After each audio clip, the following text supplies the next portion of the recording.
Deary and I. A Tale of Daring Deeds in the Second War with the British. Being the Memoirs of Colonel Ramon Bell, USA. By Irving Bachler, author of Eben Holden, 1901. To my wife. Preface. This is a tale of the adventurous and rugged pioneers, who, unconquered by other foes, were ever at war with the ancient wilderness, pushing the northern frontier of the white man farther and farther to the west. Early in the last century they had striped the wild waste of timber with roadways from Lake Champlain to Lake Ontario, and spotted it with sown acres wide and fair, and still, as they swung their axes with the mighty vigor of great arms, the forest fell before them. In a long valley south of the St. Lawrence, sequestered by river, lake, and wilderness, they were slow to lose the simplicity, the dialect, and the poverty of their fathers. Some Frenchmen of wealth and title, having fled the reign of terror, bought a tract of wild country there, 630,000 acres, and began to fill it with fine homes.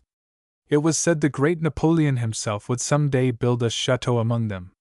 A few men of leisure built manor houses on the riverfront, and so the northern Yankee came to see something of the splendor of the far world, with contempt, as we may well imagine, for its waste of time and money.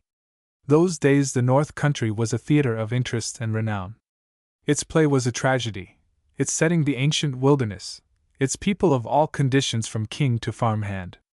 Chateau and cabin, trail and forest road, soldier and civilian, lake and river, now moonlit, now sunlit, now under ice and white with snow, were of the shifting scenes in that play. Sometimes the stage was overrun with cavalry and noisy with the clang of steel and the roar of the carronade. The most important episodes herein are of history, so romantic was the life of that time and region. The marriage is almost literally a matter of record. A good part of the author's life has been spent among the children of those old raiders, Yankee and Canadian, of the north and south shores of the big river. Many a tale of the camp and the night ride he has heard in the firelight of a winter's evening. Long familiar to him are the ruins of a rustic life more splendid in its day than any north of Virginia. So his color is not all of books, but of inheritance and of memory as well. The purpose of this tale is to extend acquaintance with the plain people who sweat and bled and limped and died for this republic of ours. Darius, or Deary, as the woods folk called him, was a purebred Yankee, quaint, rugged, wise, truthful. Ramon had the hearty traits of a Puritan father, softened by the more romantic temperament of a French mother. They had no more love of fighting than they had need of it. Preface. Introduction. Chapter 1, 2, 3, 4, v. 6, 7, 8, 9, x, 11, 12, 13, 14, 15, 16, 17, 18, 19, XX, 21, 22, 23, 24, 25, 26, 27. Transcriber's note: the chapters in the original text were numbered, but had no titles. Louise Deary and I could not tell which of the two girls I loved the better. He would have fought to the death if I had but given him word. Come now, my pretty prisoner, we'll take care o' the old brig. We were both near breaking down. Then I leave all for you. Introduction. From a letter of Captain Darius Hawkins, U.S.A., introducing Ramon Bell to the Comte de Chaumont. My dear Count, I commend to your kind offices my young friend Ramon Bell, the son of Captain Bell, a cavalry officer who long ago warmed his sword in the blood of the British on many a battlefield.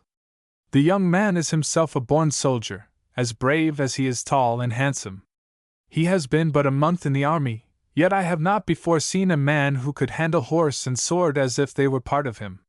He is a gentleman, also, and one after your own heart. I know, my dear Count, you will do everything you can to further the work entrusted to him. Your obedient servant, Darius Hawkins.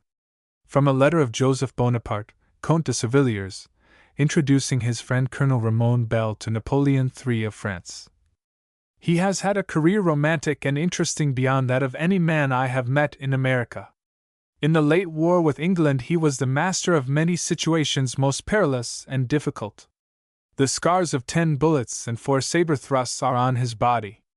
It gives me great pleasure, my dear Louis, to make you to know one of the most gallant and chivalrous of men. He has other claims upon your interest and hospitality, with which he will acquaint you in his own delightful way. Dearie and I. A poet may be a good companion, but so far as I know, he is ever the worst of fathers. Even as grandfather he is too near, for one poet can lay a streak of poverty over 3 generations. Doubt not I know whereof I speak, dear reader, for my mother's father was a poet, a French poet, too, whose lines had crossed the Atlantic long before that summer of 1770 when he came to Montreal. He died there, leaving only debts and those who had great need of a better legacy, my mother and grandmother.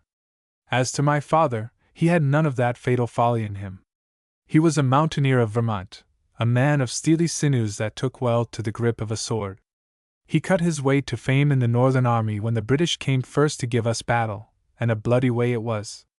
I have now a faded letter from Ethan Allen, grim old warrior, in which he calls my father the best swordsman that ever straddled a horse. He was a gallus chap, in his youth, so said my grandmother, with a great love of good clothes and gunpowder.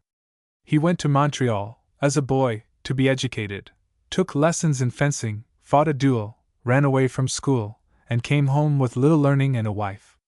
Punished by disinheritance, he took a farm, and left the plough to go into battle. I wonder often that my mother could put up with the stress and hardship of his life, for she had had gentle breeding, of which I knew little until I was grown to manhood, when I came to know also what a woman will do for the love of her heart.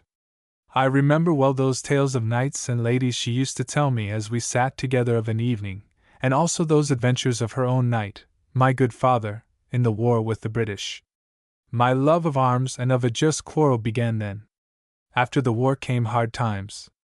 My father had not prospered handsomely, when, near the end of the summer of 1803, he sold his farm, and we all started west, over rough trails and roadways.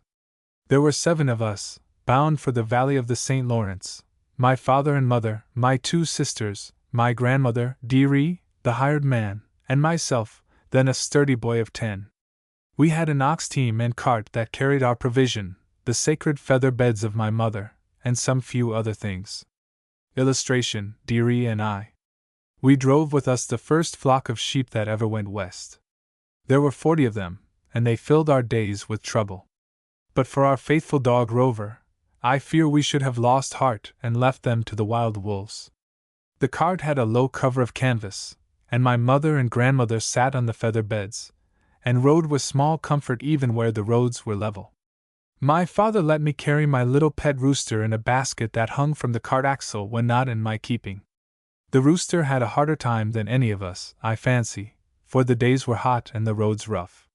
He was always panting, with open mouth and thoughtful eye, when I lifted the cover. But every day he gave us an example of cheerfulness not wholly without effect. He crowed triumphantly, betimes, in the hot basket, even when he was being tumbled about on the swamp ways. Nights I always found a perch for him on the limb of a near tree, above the reach of predatory creatures. Every morning, as the dawn showed faintly in the treetops, he gave it a lusty cheer, napping his wings with all the seeming of delight. Then, often, while the echo rang, I would open my eyes and watch the light grow and dot the dusky cavern of the woods. He would sit dozing a while after the first outbreak, and presently as the flood of light grew clearer, lift himself a little, take another peep at the sky, and crow again, turning his head to hear those weird, mocking roosters of the timberland. Then, shortly, I would hear my father poking the fire or saying, as he patted the rooster, "Sass em back, ye noisy little brat! That's right, holler! Tell Dearie it's time to bring some wood fair the fire." In a few minutes the pot and kettle would be boiling and the camp all astir. We had trout and partridge and venison aplenty for our meals, that were served in dishes of tin. Breakfast over, we packed our things. The cart went on ahead, my father bringing the oxen, while I started the sheep with Dearie. Those sheep were as many thorns in our flesh that day we made off in the deep woods from Lake Champlain. Travel was new to them, and what with tearing through thickets and running wild in every slash, they kept us jumping. When they were leg-weary and used to travel, they began to go quietly. But slow work it was at best, 10 or 12 miles a day being all we could do, for the weather was hot and our road like the way of the transgressor. Our second night in the woods, we could hear the wolves howling as we camped at dusk. We built our fire near the shore of a big pond, its still water, framed in the vivid green of young tamaracks. A great hill rose on the farther side of it, with galleries of timber sloping to the summit, and peopled with many birds. We huddled the sheep together in a place where the trees were thick, while Father brought from the cart a coil of small rope. We wound it about the trees, so the sheep were shut in a little yard. After supper we all sat by the fire, while Dearie told how he had been chased by wolves in the beaver country north of us. Dearie was an odd character. He had his own way of expressing the 3 degrees of wonder, admiration, and surprise. Jerashi, accented on the second syllable, was the positive. Jerashi Jane, the comparative, and Jerashi Jane Pepper, the superlative. Who that poor lady might be I often wondered, but never ventured to inquire. In times of stress I have heard him swear by Judas Priest, but never more profanely. In his youth he had been a sailor on the lake, when some artist of the needle had tattooed a British Jack on the back of his left hand, a thing he covered, of shame now, when he thought of it. His right hand had lost its forefinger in a sawmill. His rifle was distinguished by the name of Beeswax. Old Beeswax, he called it sometimes, for no better reason than that it was easy spoke and had a kind of a powerful sound to it. He had a nose like a shoemaker's thumb. There was a deep incurve from its wide tip to his forehead. He had a large, gray, inquiring eye and the watchful habit of the woodsman. Somewhere in the midst of a story he would pause and peer thoughtfully into the distance, meanwhile feeling the pipe stem with his lips, and then resume the narrative as suddenly as he had stopped. He was a lank and powerful man, 6 feet tall in his stockings. He wore a thin beard that had the appearance of parched grass on his ruddy countenance. In the matter of hair, nature had treated him with a generosity most unusual. His heavy shock was sheared off square above his neck. That evening, as he lay on his elbow in the firelight, Dearie had just entered the eventful field of reminiscence. The women were washing the dishes. My father had gone to the spring for water. Dearie pulled up suddenly, lifted his hat of faded felt, and listened, peering into the dusk. "Seems to me them wolves is comin' nearer," he said thoughtfully. Their cries were echoing in the far timber. We all rose and listened. In a moment my father came hurrying back with his pail of water. "Dearie," said he quietly as he threw some wood on the fire, "they smell mutton. Mek the guns ready. We may get a few pelts. There's a big bounty on 'em here in York State." We all stood about the fire listening as the wolves came nearer. "It's the sheep that brings 'em," said my father. "Quite a considerable number on 'em, too," said Dearie, as he stood cleaning the bore of his rifle. My young sisters began to cry. "Needn't be scared," said father. "They won't come very near. 'Fraid of us and we are a good deal." "To WW," said Dearie, with a laugh. "They'll be apt to stub the toes 'fore they get very nigh us." This did not quite agree with the tales he had previously been telling. I went for my sword, and buckled its belt about me, the scabbard hanging to my heels. Presently some creature came bounding over the brush. I saw him break through the wall of darkness and stop quickly in the firelight. Then Dearie brought him down with his rifle. "Started him up back there in the woods a few miles," said Dearie. "He was meckin' fair this air pond, that's what he was de wind dot." "What for?" I inquired. "'Cause fair the reason why he knowed he would ain't mek no tracks in the water, no scent," said Dearie, with some show of contempt for my ignorance. The deer lay floundering in the briars some 50 feet away. My father ran with his knife and put him quickly out of misery. Then we hauled the carcass to clear ground. "Let it lie where 'tis fair now," said he, as we came back to the fire. Then he got our 2 big traps out of the cart, and set them beside the carcass and covered them with leaves. The howling of the wolves had ceased. I could hear only the creaking of a dead limb high above us, and the bellow of frogs in the near pond. We had fastened the trap chains and were coming back to the fire, when the dog rose, barking fiercely. Then we heard the crack of Dearie's rifle. "More'n 50 wolves around here," he whispered as we ran up to him. "Never see sec a snag on 'em. The sheep were stirring nervously.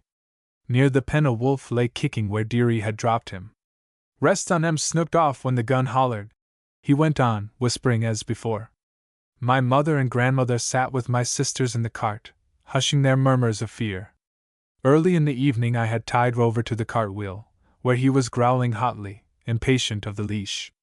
See, said Dearie, pointing with his finger. See 'em, there in the dark by that 'ere big hemlock.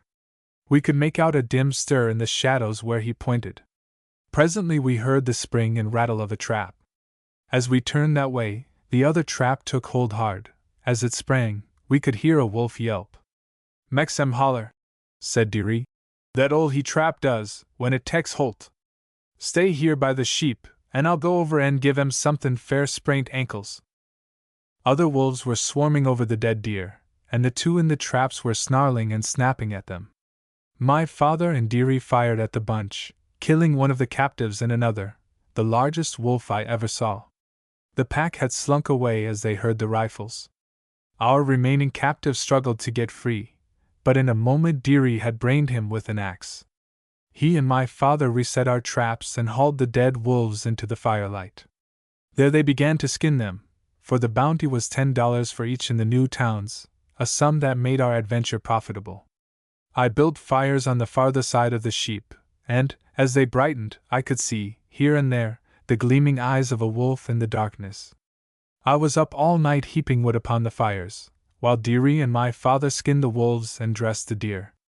I remember, as they worked, Dearie calmed himself with the low-sung, familiar music of Li tu ruli orli orli. They had just finished when the cock crew. "Holler, ye geoldum little cuss!" Dearie shouted as he went over to him. "Can't no snookin' wolf crack our bones fair us. Peel them, that es what we done to 'em. Tuck and knocked 'em head over heels.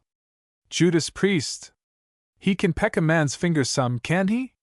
The light was coming, and he went off to the spring for water, while I brought the spider and pots. The great, green-roofed temple of the woods, that had so lately rung with the howl of wolves, began to fill with far-wandering echoes of sweet song. "There was a big cat over there by the spring last night," said Dearie, as we all sat down to breakfast. "Tracks bigger 'an a griddle. Smelt the mutton most likely." "Like mutton?" I inquired. "Ees siree, they do," said he. "Kind o' mince pie fair 'em. Like deer meat, too. Snook around the ponds after dark. Yef they see a deer in the water they wallop him quicker 'an lightnin', jump right in case slap and tek him." We were off at sunrise, on a road that grew rougher every mile. At noon we came to a river so swollen as to make a dangerous ford. After dinner my father waded in, going hips under where the water was deep and swift. Then he cut a long pole and took my mother on his shoulders and entered the broad stream, steadying himself with the pole. When she had got down safe on the other side, he came back for grandmother and my sisters, and took them over in the same way. Dearie, meanwhile, bound up the feather beds and carried them on his head, leaving the dog and me to tend the sheep. All our blankets and clothing were carried across in the same manner. Then I mounted the cart, with my rooster, lashing the oxen till they took to the stream. They had tied the bellwether to the axle, and, as I started, men and dog drove the sheep after me. The oxen wallowed in the deep water, and our sheep, after some hesitation, began to swim. The big cart floated like a raft part of the way, and we landed with no great difficulty. Farther on, the road became nothing better than a rude trail, where, frequently, we had to stop and chop through heavy logs and roll them away. On a steep hillside the oxen fell, breaking the tongue, and the cart tipped sidewise and rolled bottom up. My rooster was badly flung about, and began crowing and flapping as the basket settled. When I opened it, he flew out, running for his life, as if finally resolved to quit us. Fortunately, we were all walking, and nobody was hurt. My father and Dearie were busy half a day, riding up, as they called it, mending the tongue and cover, and getting the cart on its wheels and down the steep pitch. After 2 days of trail travel we came out on the Chattagay road, stopping a while to bait our sheep and cattle on the tame grass and tender briars. It was a great joy to see the clear road, with here and there a settler's cabin, its yard aglow with the marigold, the hollyhock, and the fragrant honeysuckle. We got to the tavern at Chattagay about dusk, and put up for the night, as becomes a Christian. Next afternoon we came to rough roads again, camping at sundown along the shore of a noisy brook. The dog began to bark fiercely while supper was making, and scurried off into a thicket. Dearie was stooping over, cooking the meat. He rose and listened. "That 'ere dog's a leetle scairt," said he. "Guess we better go and see what's the matter." He took his rifle and I my sword. I never thought of another weapon, making off through the brush. The dog came whining to Dearie and rushing on, eager for us to follow.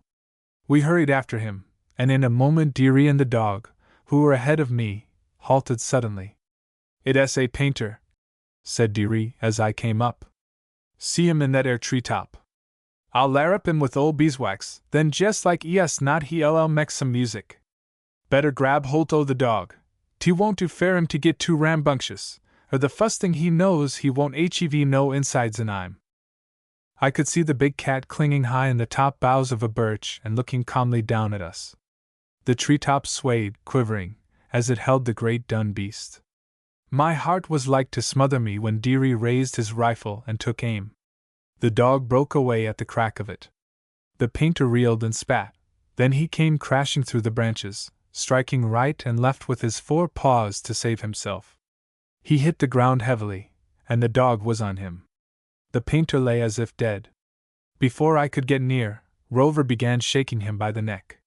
He came to suddenly, and struck the dog with the front claw, dragging him down. A loud yelp followed the blow. Quick as a flash, Dearie had caught the painter by the tail and one hind leg.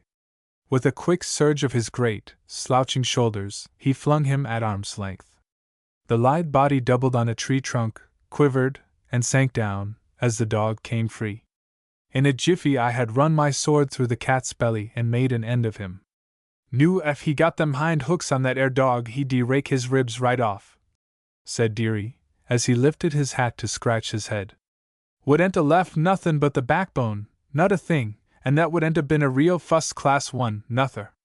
When Dearie was very positive, his words were well braced with negatives. We took the painter by the hind legs and dragged him through the bushes to our camp. The dog had a great rip across his shoulder, where the claws had struck and made furrows, but he felt a mighty pride in our capture, and never had a better appetite for a meal.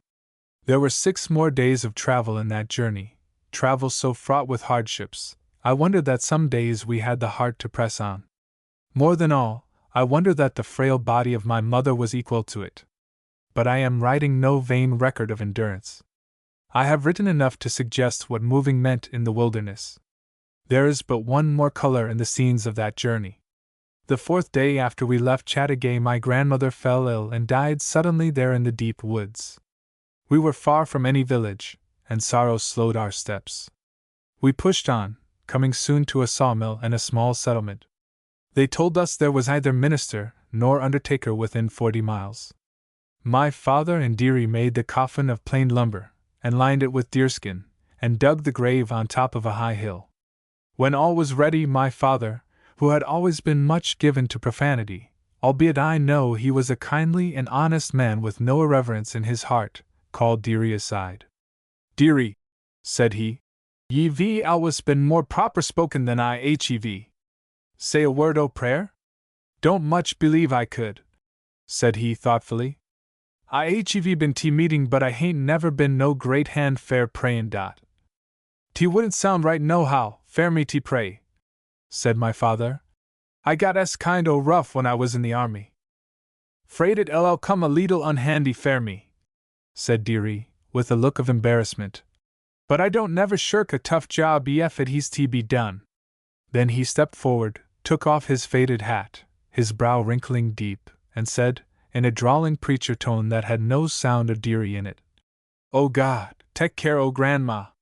Help us to go on careful, and when we reriled, help us to keep her mouth shet. O God, help the old cart, and the ex in perticlar. And don't be no way hard on us. Amen." 2. June was half over when we came to our new home in the town of Madrid, then a home only for the foxes and the fowls of the air, and their wild kin of the forest. The road ran through a little valley thick with timber, and rock-bound on the north. There were 4 families within a mile of us, all comfortably settled in small log houses. For temporary use we built a rude bark shanty that had a partition of blankets, living in this primitive manner until my father and dearie had felled the timber and built a log house. We brought flour from Malone, a dozen sacks or more, and while they were building, I had to supply my mother with fish and game and berries for the table, a thing easy enough to do in that land of plenty. When the logs were cut and Hugh and I went away, horseback, to Canton for a jug of rum. I was all day and half the night going and coming, and fording de Grasse took me stirrups under. Then the neighbors came to the raising, a jolly company that shouted, "He-oh-he!" as they lifted each heavy log to its place, and grew noisier quaffing the odorous red rum, that had a mighty good look to me, although my father would not hear of my tasting it. When it was all over, there was nothing to pay but our gratitude. While they were building bunks, I went off to sawmill with the oxen for boards and shingles. Then, shortly, we had a roof over us, and floors to walk on, and that luxury dearie called a piazza, although it was not more than a mere shelf with a roof over it. We chinked the logs with moss and clay at first, putting up grease paper in the window spaces. For months we knew not the luxury of the glass pane. That summer we changed work with the neighbors, and after we had helped them a while they turned to in the clearing of our farm. We felled the trees in long, bushy windrows, heaping them up with brush and small wood when the chopping was over.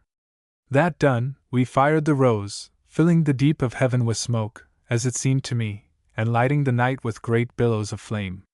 By mid-autumn we had cleared to the stumps a strip half down the valley from our door. Then we turned to on the land of our neighbors, my time counting half, for I was sturdy and could swing the axe to a line, and felt a joy in seeing the chips fly. But my father kept an eye on me, and held me back as with a leash. My mother was often sorely tried for the lack of things common as dirt these better days. Frequently our only baking powder was white lye, made by dropping ash cinders into wafer.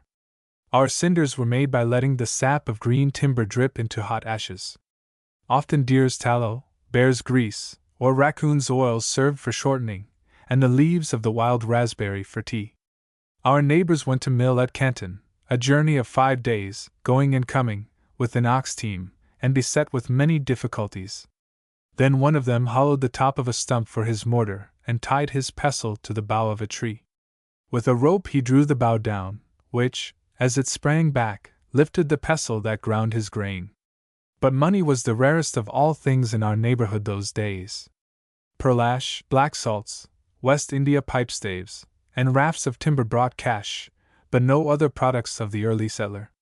Late that fall my mother gave a dance, a rude but hearty pleasuring that followed a long conference in which my father had a part.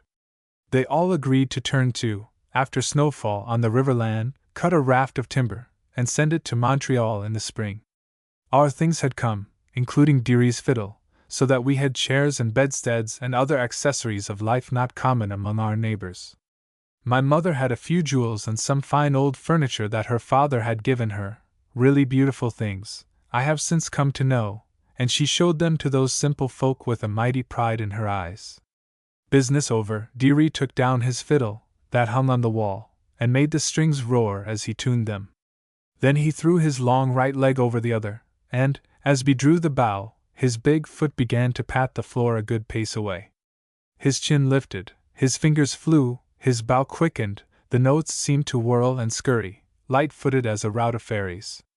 Meanwhile the toe of his right boot counted the increasing tempo until it came up and down like a ratchet. Darius Olin was mostly of a slow and sober manner. To cross his legs and feel a fiddle seemed to throw his heart open and put him in full gear. Then his thoughts were quick, his eyes merry, his heart was a fountain of joy. He would lean forward, swaying his head, and shouting, "Yip!" as the bow hurried. Dearie was a hard-working man, but the feel of the fiddle warmed and limbered him from toe to finger. He was over-modest, making light of his skill if he ever spoke of it, and had no ear for a compliment. While our elders were dancing, I and others of my age were playing games in the kitchen, kissing games with a rush and tumble in them, puss in the corner, hunt the squirrel, and the like. Even then I thought I was in love with pretty Rose Merriman. She would never let me kiss her, even though I had caught her and had the right. This roundelay, some while one was in the center of a circling group, ready to grab at the last word, brings back to me the sweet faces, the bright eyes, the merry laughter of that night and others like it. Oh, happy is Th Miller who lives by himself. As Th wheel goes round, he gathers in his wealth, one hand on the hopper and the other on the bag. As the wheel goes round, he cries out, "Grab! Oh, ain't you a little bit ashamed o' this? Oh, ain't you a little bit ashamed o' this? Oh, ain't you a little bit ashamed o' this? To stay all night for one sweet kiss?" Oh, etc. Transcriber's note: a Lilliput, www.lilliput.org, rendition of this song is at the end of this ebook. My mother gave me all the schooling I had that winter. A year later they built a schoolhouse, not quite a mile away, where I found more fun than learning. After 2 years I shouldered my axe and went to the Riverland with the choppers every winter morning. My father was stronger than any of them except Dearie, who could drive his axe to the bit every blow, day after day. He had the strength of a giant, and no man I knew tried ever to cope with him. By the middle of May we began rolling in for the raft. As soon as they were floating, the logs were wived together and moored in sections. The bay became presently a quaking, redolent plain of timber. When we started the raft, early in June, that summer of 1810, and worked it into the broad river with sweeps and poles, I was aboard with Dearie and 6 other men, bound for the big city of which I had heard so much. I was to visit the relatives of my mother and spend a year in the College de St. Pierre. We had a little frame house on a big platform, back of the middle section of the raft, with bunks in it, where we ate and slept and told stories. Lying on the platform, there was a large flat stone that held our fires for both cooking and comfort. Dearie called me in the dusk of the early morning, the first night out, and said we were near the salt. I got up, rubbed my eyes, and felt a mighty thrill as I heard the roar of the great rapids and the creaking withes, and felt the lift of the speeding water. Dearie said they had broken the raft into 3 parts, ours being hindmost. The roaring grew louder, until my shout was as a whisper in a hurricane. The logs began to heave and fall, and waves came rushing through them. Sheets of spray shot skyward, coming down like a shower. We were shaken as by an earthquake in the rough water. Then the roar fell back of us, and the raft grew steady. "Gin us a tough twist," said Dearie, shouting down at me. "Kind you a twist o' the bit and a kick in the side." It was coming daylight as we sailed into still water, and then Dearie put his hands to his mouth and hailed loudly, getting an answer out of the gloom ahead. "Gol if it hain't the power a thou sand painters," Dearie continued, laughing as he spoke. "Never see nothin' jump and kick and spit like that air, less it had fur on, never in all my born days." Dearie's sober face showed dimly now in the dawn. His hands were on his hips, his faded felt hat was tipped sideways. His boots and trousers were quarreling over that disputed territory between his knees and ankles. His boots had checked the invasion. "Smooth water now," said he, thoughtfully. "Seems terrible still. Hain't a breath air stirrin'. Jerushy Jane Pepper! What does that mean?" He stepped aside quickly as some bits of bark and a small bough of hemlock fell at our feet. Then a shower of pine needles came slowly down, scattering over us and hitting the timber with a faint hiss. Before we could look up, a dry stick as long as a log fell rattling on the platform. "Never see no sectoms afore," said Dearie, looking upward. "Things don't seem to me to be actin' exactly why natral, not jest sid like TCM." As the light came clearer, we saw clouds heaped black and blue over the treetops in the southwest. We stood a moment looking. The clouds were heaping higher, pulsing with light, roaring with thunder. What seemed to be a flock of pigeons rose suddenly above the far forest, and then fell as if they had all been shot. A gust of wind coasted down the still ether, fluttering like a rag and shaking out a few drops of rain. "Look there!" I shouted, pointing aloft. "Hark!" said Dearie, sharply, raising his hand of 3 fingers. We could hear a far sound like that of a great wagon rumbling on a stony road. "The Almighty S whippin' his hosses," said Dearie. Look, CSEF, he was plungin' through the woods way yender. Look at that 'ere sky. The cloud masses were looming rapidly. They had a glow like that of copper.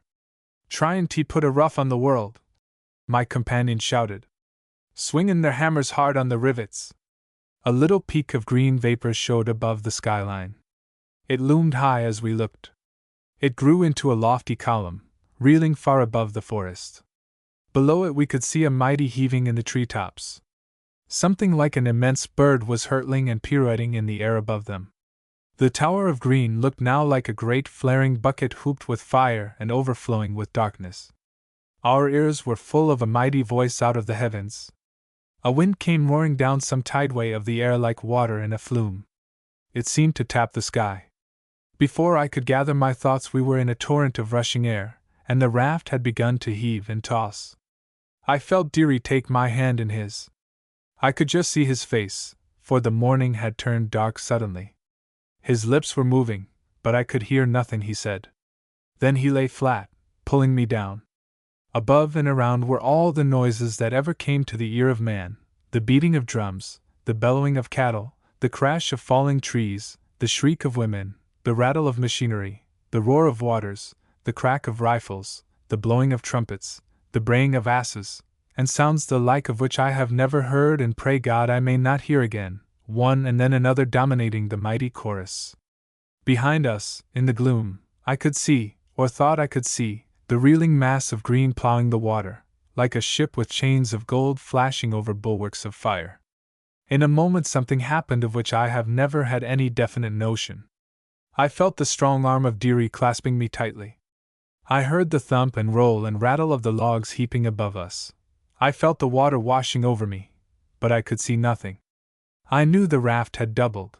It would fall and grind our bones, but I made no effort to save myself. And thinking how helpless I felt as the last I remember of the great windfall of June 3, 1810, the path of which may be seen now, 50 years after that memorable day, and I suppose it will be visible long after my bones have crumbled. I thought I had been sleeping when I came to, at least I had dreamed. I was in some place where it was dark and still. I could hear nothing but the drip of water. I could feel the arm of Dearie about me, and I called to him, and then I felt him stir. "That you, Ray?" said he, lifting his head. "Yes," I answered. "Where are we?" "Judas Priest." "I know ye day. Just woke up. Been a-layin' here tryin' to think. Ye hurt?" "Guess not," said I. "Ain't ye got no pains or aches nowhere in your body?" "Headaches a little," said I. He rose to his elbow, and made a light with his flint and tinder, and looked at me. "Got a goose egg on your forrard," said he, and then I saw there was blood on his face. "Yef it hadn't been fair the withes they'd ground us to powder." We were lying alongside the little house, and the logs were leaning to it above us. "Jerushy Jane Pepper!" Dearie exclaimed, rising to his knees. "'S what I call a twister." He began to whittle a piece of the splintered platform. Then he lit a shaving. "They 'es ground here," said he, as he began to kindle a fire. "Ground they plenty right under us."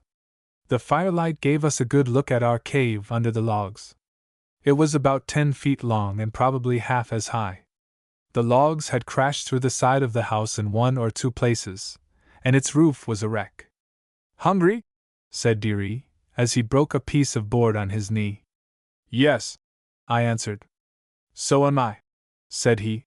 "Hungrier 'n a she-wolf. They 'es some bread and venison there in the house, we better try to get 'em." An opening under the logs led me around the house corner to its door. I was able to work my way through the latter, although it was choked with heavy timbers. Inside I could hear the wash of the river, and through its shattered window on the farther wall I could see between the heaped logs a glow of sunlit water. I handed our axe through a break in the wall, and then Dearie cut away some of the baseboards and joined me. We had our meal cooking in a few minutes, our dinner, really, for Dearie said it was near noon. Having eaten, we crawled out of the window, and then Dearie began to pry the logs apart. "Ain't much 'fraid o' their tumblin' on us," said he. "They re-wide so they stick together." We got to another cave under the logs, at the water's edge, after an hour of crawling and prying. A side of the raft was in the water. "Got to dive," said Deary, "and swim fair daylight." A long swim it was, but we came up in clear water, badly out of breath. We swam around the timber, scrambling over a dead cow, and up shore. The ruined raft was torn and tumbled into a very mountain of logs at the edge of the water. The sun was shining clear, and the air was still. Limbs of trees, bits of torn cloth, a broken hayrake, fragments of wool, a wagon wheel, and 2 dead sheep were scattered along the shore. Where we had seen the whirlwind coming, the sky was clear, and beneath it was a great gap in the woods, with ragged walls of evergreen. Here and there in the gap a stub was standing, trunk and limbs naked. "Jerushy Jane Pepper!" Deary exclaimed, with a pause after each word. "It's cut a swath wider in this river. Don't believe a mouse could 'a' lived where the timber 's down over there." Our sweepers and the other sections of the raft were nowhere in sight. 3. We left the logs, and walked to Cornwall, and took a sloop down the river. It was an American boat, bound for Quebec with pipe staves. It had put in at Cornwall when the storm began. The captain said that the other sections of our raft had passed safely. In the dusk of the early evening a British schooner brought us to. "Wonder what that means?" said the skipper, straining his eyes in the dusk. A small boat, with 3 officers, came alongside. They climbed aboard, one of them carrying a lantern. They were armed with swords and pistols. We sat in silence around the cockpit. They scanned each of us carefully in the light of the lantern. It struck me as odd they should look so closely at our hands. "What do ye want?" the skipper demanded. "This man," said one of them, pointing to Deary. "He's a British sailor. We arrest him." He got no farther. Deary's hand had gone out like the paw of a painter and sent him across the cockpit. Before I knew what was up, I saw the lank body of Deary leaping backward into the river. I heard a splash and a stroke of his long arms, and then all was still. I knew he was swimming under water to get away. The officers made for their boat. My blood was up, and I sprang at the last of them, giving him a hard shove as he was climbing over, so that he fell on the boat, upsetting it. They had business enough then for a little, and began hailing for help. I knew I had done a foolish thing, and ran forward, climbing out upon the bowsprit, and off with my coat and vest, and dived into the dark water. I swam under as long as I could hold my breath, and then came up quietly, turning on my back in the quick current, and floating so my face only was above water. It had grown dark, and I could see nothing but the glimmer of the stars above me. My boots were heavy and dragged hard. I was going fast with the swift water, for at first I had heard a great hubbub on the schooner, but now its voices had grown faint. Other sounds were filling my ear.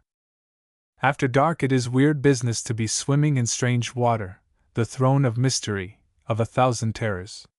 It is as if one's grave, full of the blackness of the undiscovered country, were pursuing him and ever yawning beneath his body. And that big river is the very tiger of waters, now stealing on pussy-footed, now rushing with cat-like swiftness, hissing and striking with currents that have in them mighty sinews. I was now companion of those cold-mouthed monsters of the river bottom, many of which I had seen. What if one should lay hold on me and drag me under? Then I thought of rapids that might smother me with their spray or dash me to hidden rocks. Often I lifted my ears, marveling at the many voices of the river. Sometimes I thought I heard a roaring like that of the salt, but it was only a ripple growing into fleecy waves that rocked me as in a cradle. The many sounds were above, below, and beside me, some weird and hollow and unearthly. I could hear rocks rolling over in their sleep on the bottom, and when the water was still, a sound like the cropping of lily pads away off on the river margin. The bellowing of a cow terrified me as it boomed over the sounding sheet of water. The river rang like a mighty drum when a peal of far thunder beat upon it. I put out my hands to take a stroke or two as I lay on my back, and felt something floating under water. The feel of it filled me with horror. I swam faster, it was at my heels. I knew full well what my hand had touched, a human head floating face downward. I could feel the hair in my fingers. I turned and swam hard, but still it followed me. My knees hit upon it, and then my feet. Again and again I could feel it as I kicked. Its hands seemed to be clutching my trousers. I thought I should never get clear of the ghastly thing. I remember wondering if it were the body of poor Dearie. I turned aside, swimming another way, and then I felt it no more. In the dead of the night I heard suddenly a kind of throbbing in the breast of the river. It grew to a noisy heartbeat as I listened. Again and again I heard it, striking, plashing, like a footfall, and coming nearer. Somehow I got the notion of a giant, like those of whom my mother had told me long ago, striding in the deep river. I could hear his boots dripping as he lifted them. I got an odd fear that he would step on me. Then I heard music and lifted my ears above water. It was a voice singing in the distance. It must have been a mile off, and what I had taken for a near footfall shrank away. I knew now it was the beat of oars in some far bay. A long time after I had ceased to hear it, something touched my shoulder and put me in a panic. Turning over, I got a big mouthful of water. Then I saw it was a gang of logs passing me, and quickly caught one. Now, to me the top side of a log was as easy and familiar as a rocking chair. In a moment I was sitting comfortably on my captive. A bit of rubbish, like that the wind had sown, trailed after the gang of logs. I felt it over, finding a straw hat and a piece of board some 3 feet long, with which latter I paddled vigorously. It must have been long past midnight when I came to an island looming in the dark ahead. I sculled for it, stranding on a rocky beach, and alighted, hauling the log ashore. The moon came out as I stood wringing my trouser legs. I saw the island rose high and narrow and was thickly wooded. I remember saying something to myself, when I heard a quick stir in the bushes near me. Looking up, I saw a tall figure. Then came a familiar voice. "That you, Ray? Judas Priest!" I was filled with joy at the sight of Dearie, and put my arms about him and lifted him off his feet, and faith! I know my eyes were wet as my trousers. Then, as we sat down, I told him how I had taken to the river. "Lucky ye done it," said he. "Cherish ye Jane. It is terrible lucky. They dee a tuck ye sartin. Somebody see that jack on the back o' my hand, there in Cornwall, and put him after me. But I was bound and detarmined they dee never tek me alive, never. Yef I ever do any fightin', t ain't a goin' t be fair England, not by a side o' so leather. I made up my mind I dee begin the war right then and there." "That fellow never knew what hit him," I remarked. "He didn't get up for half a minute. Must a swatted I'm powerful," said Dearie, as he felt his knuckles. "Geo them the picters. Go and try to yank a man right off a boat like that air when they hain no right to tek him. Yef idea head old beeswax, some on em dia got hurt." "How did you get here?" I inquired. "Swum," said he. "Couldn't go nowheres else. Current fetched me here. Splits et the head o' the island, bound ter land ye right here. Got to be movin'.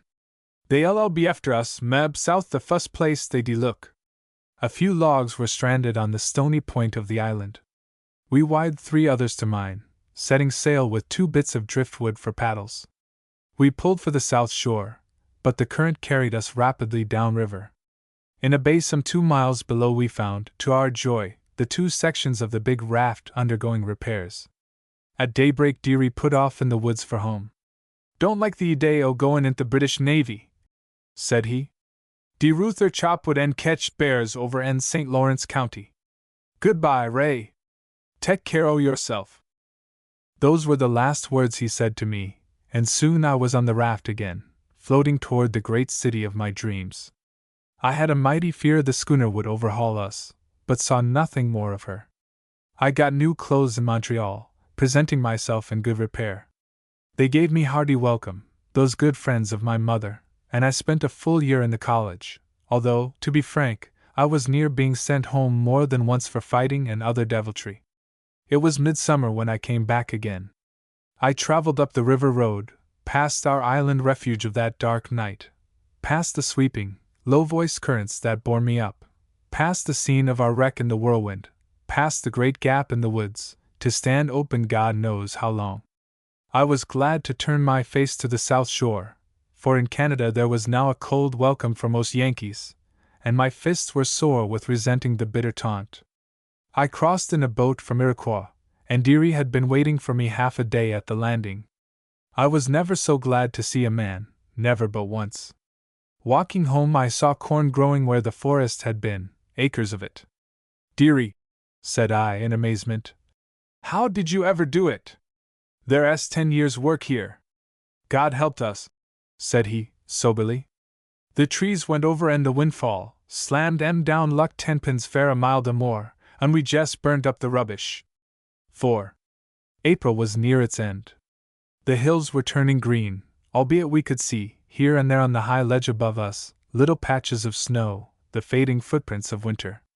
Day and night we could hear the wings of the wild fowl roaring in the upper air as they flew northward. Summer was coming, the summer of 1812, and the war with the British. The President had called for 100,000 volunteers to go into training for battle. He had also proclaimed there would be no more whipping in the ranks. Then my father told me that, since I could have no peace at home, I should be off to the war and done with it. We were working near the road that day. Thirst Miles came galloping out of the woods, waving his cap at us. We ran to meet him, my father and I and the children. He pulled up a moment, his horse lathered to the ears. "Injuns!" he shouted. "Get out o' here quick and mek fair the corners! Ye'll be all massacred ef ye don't." Then he whacked the wet flank of his horse with a worn beech bough, and off he went. We ran to the house in a great panic. I shall never forget the crying of the children. Indians had long been the favorite bugbear of the border country. Many a winter's evening we had sat in the firelight, fear-faced, as my father told of the slaughter in Cherry Valley, and with the certainty of war, we all looked for the red hordes of Canada to come, in paint and feathers. "Ray," my father called to me, as he ran. "Catch the cow quick and bring along." I caught her by the horn and brought her to the door quickly. Mother was throwing some clothes into a big bundle. Father met me with a feather bed in his arms. He threw it over the back of the cow and bound it on with a bedcord. That done, he gave me the leading rope to tie about her horns.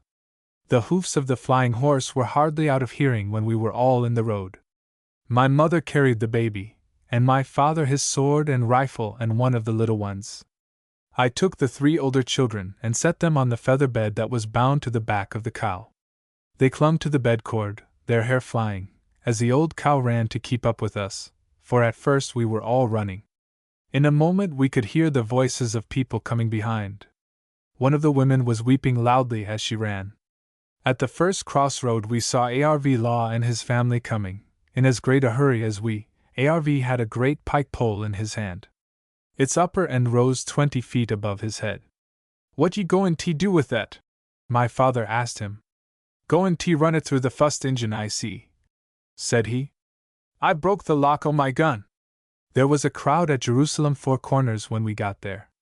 Every moment some family was arriving in a panic, the men, like my father, with guns and babies and baskets. The women, with the young, took refuge at once in the tavern, while the men surrounded it. Inside the line were youths, some oddly armed with slings or clubs or cross guns. I had only the sword my father gave me and a mighty longing to use it.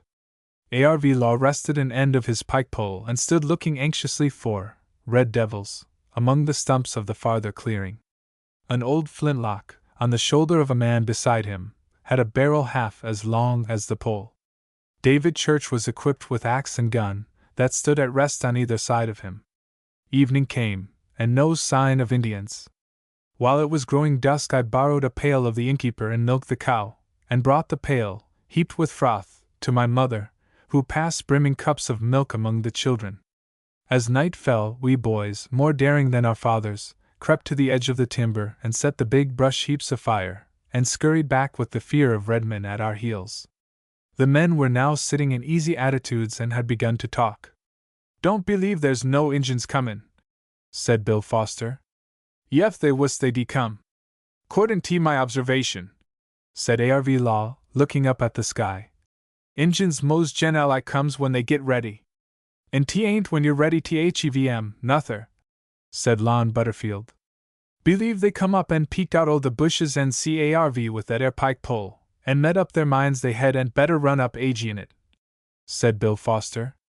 Scared that's what's th matter. Man et mex light this pole oughter hev carry it, said ARV, as he sat impassively resting it upon his knee. One thing's sure, said Foster. Ef ARV shud cuffin engine with that air he ll scush him. Scush him, said ARV, with a look of disgust. T ain't med t scush with, I cal'late t pinned it at and jab. And so, as the evening wore away and sleep hushed the timid, a better feeling came over us.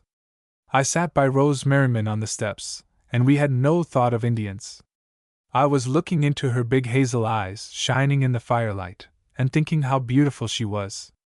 And she, too, was looking into my eyes while we whispered together, and the sly minx read my thoughts, I know, by the look of her. Great flames were now leaping high as the timber tops at the edge of the clearing. A dead spruce caught fire as we were looking. The flames threw over it a lacy, shimmering, crackling net of gold. Then suddenly it burst into a red, leaping tower. A few moments, and the cavern of the woods, along the timber side, was choked with fire.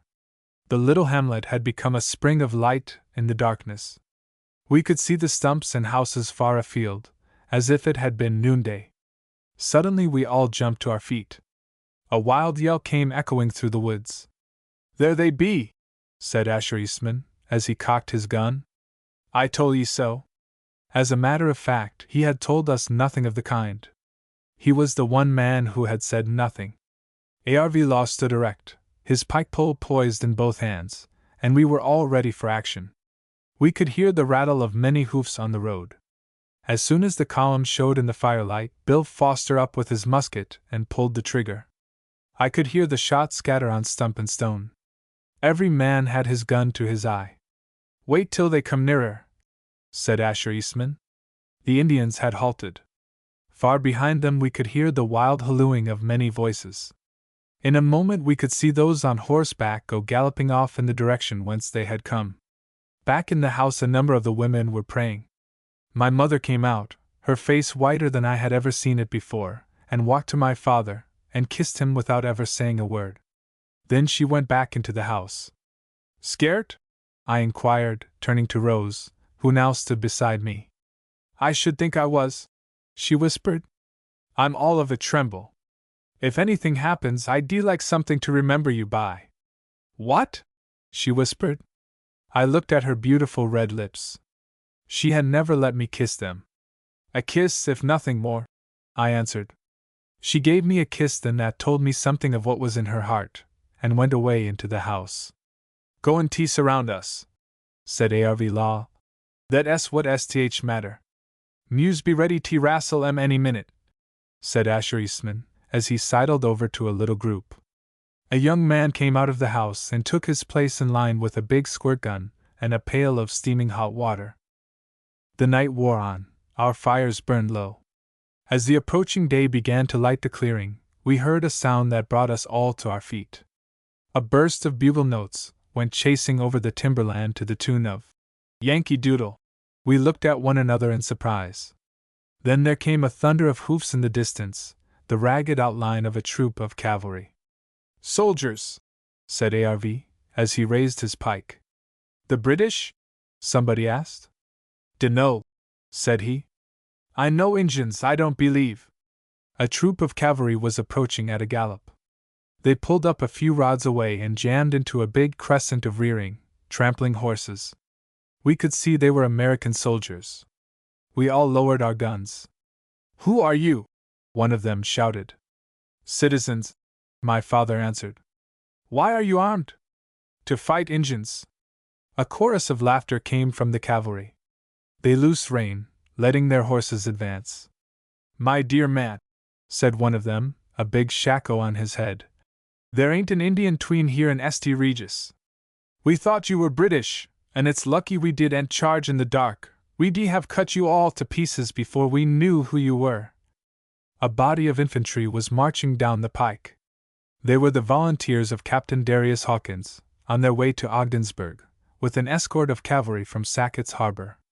The scare was over. Women came out, laughing and chattering. In a few moments they were all in the road, going home, men, women, and children. I enlisted with Captain Hawkins, and hurried to the house, and packed my things, and bade them all good-bye.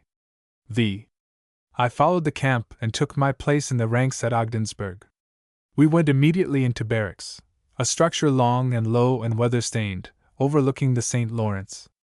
There was a fine level field in front of it, and a flag waving at the top of a high staff. The men cheered lustily that afternoon as they passed it, where stood General Jacob Brown, his cocked hat in his hand, a splendid figure of a man. My delight in the life of a soldier began that hour, and has never left me. There was a lot of horseplay that night, in which some of the green boys were roughly handled. They told me, I remember, that all new recruits had to fight a duel, but when they gave me the choice of weapons I was well content. I had the sure eye of my father, and the last time I had fenced with him, there at home, he said my arm was stronger and quicker than his had ever been.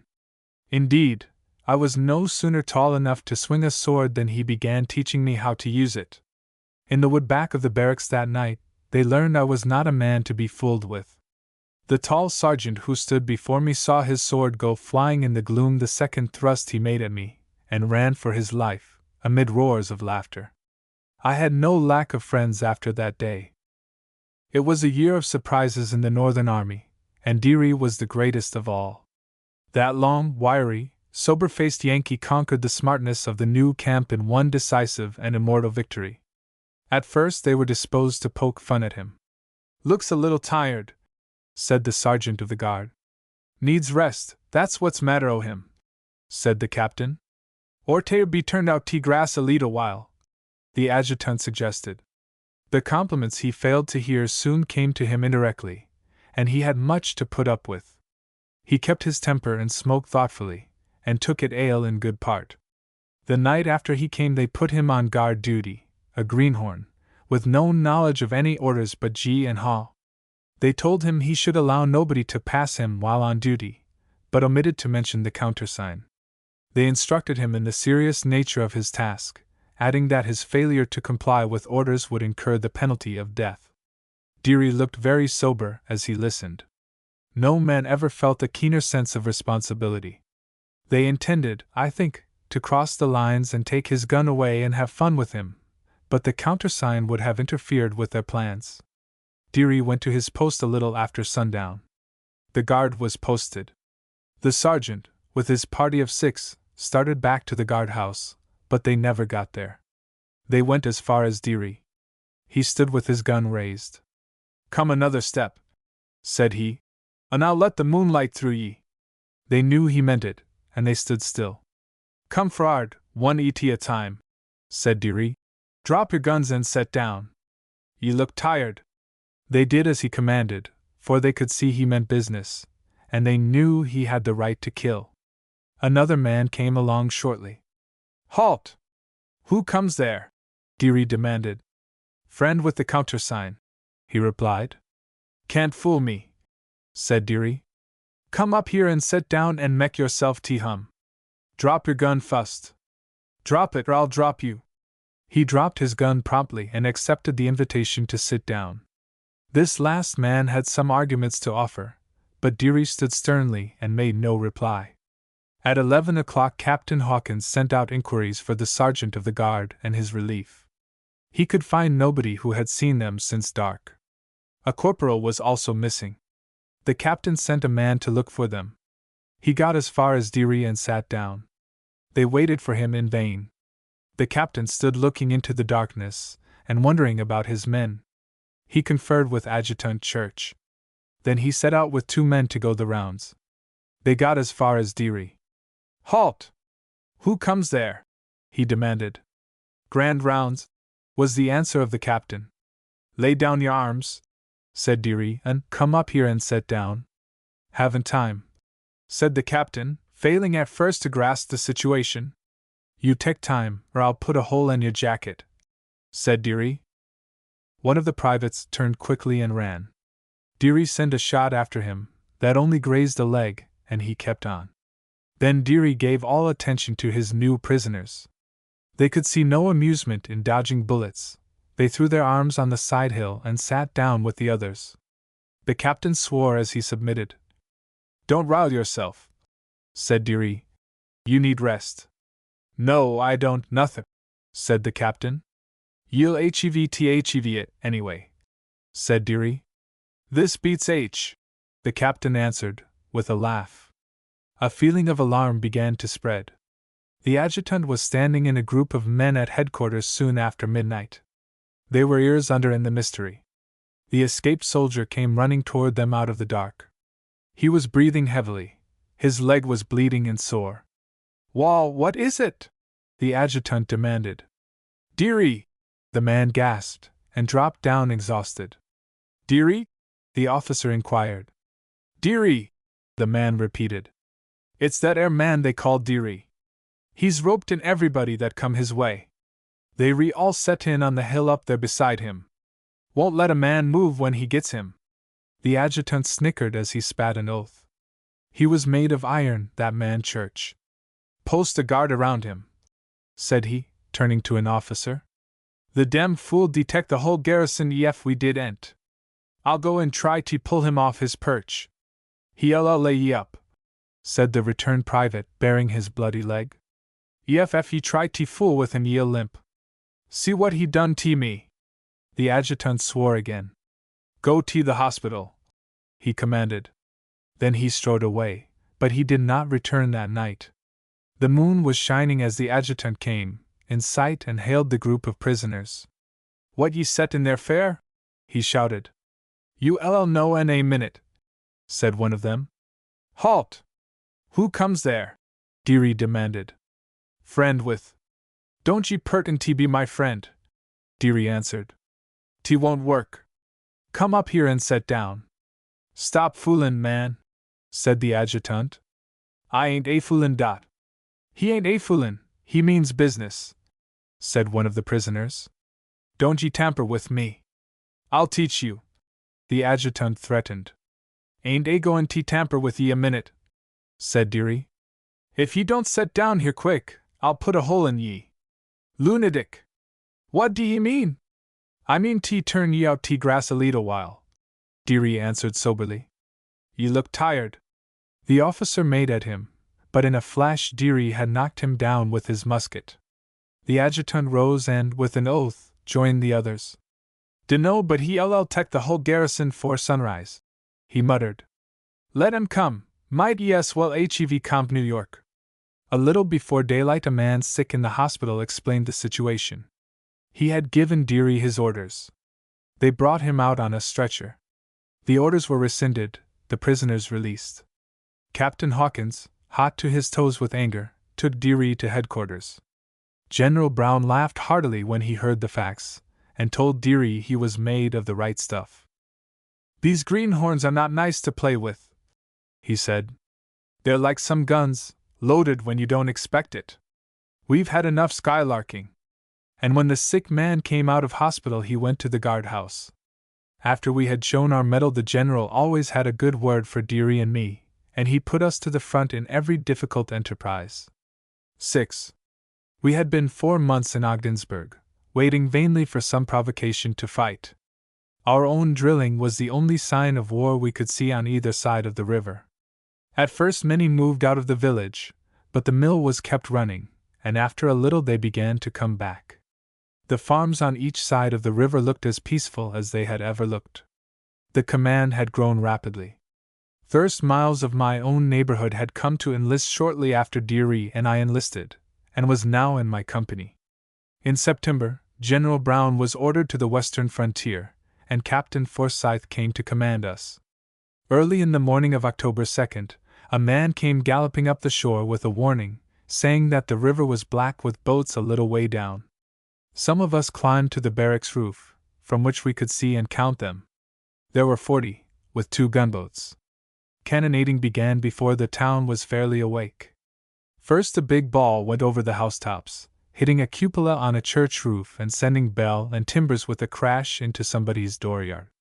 Then all over the village hens began to cackle and children to wail. People came running out of doors half-dressed. A woman, gathering chips in her dooryard, dropped them, lifted her dress above her head, and ran for the house. Unable to see her way, she went around in a wide circle for a minute or two, while the soldiers were laughing.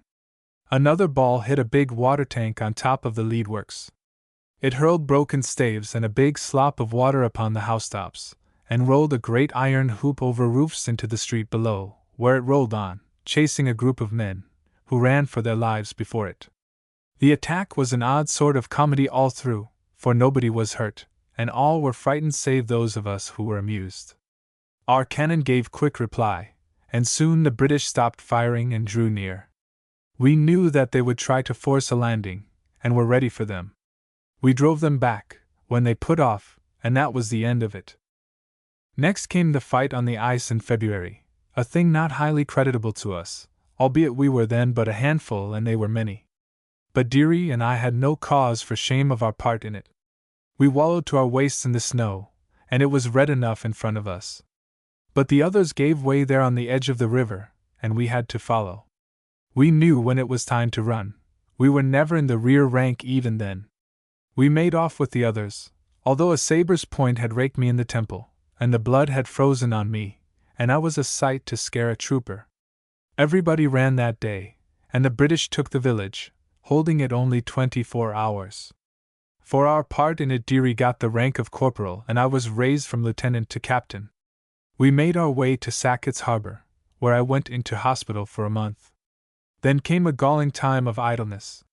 In June we went with General Brown, Deary and I and Thirst Miles and Seth Alexander and half a dozen others, down the river to the scene of our first fighting at Ogdensburg, camping well back in the woods.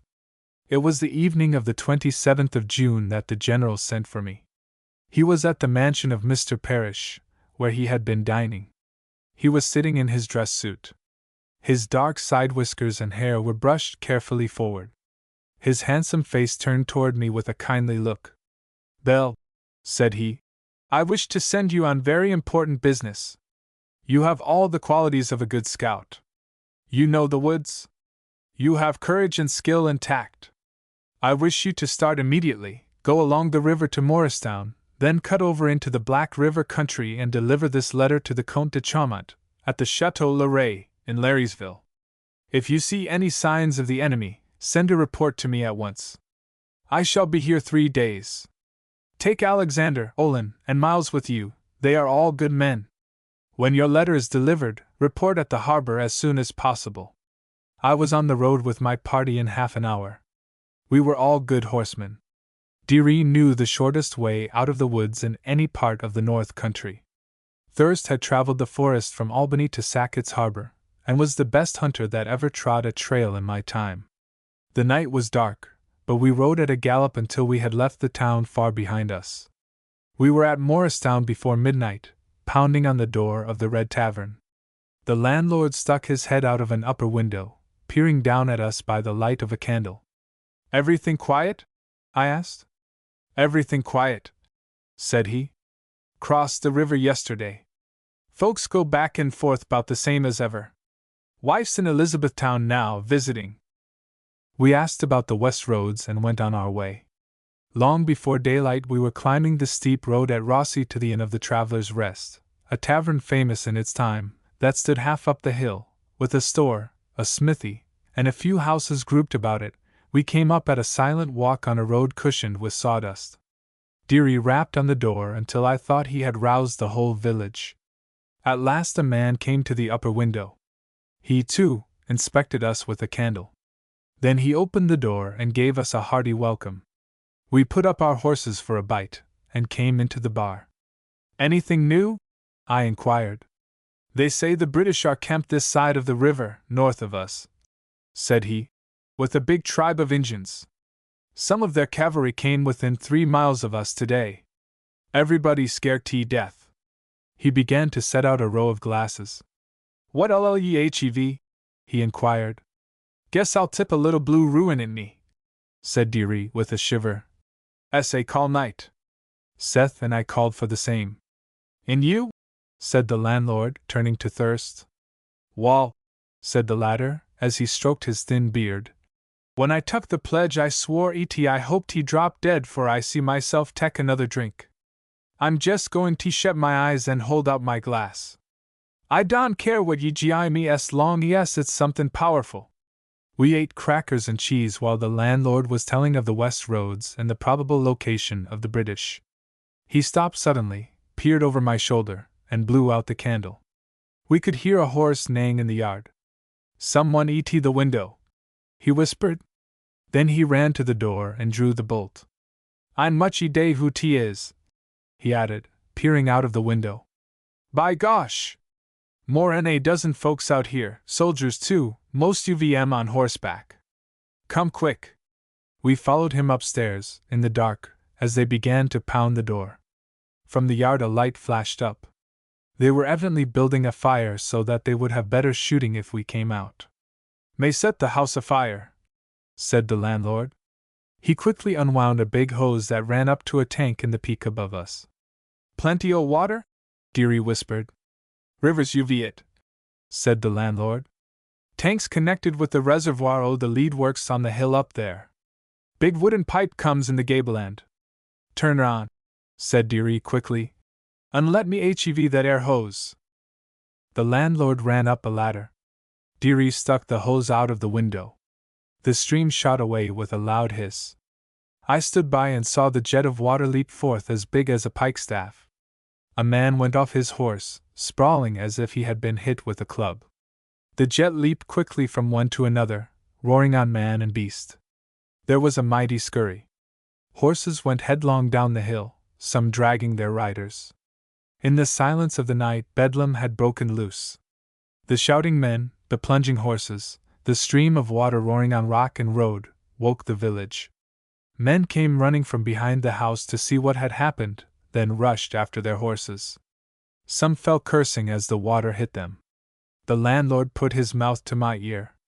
"Mek fair your hosses," he hissed. We were below stairs and out of the door in a jiffy. 2 men fled before us at the stable, scrambled over the fence, and went tumbling downhill. We bridled our horses with all speed, leaped upon them, and went rushing down the steep road, our swords in hand, like an avalanche. They tried to stop us at the foot of the hill, but fell away as we came near. I could hear the snap of their triggers in passing. Only one pistol shot came after us, and that went high.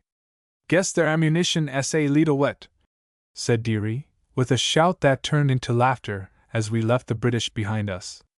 A party of 4 or 5 mounted and gave chase. But our powder was a bit drier than theirs, and for a time we raked the road with our bullets. What befell them I know not, I only know that they held up and fell out of hearing. Crossing a small river at daylight, we took the bed of it, making our way slowly for half a mile or so into the woods.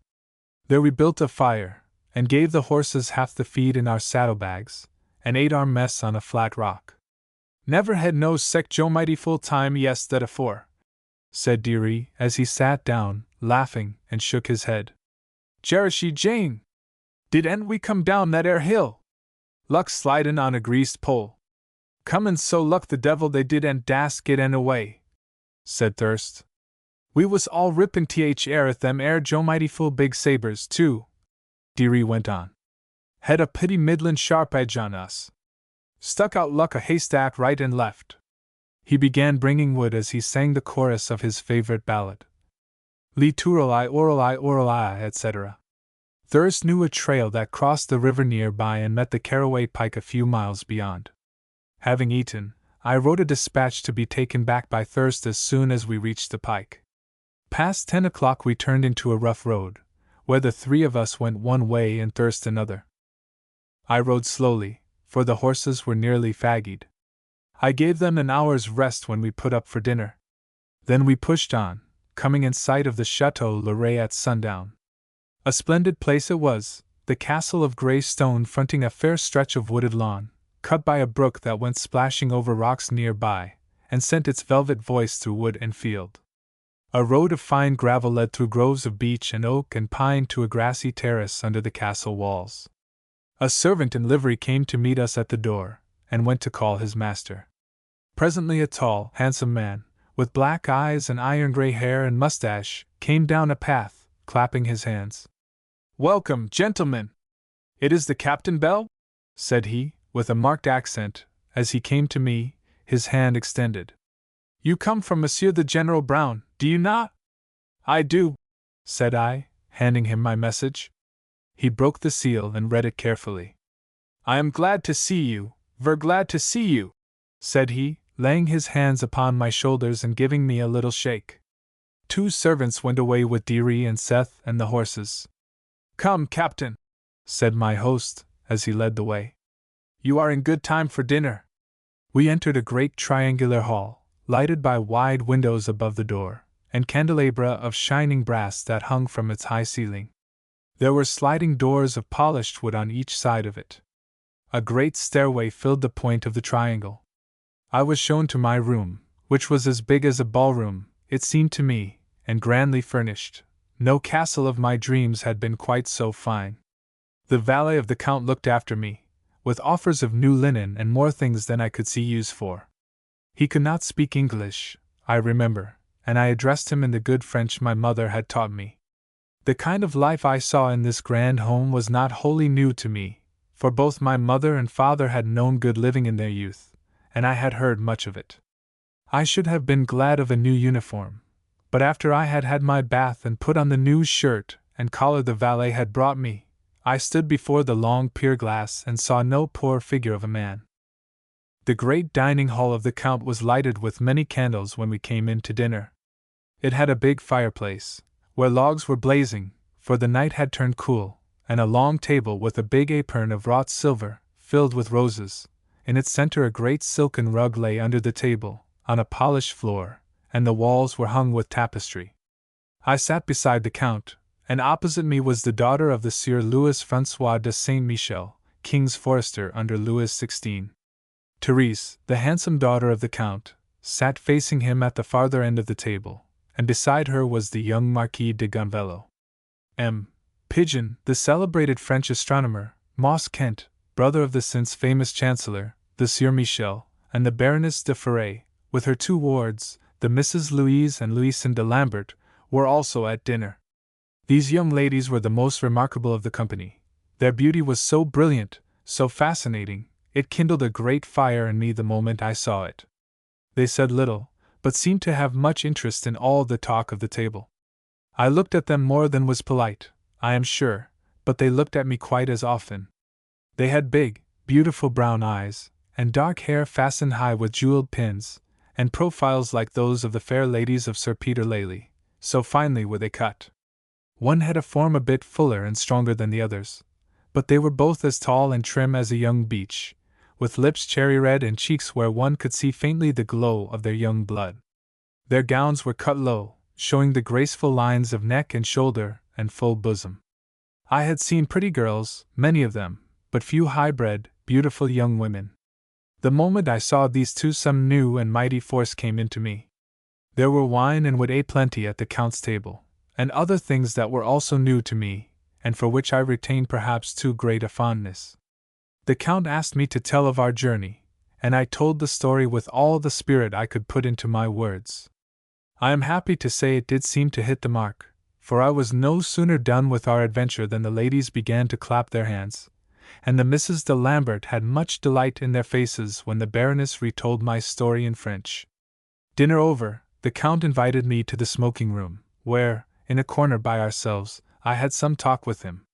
He told me of his father, that he had been a friend of Franklin, that he had given a ship and a cargo of gunpowder to our navy in '76. Like others I had met under his roof, the Count had seen the coming of the reign of terror in France, and had fled with his great fortune. He had invested much of it there in the wild country. He loved America, and had given freely to equip the army for war. He was, therefore, a man of much influence in the campaign of the North, and no doubt those in authority there were instructed, while the war was on, to take special care of his property. "And will you please tell me," I said at length, "who are the Misses de Lambert?" "Daughters of a friend in Paris," said the Count. "He is a great physician. He wishes not for them to marry until they are 21. Mon Dieu! It was a matter of some difficulty. They were beautiful." "Very beautiful," I echoed. "They were admired," he went on. The young men they began to make trouble. My friend he sent them here, with the Baroness, to study, to finish their education. It is healthy, it is quiet, and, well, there are no young gentlemen. They go to bed early, they are up at daylight, they have the horse, they have boats, they amuse themselves very much.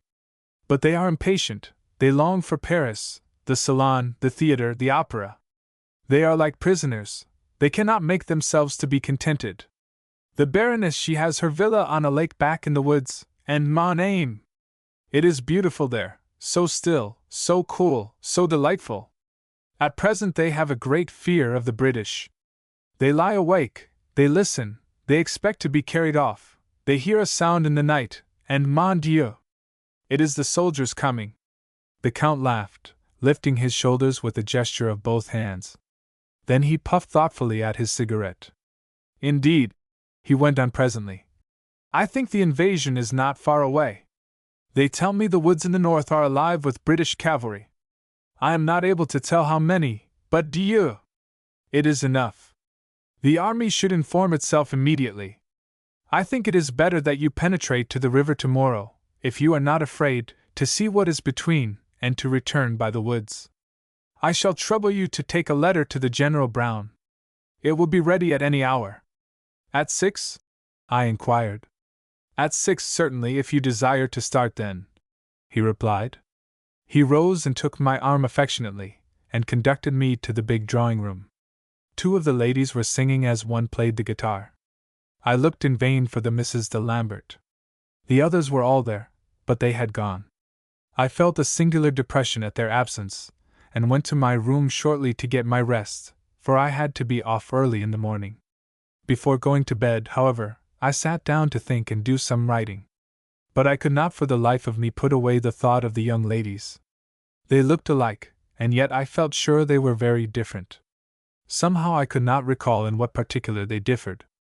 I sat a time thinking over it. Suddenly I heard low voices, those of women speaking in French. I could not tell from where they came. I do wish she would die, the hateful thing, said one. It must be understood these words are more violent in English than they seem in French. The Colonel is severe tonight, said another. The Colonel, a fine Baroness indeed, vieille tyrant. I cannot love her. Lord! I once tried to love a monkey and had better luck. The Colonel keeps all the men to herself. Whom have I seen for a year? Dieu! Women, grandpapa, greasy guides. Not a young man since we left Paris. My dear Louison, said the other, there are many things better than men. Au nom de Dieu! But I should like to know what they are. I have never seen them. But often men are false and evil, said the other in a sweet, low voice. Nonsense, said the first, impatiently. I had rather elope with a one-legged hostler than always live in these woods. Louison, you ought to cross yourself and repeat a Hail Mary. Thanks. I have tried prayer. It isn't what I need. I am no nun like you. My dear sister, don't you ever long for the love of a man, a big, handsome, hearty fellow who could take you up in his arms and squeeze the life out of you? Eh bien, said the other, with a sigh. I suppose it is very nice. I do not dare to think of it. Nice! It is heaven, Louise! And to see a man like that and not be permitted to speak to him. Think of it! A young and handsome man, the first I have seen for a year. Honestly, I could poison the Colonel. My dear, it is the Count as much as the Colonel. She is under his orders, and he has an eagle eye. The old monkey! He enrages me. I could rend him limb from limb. I could not help hearing what they said, but I did not think it quite fair to share their confidence any further, so I went to one of the windows and closed the shutter noisily.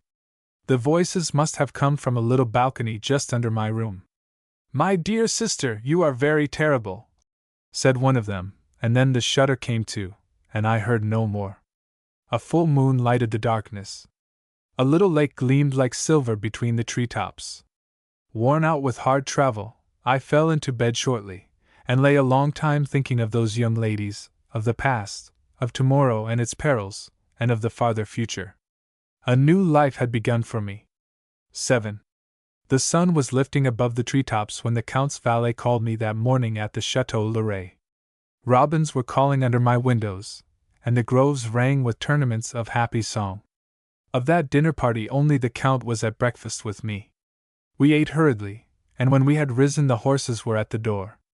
As to my own, a tall chestnut thoroughbred that Mr. Parrish had brought over from England, I never saw him in finer fettle. I started Seth by Caraway Pike for Ogdensburg with the Count's message. Mine host laid hold of my elbow and gave it a good shake as I left him, with Dearie, taking a trail that led north by west in the deep woods. They had stuffed our saddlebags with a plenty for man and horse. I could not be done thinking of the young ladies. It put my heart in a flutter when I looked back at the castle from the wood's edge and saw one of them waving her handkerchief in a window. I lifted my hat, and put my spurs to the flank with such a pang in me I dared not look again. Save for that one thing, I never felt better. The trail was smooth, and we galloped along in silence for a mile or so. Then it narrowed to a stony path, where one had enough to do with slow going to take care of his head, there were so many boughs in the way. "Cherishie Jane!" exclaimed Dearie, as he slowed down. "That air's a grand place. Never had my carcass in no sec bed as they gin me last night, softer and wind, and head springs on like them new wagons ye see over Andermont. Cherishie! Dreamed I was flyin' dot." I had been thinking of what to do if we met the enemy and were hard pressed. We discussed it freely, and made up our minds that if there came any great peril of capture we would separate, each to take his own way out of the difficulty. We halted by a small brook at midday, feeding the horses and ourselves out of the saddlebags. "Ain't jest exact how why use tea this kind UV a sickle," said Dearie, as he felt the edge of his saber. "But I'll be dummed ef it don't seem ESEFID or ter be Ruther Dangrouse with that air in my hand." He knew a little about rough fighting with a saber. He had seen my father and me go at each other hammer and tongs there in our dooryard every day of good weather. Stormy days he had always stood by in the kitchen, roaring with laughter, as the good steel rang and the house trembled.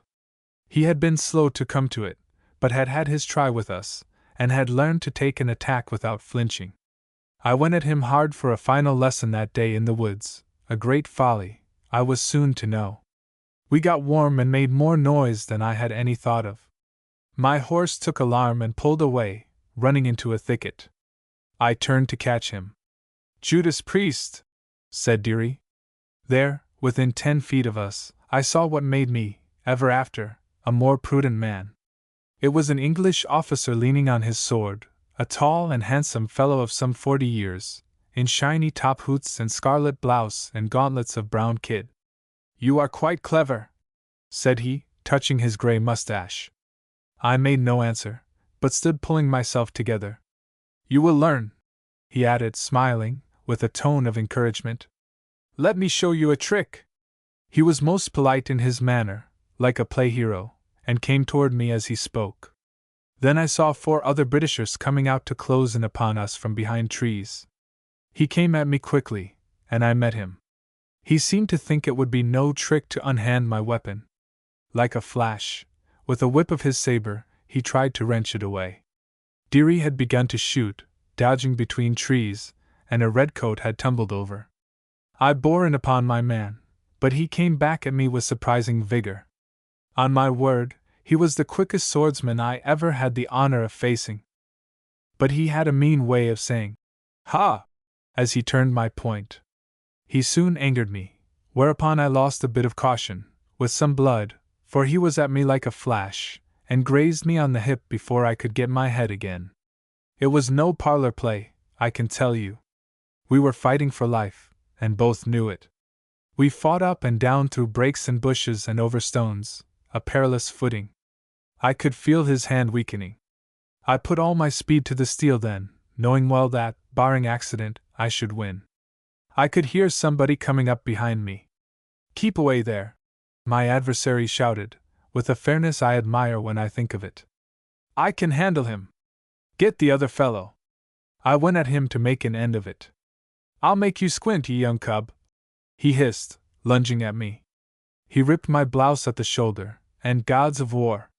We made the sparks fly. Then he went down, wriggling. I had caught him in the side, poor fellow. Like a flash I was off in a thicket. One of the enemy got out of my way and sent a bullet after me. I could feel it rip and sting in the muscle as it rubbed my ribs. I kept foot and made for my horse. He had caught his reins, and I was on him and off in the bush, between bullets that came ripping the leaves about me, before they could give chase. Drums were beating the call to arms somewhere.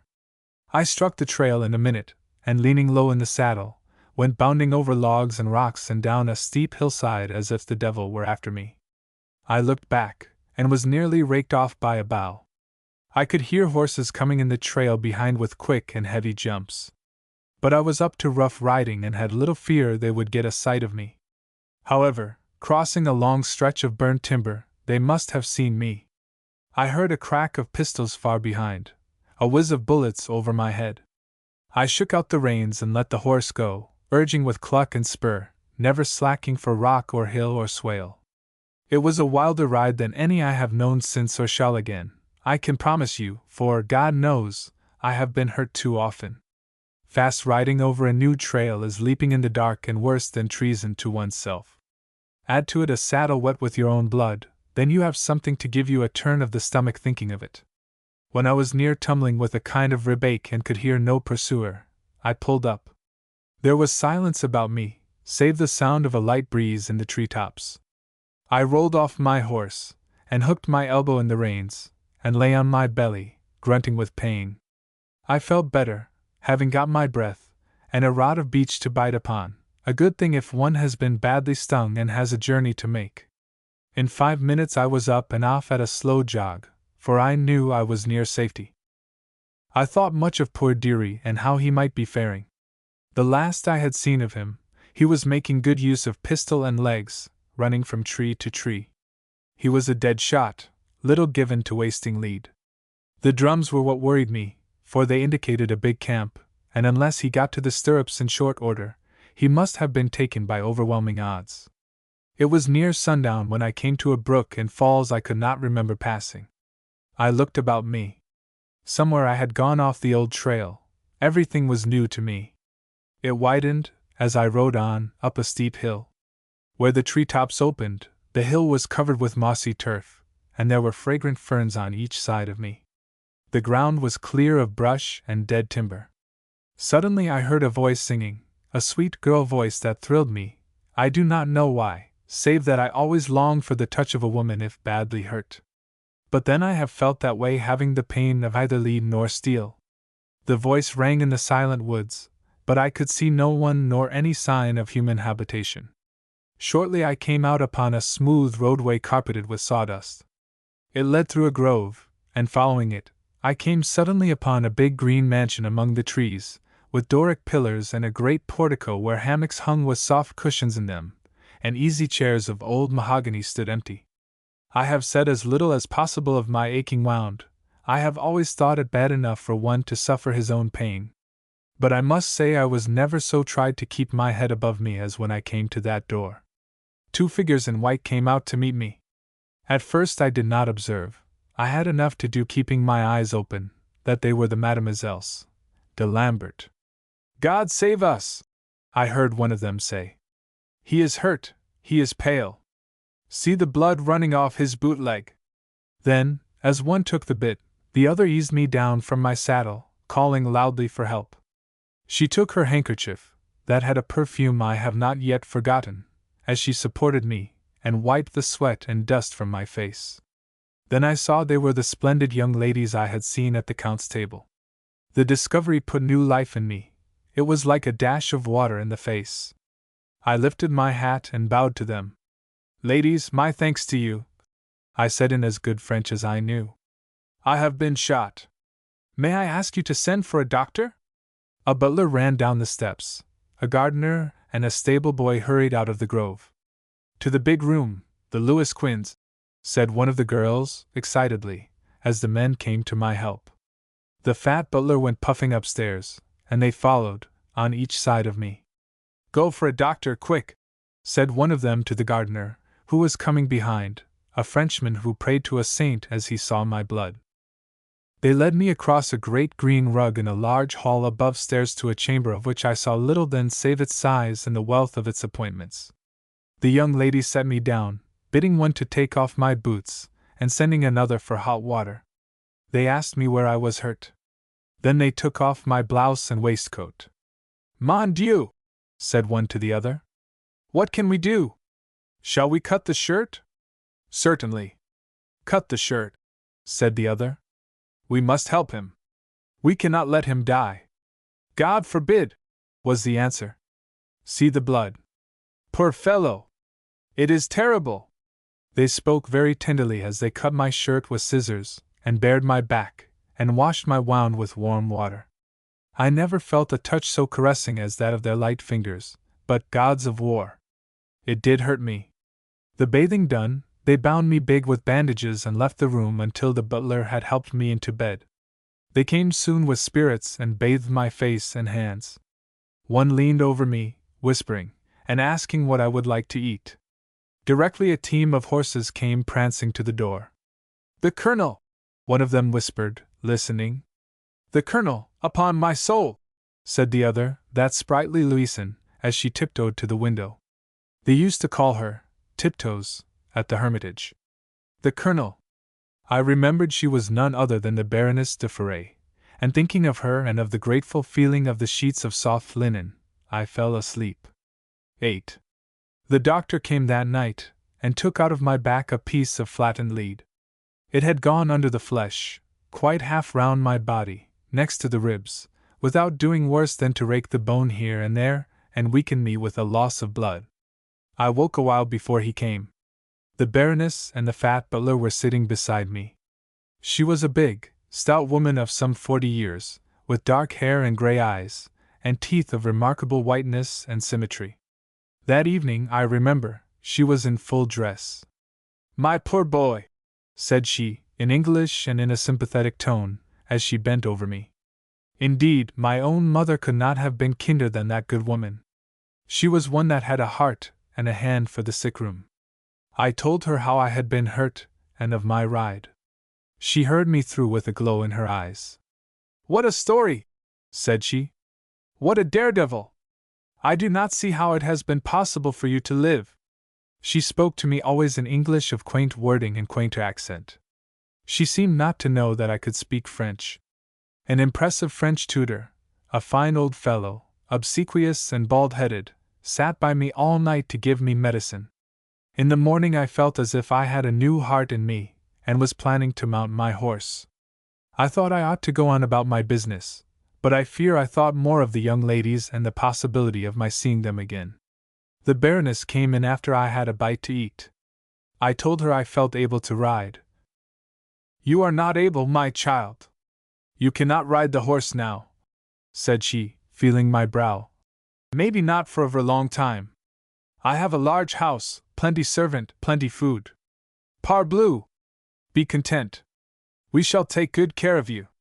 If there is one message to go to your chief, you know I shall send it. I wrote a brief report of my adventure with the British, locating the scene as carefully as might be, and she sent it by mounted messenger to the Burg. The young ladies, they wish to see you, said the Baroness. They are kind-hearted, they would like to do what they can. But I tell them no, they will make you to be very tired. On the contrary, it will rest me. Let them come, I said. But I warn you, said she, lifting her finger as she left the room. Do not fall in love. They are full of mischief. They do not study. They do not care. You know they make much fun all day. The young ladies came in presently. They wore grey gowns admirably fitted to their fine figures.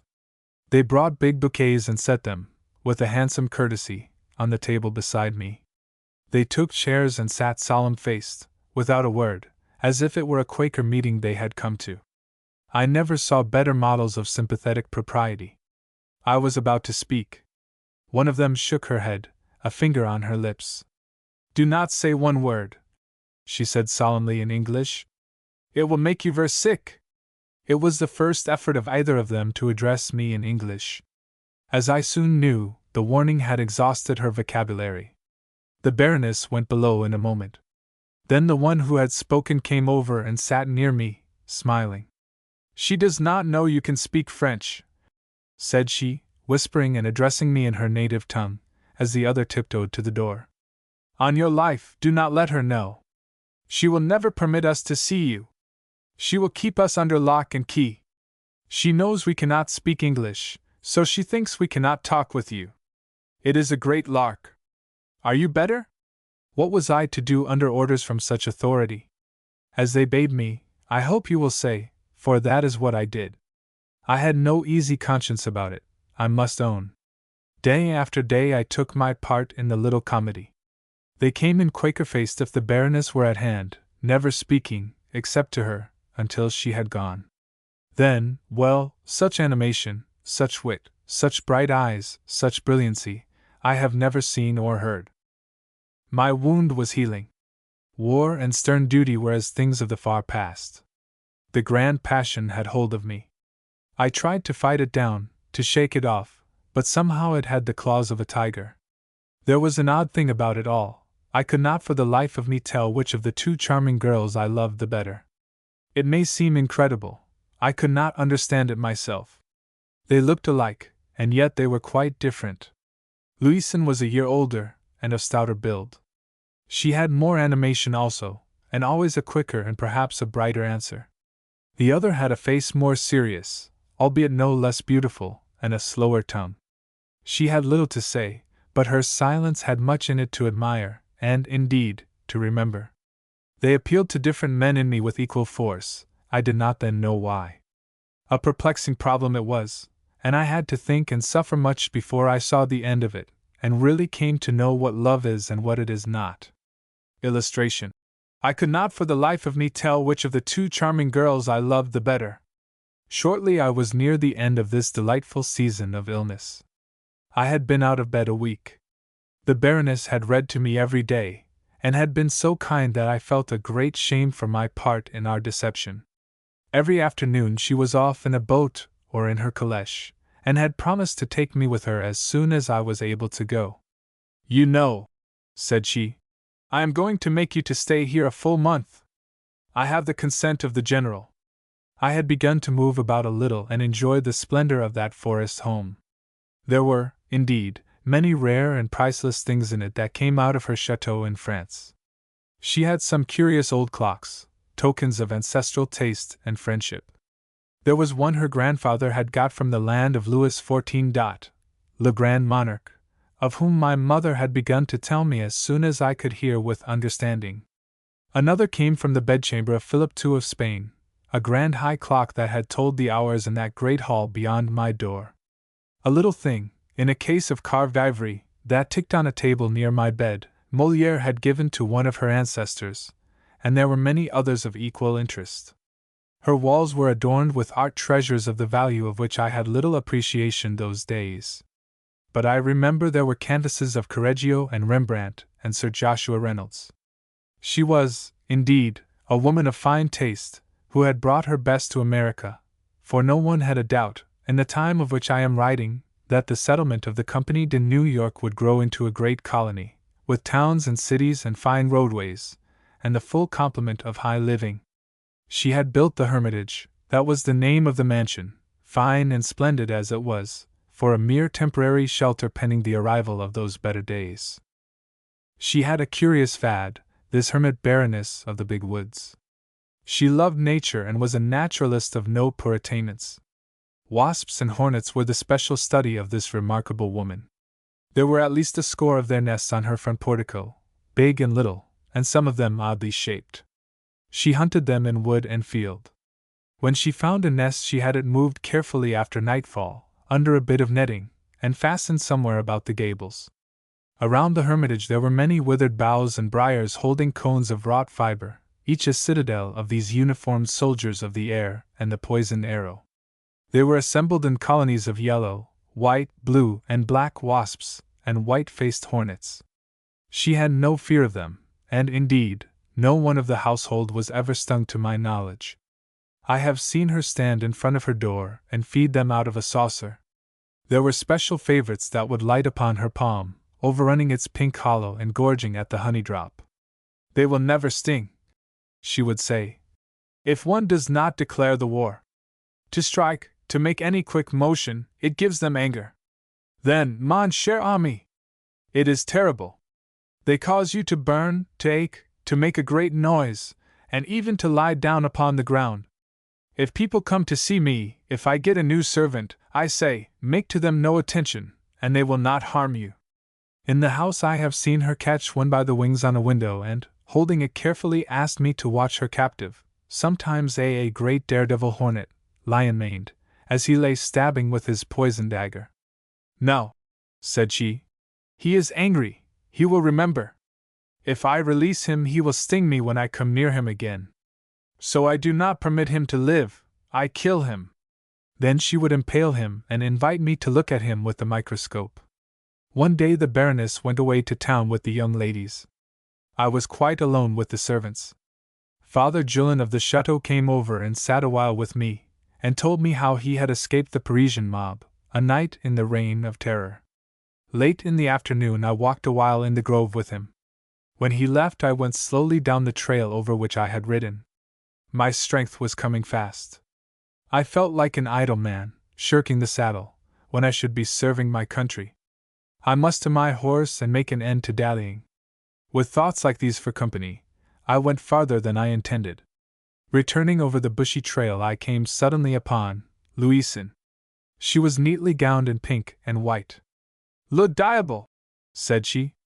You surprise me. I thought you went another way. Or you would not have taken this one, I said. Of course not, said she. One does not wish to find men if she is hunting for. She hesitated a moment, blushing. Mon Dieu!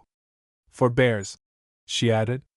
I thought then, as her beautiful eyes looked up at me smiling, that she was incomparable, that I loved her above all others. I felt sure of it. And why do you hunt bears? I inquired. I do not know. I think it is because they are so beautiful, so amiable, she answered. And such good companions. Yes, they never embarrass you, she went on. You never feel at loss for a word. I fear you do not know bears. Do you? Better than men. Voila! She exclaimed, touching me with the end of her parasol. You are not so terrible. I do not think you would bite. No, I have never bitten anything but bread and doughnuts, or something of that sort. Come, I desire to intimidate you. Won't you please be afraid of me? Indeed, I can be very terrible. See! I have sharp teeth. She turned with a playful growl, and parting her crimson lips, showed them to me, white and shapely, and as even as if they had been wrought of ivory. She knew they were beautiful, the vixen. You terrify me. I have a mind to run, I said, backing off. Please do not run, she answered quickly. I should be afraid that. She hesitated a moment, stirring the moss with one dainty foot. That you might not return, she added, smiling as she looked up at me. Then perhaps it will do as well if I climb a tree. No, I wish to talk with you. Mamselle, you honor me, I said. And dishonor myself, I presume, with so much boldness, she went on. It is only that I have something to say, and you know when a woman has something to say. It is a fool that does not listen if she be as fair as you, I put in. You are, well, I shall not say what I think of you for fear of giving offense, said she, blushing as she spoke. Do you like the life of a soldier?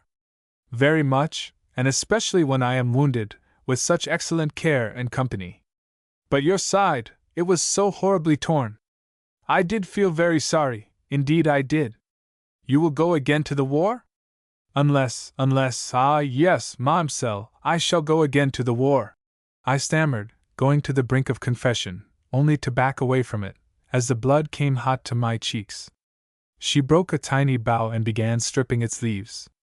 Tell me, do you love the Baroness? She inquired as she whipped a swaying bush of briar. The question amazed me. I laughed nervously. I admire the good woman, she would make an excellent mother, was my answer. Well spoken, she said, clapping her hands. I thought you were a fool. I did not know whether you were to blame, or the Creator. Or the Baroness, I added, laughing. Well, said she, with a pretty shrug, is there not a man for every woman?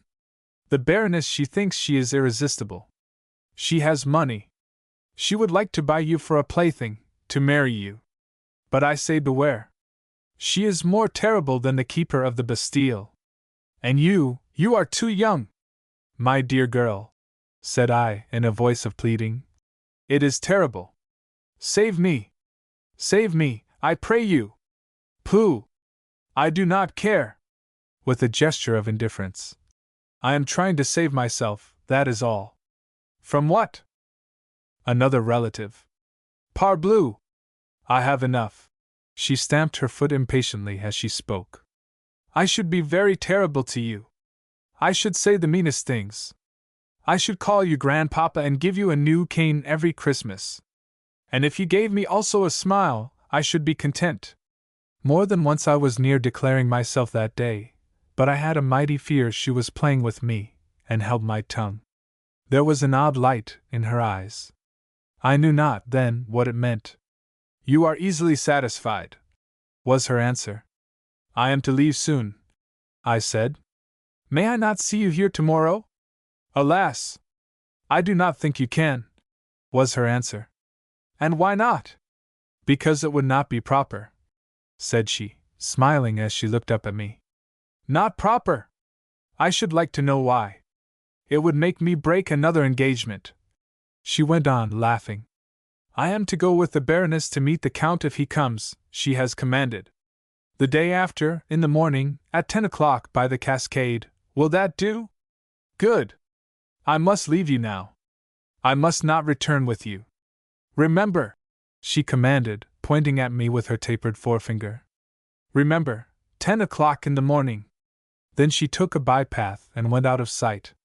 I returned to the mansion as deep in love as a man could be. I went to dinner with the rest that evening. Louison came in after we were all seated. You are late, my dear, said the Baroness. Yes, I went away walking and lost something, and was not able to find it again. 9. Next morning the Baroness went away in her glittering calèche with Louison. Each shining spoke and golden turret flashed the sunlight back at me as I looked after them at the edge of the wood. The Baroness had asked me to go with her, but I thought the journey too long. Louise came out and sat by me a while as I lay in the hammock. She was all in white.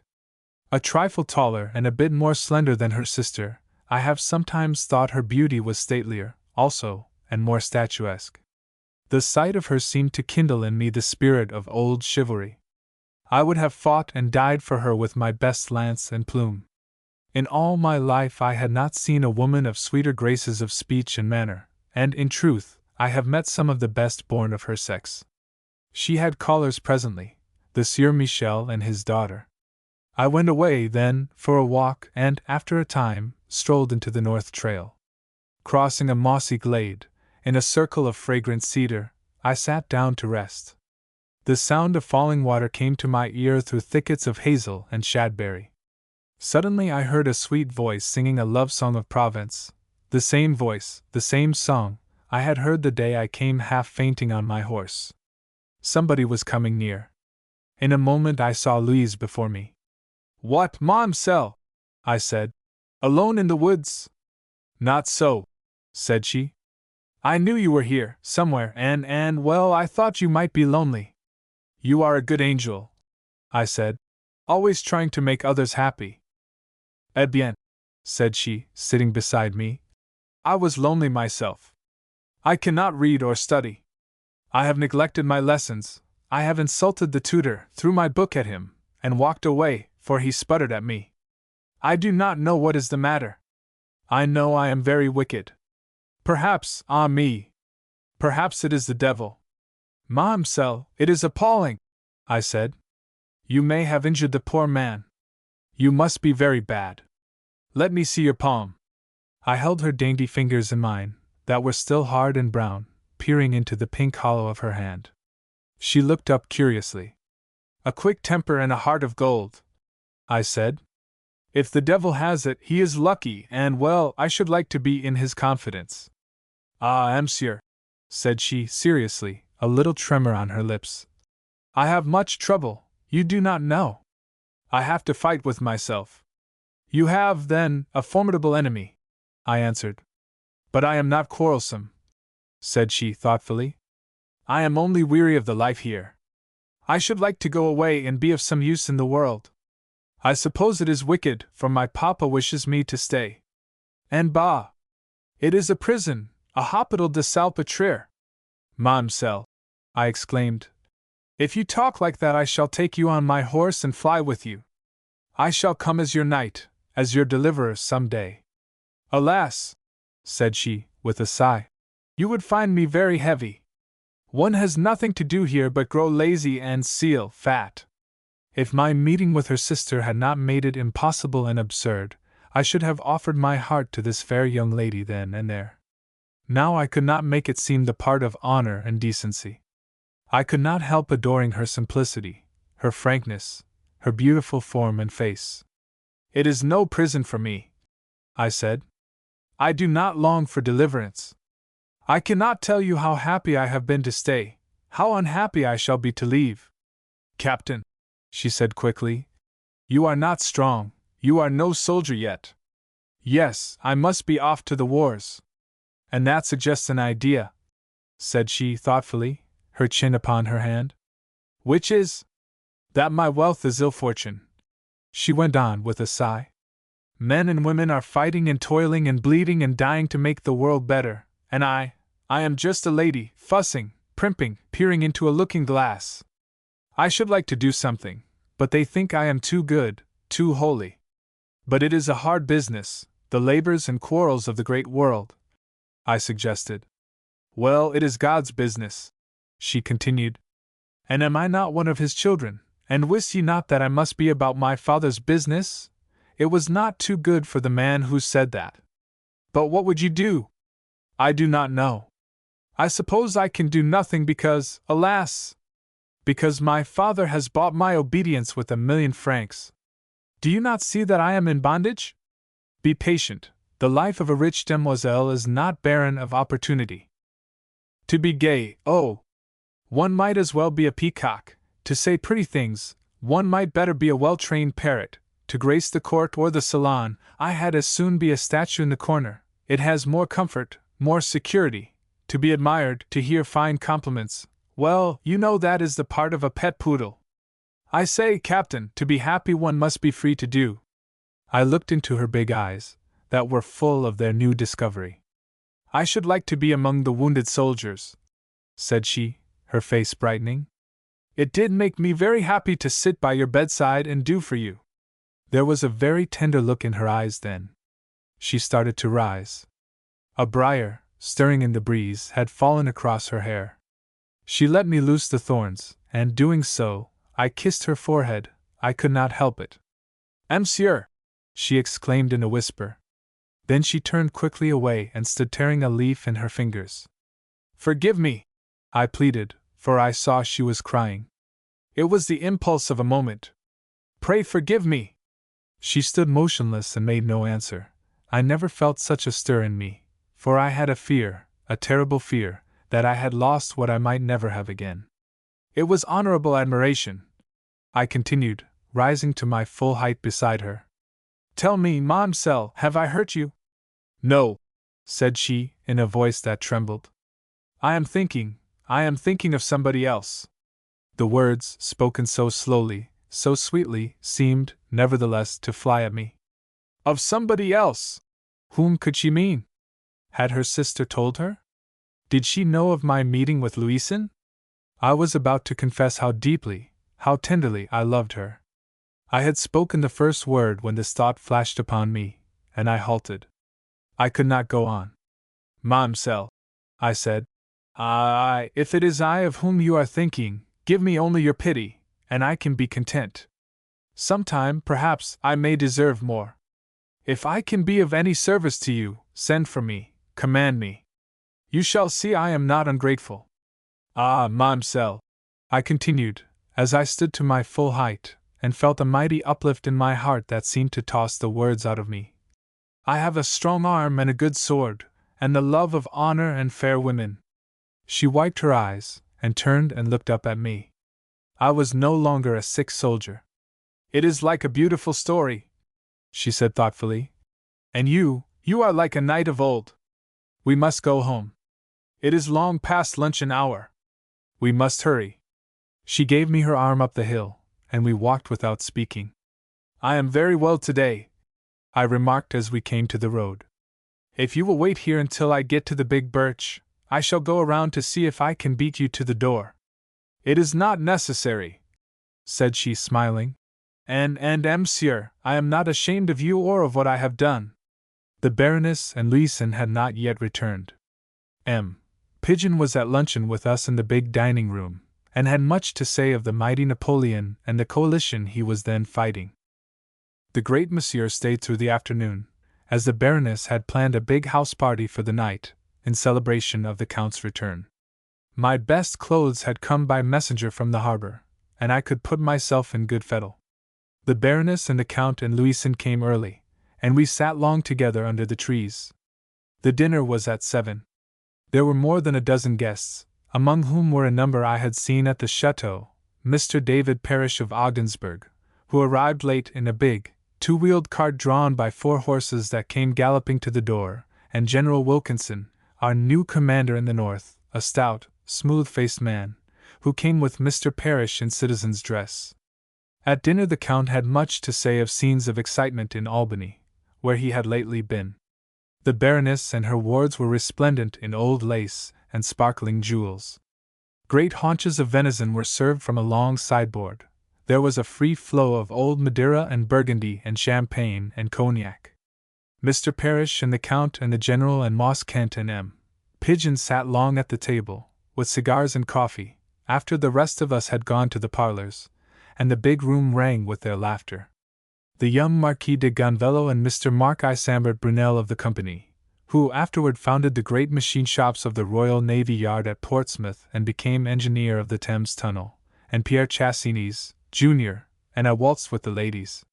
Presently I sat down near the Baroness, who was talking in French with Therese Leray, the Count's daughter.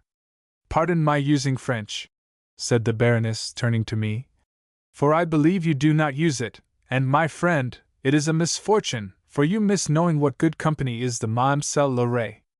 And I miss much pleasure and mayhap a duel with the Marquis, I said, laughing. But I beg you to proceed with your talk. I have learned many words since I came here, and I love the sound of it. We saw British soldiers today, she continued to Mademoiselle Leray, in French.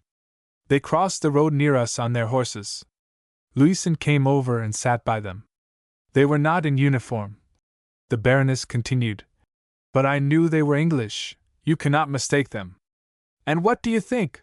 Said Louison eagerly. One of them threatened to kiss me. Indeed, that was terrible, said Mademoiselle Leray. You must have been afraid. Yes, said she, smiling.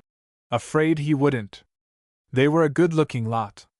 I do not think he was speaking of you at all, said the Baroness. He was looking at me when. Seal! Exclaimed Louison, laughing. That is why they turned suddenly and fled into the fields. I fled too, perhaps as suddenly as the Britishers, to save myself the disgrace of laughter. The great clock in the hall above stairs told the hour of 2. The ladies had all gone to bed save the Baroness. The butler had started upstairs, a candelabrum in his hand. Following him were the Count and Mr. Parrish, supporting the General between them.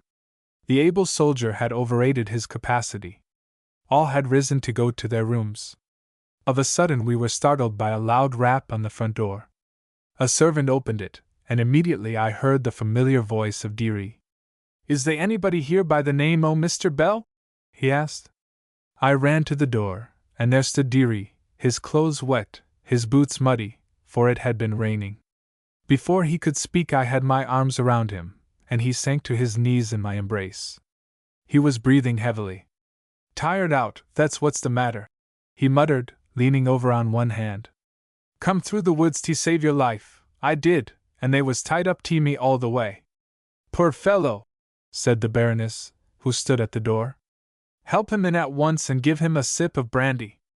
Tuck me prisoner over there in the woods that day, said he, sinking into a chair and leaning forward, his head on his hands. They tuck and they toted me over to Canady, and I tuck and got away, and they after me.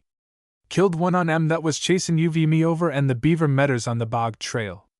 Haas got t wall errands so he had t come down. Riz up out o' the grass and catched holt him for he see ud pull a weep on. Tuck this out his pocket, and I tried to get the boss out o' the mire, but didn't hev time. He sat erect and proudly handed me a sheet of paper. I opened it and read as follows.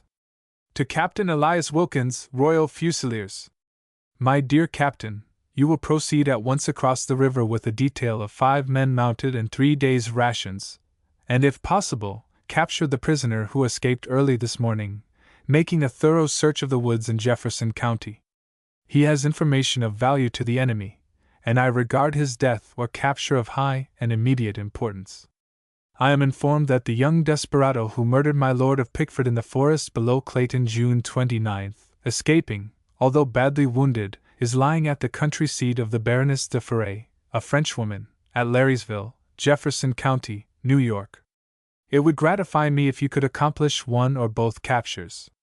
With respect, I am your obedient servant, R. Schaefer, General Commanding. They'll be here, said Deary.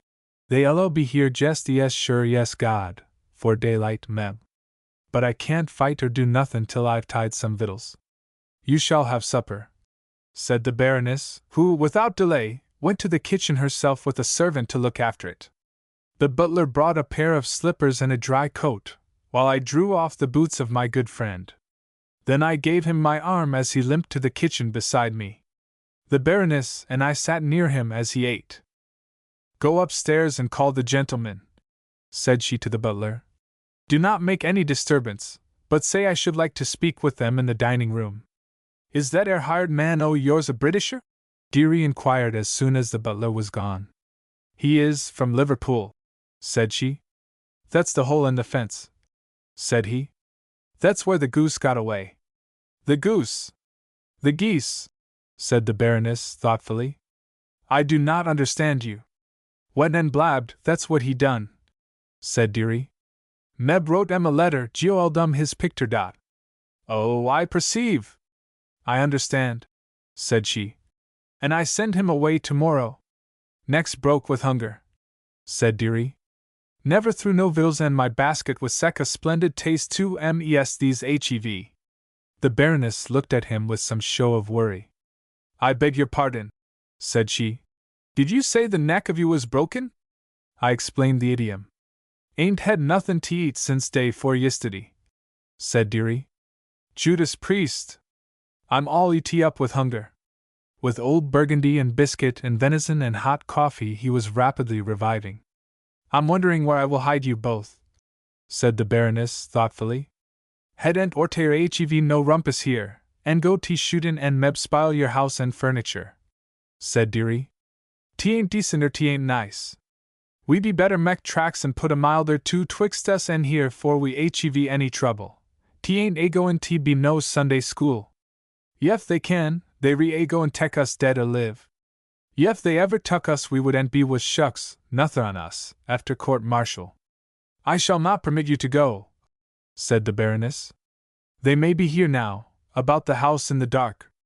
They would shoot you, they would stab you, they would cause you to die as you went. No, I shall permit you not to go, there are 4 of them. Very well, we shall fight here, we shall conquer. We have a general, a count, a millionaire, a marquis, a lawyer, an astronomer, a scout, and, she added, patting me on the shoulder, le brave capitaine. I have 4 guns and 3 pistols, and Monsieur Bell has arms also. We shall conquer. We shall make them to bite the dust. Guns, did ye say? Cherishie Jane. Le shvm, said Deary. What did he call me? Mon Dieu! Cherishie Jane. It is not I, said the Baroness. Again I explained the difficulty. Ain't very proper spoke, said Deary apologetically. Just want say them guns are likely to come handy here most any minute. Give us guns, and we'll sock it to 'em. "We shall sock it to them, we shall indeed," said she, hurrying out of the room.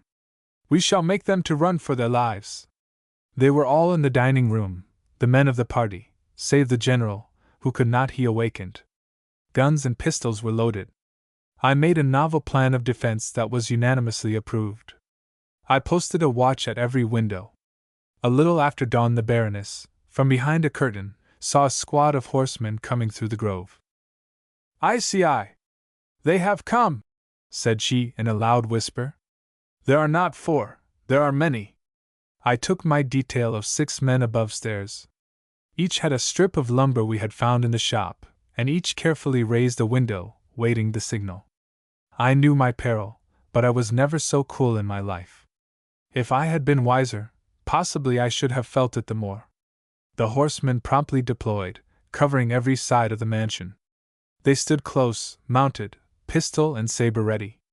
Suddenly I gave the signal. Then each of us thrust out the strip of lumber stealthily, prodding the big drab cones on every side. Hornets and wasps, a great swarm of them, sprang thick as seeds from the hand of a sower. It was my part to unhouse a colony of the long, white-faced hornets.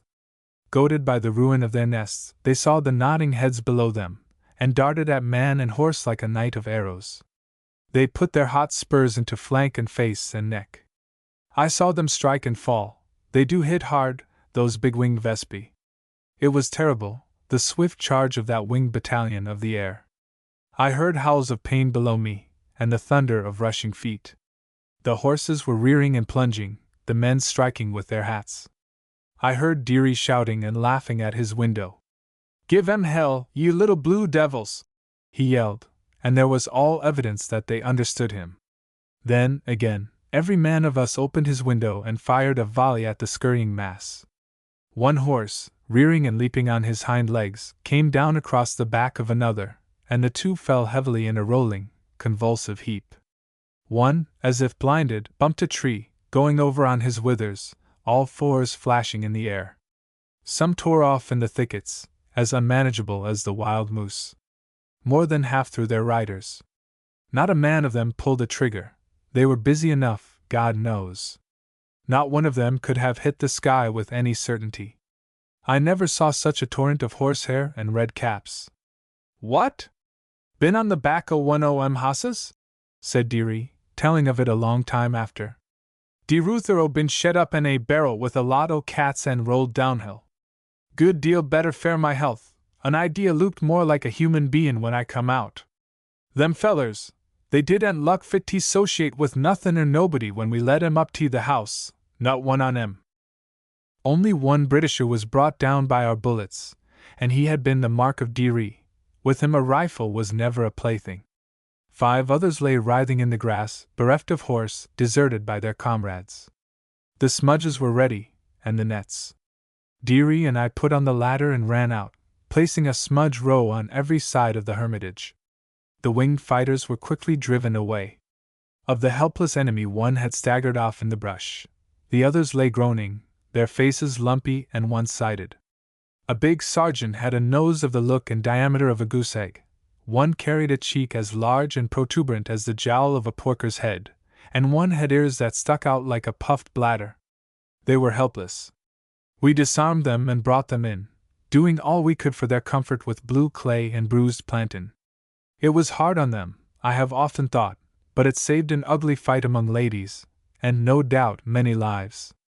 I know, if they had taken us, Dearie and I would never have got back. I have saved myself many a time by strategy, but chose the sword always if there were an even chance. And God knows, if one had ever a look at our bare bodies, he would see no sign of shirking on either Dearie or me. The shooting and shouting and the tramp of horse and man had roused everybody in the big house. Even the general came down to know what was the matter. The young ladies came, pale and frightened, but in faultless attire. I put an armed guard by the prisoners at the door, under command of Dearie. Then I had them bear the feet of the 4 Britishers, knowing they could not run bootless in the brush. We organized a convoy, the general and I, and prepared to start for the garrison. We kept the smudges going, for now and then we could hear the small thunder of hornet wings above us. There is a mighty menace in it, I can tell you, if they are angry. Jerushy Jane Pepper, said Dearie as he sat, rifle on his knee, looking at his prisoners. Never thought nobody see de luck est Joe mighty fool cur us. Does mek a man humly thev any trouble with them ere willy cum bobs? He meant wasps. I had had no opportunity for more than a word with the young ladies. I hoped it might come when I went in for a hasty breakfast with the Baroness, the Count, the General, and Mr. Parrish. As we were eating, Louison came in hurriedly. She showed some agitation. What is the trouble, my dear? Said the Baroness, in French. Eh bien, only this, said she. I have dropped my ring in the brook. It is my emerald. I cannot reach it. Too bad. She has dropped her ring in the brook, said the Baroness, in English, turning to me. If she will have the kindness to take me there, I said to the hostess, rising as I spoke, I shall try to get it for her. Monsieur le Capitaine, you are very obliging, said she. Then, turning to Louison, she added in French, Go with him. He will recover it for you. It pleased and flattered me, the strategy of this wonderful young creature. She led me, with dainty steps, through a dewy garden walk into the trail. Parbleu, she whispered, is it not a shame to take you from your meat? But I could not help it. I had to see you, there is something I wished to say. A pretty girl is better than meat, I answered quickly. I am indebted to you. My! But you have a ready tongue, said she. It is with me a pleasure to listen. You are going away? You shall not return, perhaps? She was trying to look very gay and indifferent, but in her voice I could detect a note of trouble. The flame of passion, quenched for a little time by the return of peril and the smoke of gunpowder, flashed up in me. It is this, she went on. I may wish you to do me a favor. May I have your address? And you may command me, I said as I gave it to her. Have a care, she said, laughing. I may ask you to do desperate things, you may need all your valor. The Count and the Baroness, they may send us back to France. Which will please you? I remarked. Perhaps, she said quickly. Mon Dieu! I do not know what I want, I am a fool. Take this. Wear it when you are gone. Not that I care, but it will make you remember. She held in her fingers a flashing emerald on a tiny circlet of gold. Before I could answer, she had laid it in my hard palm and shut my hand upon it. Dieu! She exclaimed, whispering. I must return, I must hurry. Remember, we did not find the ring. I felt a great impulse to embrace her and confess my love. But I was not quick enough. Before I could speak, she had turned away and was running. I called to her, but she did not turn or seem to hear me. She and my opportunity were gone. We stowed the prisoners in the big coach at the Baroness, behind a lively team of 4. Then my horse and one for Dearie were brought up. Do not forget, said the Baroness, holding my hand. You are always welcome in my house. I hope, ma foi, that you will never find happiness until you return. The young ladies came not to the step where we were, but stood by the Count waving adieus. Louison had a merry smile and a pretty word of French for me. Louise only a sober look that made me sad, if it did not speak for the same feeling in her. The Count was to remain at the Hermitage, having sent to the chateau for a squad of his armed retainers. They were to defend the house, if, by chance, the British should renew their attack. Mr. Parrish and his footman and the General went with us, the former driving. Dearie and I rode on behind as the coach went off at a gallop. He was a great whip, that man David Parrish, who had built a big mansion at Ogdensburg and owned so much of the North Country those days. He was a gentleman when the founders of the proud families of today were dickering in small merchandise. Indeed, one might look in vain for such an establishment as his north of Virginia. This side the Atlantic there was no stable of horses to be compared with that he had, splendid English thoroughbreds, the blood of which is now in every great family of American horses. And, my faith, he did love to put them over the road. He went tearing uphill and down at a swift gallop, and the roads were none too smooth in that early day. Before leaving home, he had sent relays ahead to await his coming every 15 miles of the journey. He always did that if he had far to go. This time he had posted them clear to the harbor. The teams were quickly shifted. Then we were off again with a crack of the whip and a toot of the long horn. He held up in the swamps, but where footing was fair, the high-mettled horses had their heads and little need of urging. We halted at an inn for a sip of something and a bite to eat. "Parrish," said the general, rising on stiffened legs, "I like your company and I like your wine, but your driving is a punishment." Deary was worn out with lack of sleep and rest, but he had hung doggedly to his saddle. "How do you feel?" I asked him as we drew up on each side of the coach. "Split the collar," said he, soberly, as he rested an elbow on his pommel. We got to headquarters at 5, and turned over the prisoners. We had never a warmer welcome than that of the colonel. "I congratulate you both," he said as he brought the rum bottle after we had made our report. "You've got more fight in you than a wolverine. Down with your rum and off to your beds, and report here at Reveille. I have a tough job for you tomorrow." 11. It was, indeed, tougher business than we had yet known, a dash into the enemy's country, where my poor head was in excellent demand. Deary and I were to cross the lake with a band of raiders, a troop of 40, under my command. We were to rescue some prisoners in a lockup on the other side. They were to be shot in the morning, and our mission therefore admitted of no delay. Our horses had been put aboard a brig at midnight, and soon after the noon mess we dropped down the lake, going into a deep, wooded cove south of the Grenadier Island. There we lay waiting for nightfall. A big wind was howling over the woods at sunset, and the dark came on its wings an hour ahead of time. The night was black and the lake noisy when we got under way, bound for a flatboat ferry. Our skipper, it turned out, had little knowledge of those waters. He had shortened sail, and said he was not afraid of the weather. The wind, out of the southeast, came harder as it drove us on. Before we knew it, the whole kit and boodle of us were in a devil of a shake-up there in the broad water. Deary and I were down among the horses and near being trampled under in the roll. We tried to put about then, but the great gusts of wind made us lower sail and drop anchor in a hurry. Soon the horses were all in a tumble and one on top of the other. We had to jump from back to save ourselves. It was no pretty business, I can tell you, to get to the stairway. Deary was stripped of a bootleg, and I was cut in the chin by a front hoof, going 10 feet or so to the upper deck.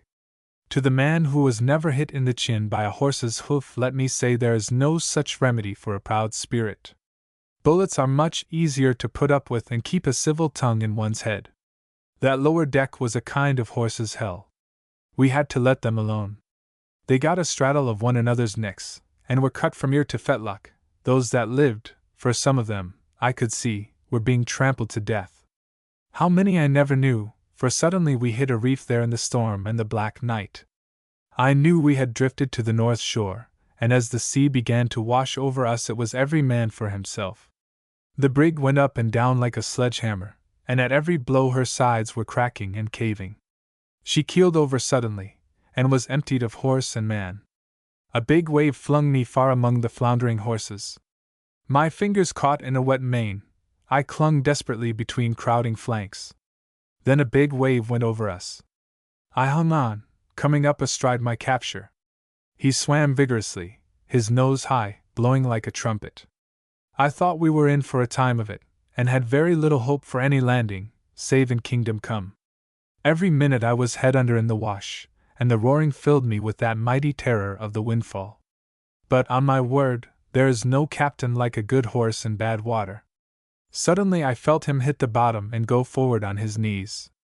Then he reared up, and began to jump in the sand. A big wave washed him down again. He fell on his side in a shallow, but rose and ran wearily over a soft beach. In the blackness around me I could see nothing. A branch whipped me in the face, and I ducked. I was not quick enough. It was like fencing in the dark. A big bough hit me, raking the withers of my horse, and I rolled off headlong in a lot of bushes. The horse went on, out of hearing, but I was glad enough to lie still, for I had begun to know of my bruises. In a few minutes I took off my boots and emptied them, and wrung my blouse, and lay back, cursing my ill luck. But that year of 1813 had the kick of ill fortune in it for every mother's son of us there in the North Country. I have ever noticed that war goes in waves of success or failure.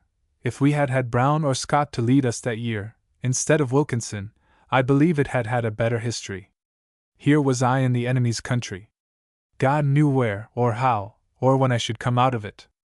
I thought of Deary and how it had gone with him in that hell of waters. I knew it would be hard to drown him. We were so near shore, if he had missed the rocks I felt sure he would come out safely. I thought of Leeson and Lees, and wondered if ever I should see them again. Their faces shone upon me there in the windy darkness, and one as brightly as the other. Afterwhiles I drew my wet blouse over me and went to sleep, shivering. A familiar sound woke me, that of the reveille. The sun was shining, the sky clear, the wind had gone down. A crow sat calling in a tree above my head. I lay in a strip of timber, thin and narrow, on the lake shore. Through the bushes I could see the masts of the brig slanting out of water some rods away. Beyond the timber was a field of corn, climbing a side hill that sloped off to a level, grassy plain. Beyond the hilltop, reveille was still sounding. A military camp was near me, and although I made no move, my mind was up and busy as the drumsticks over the hill.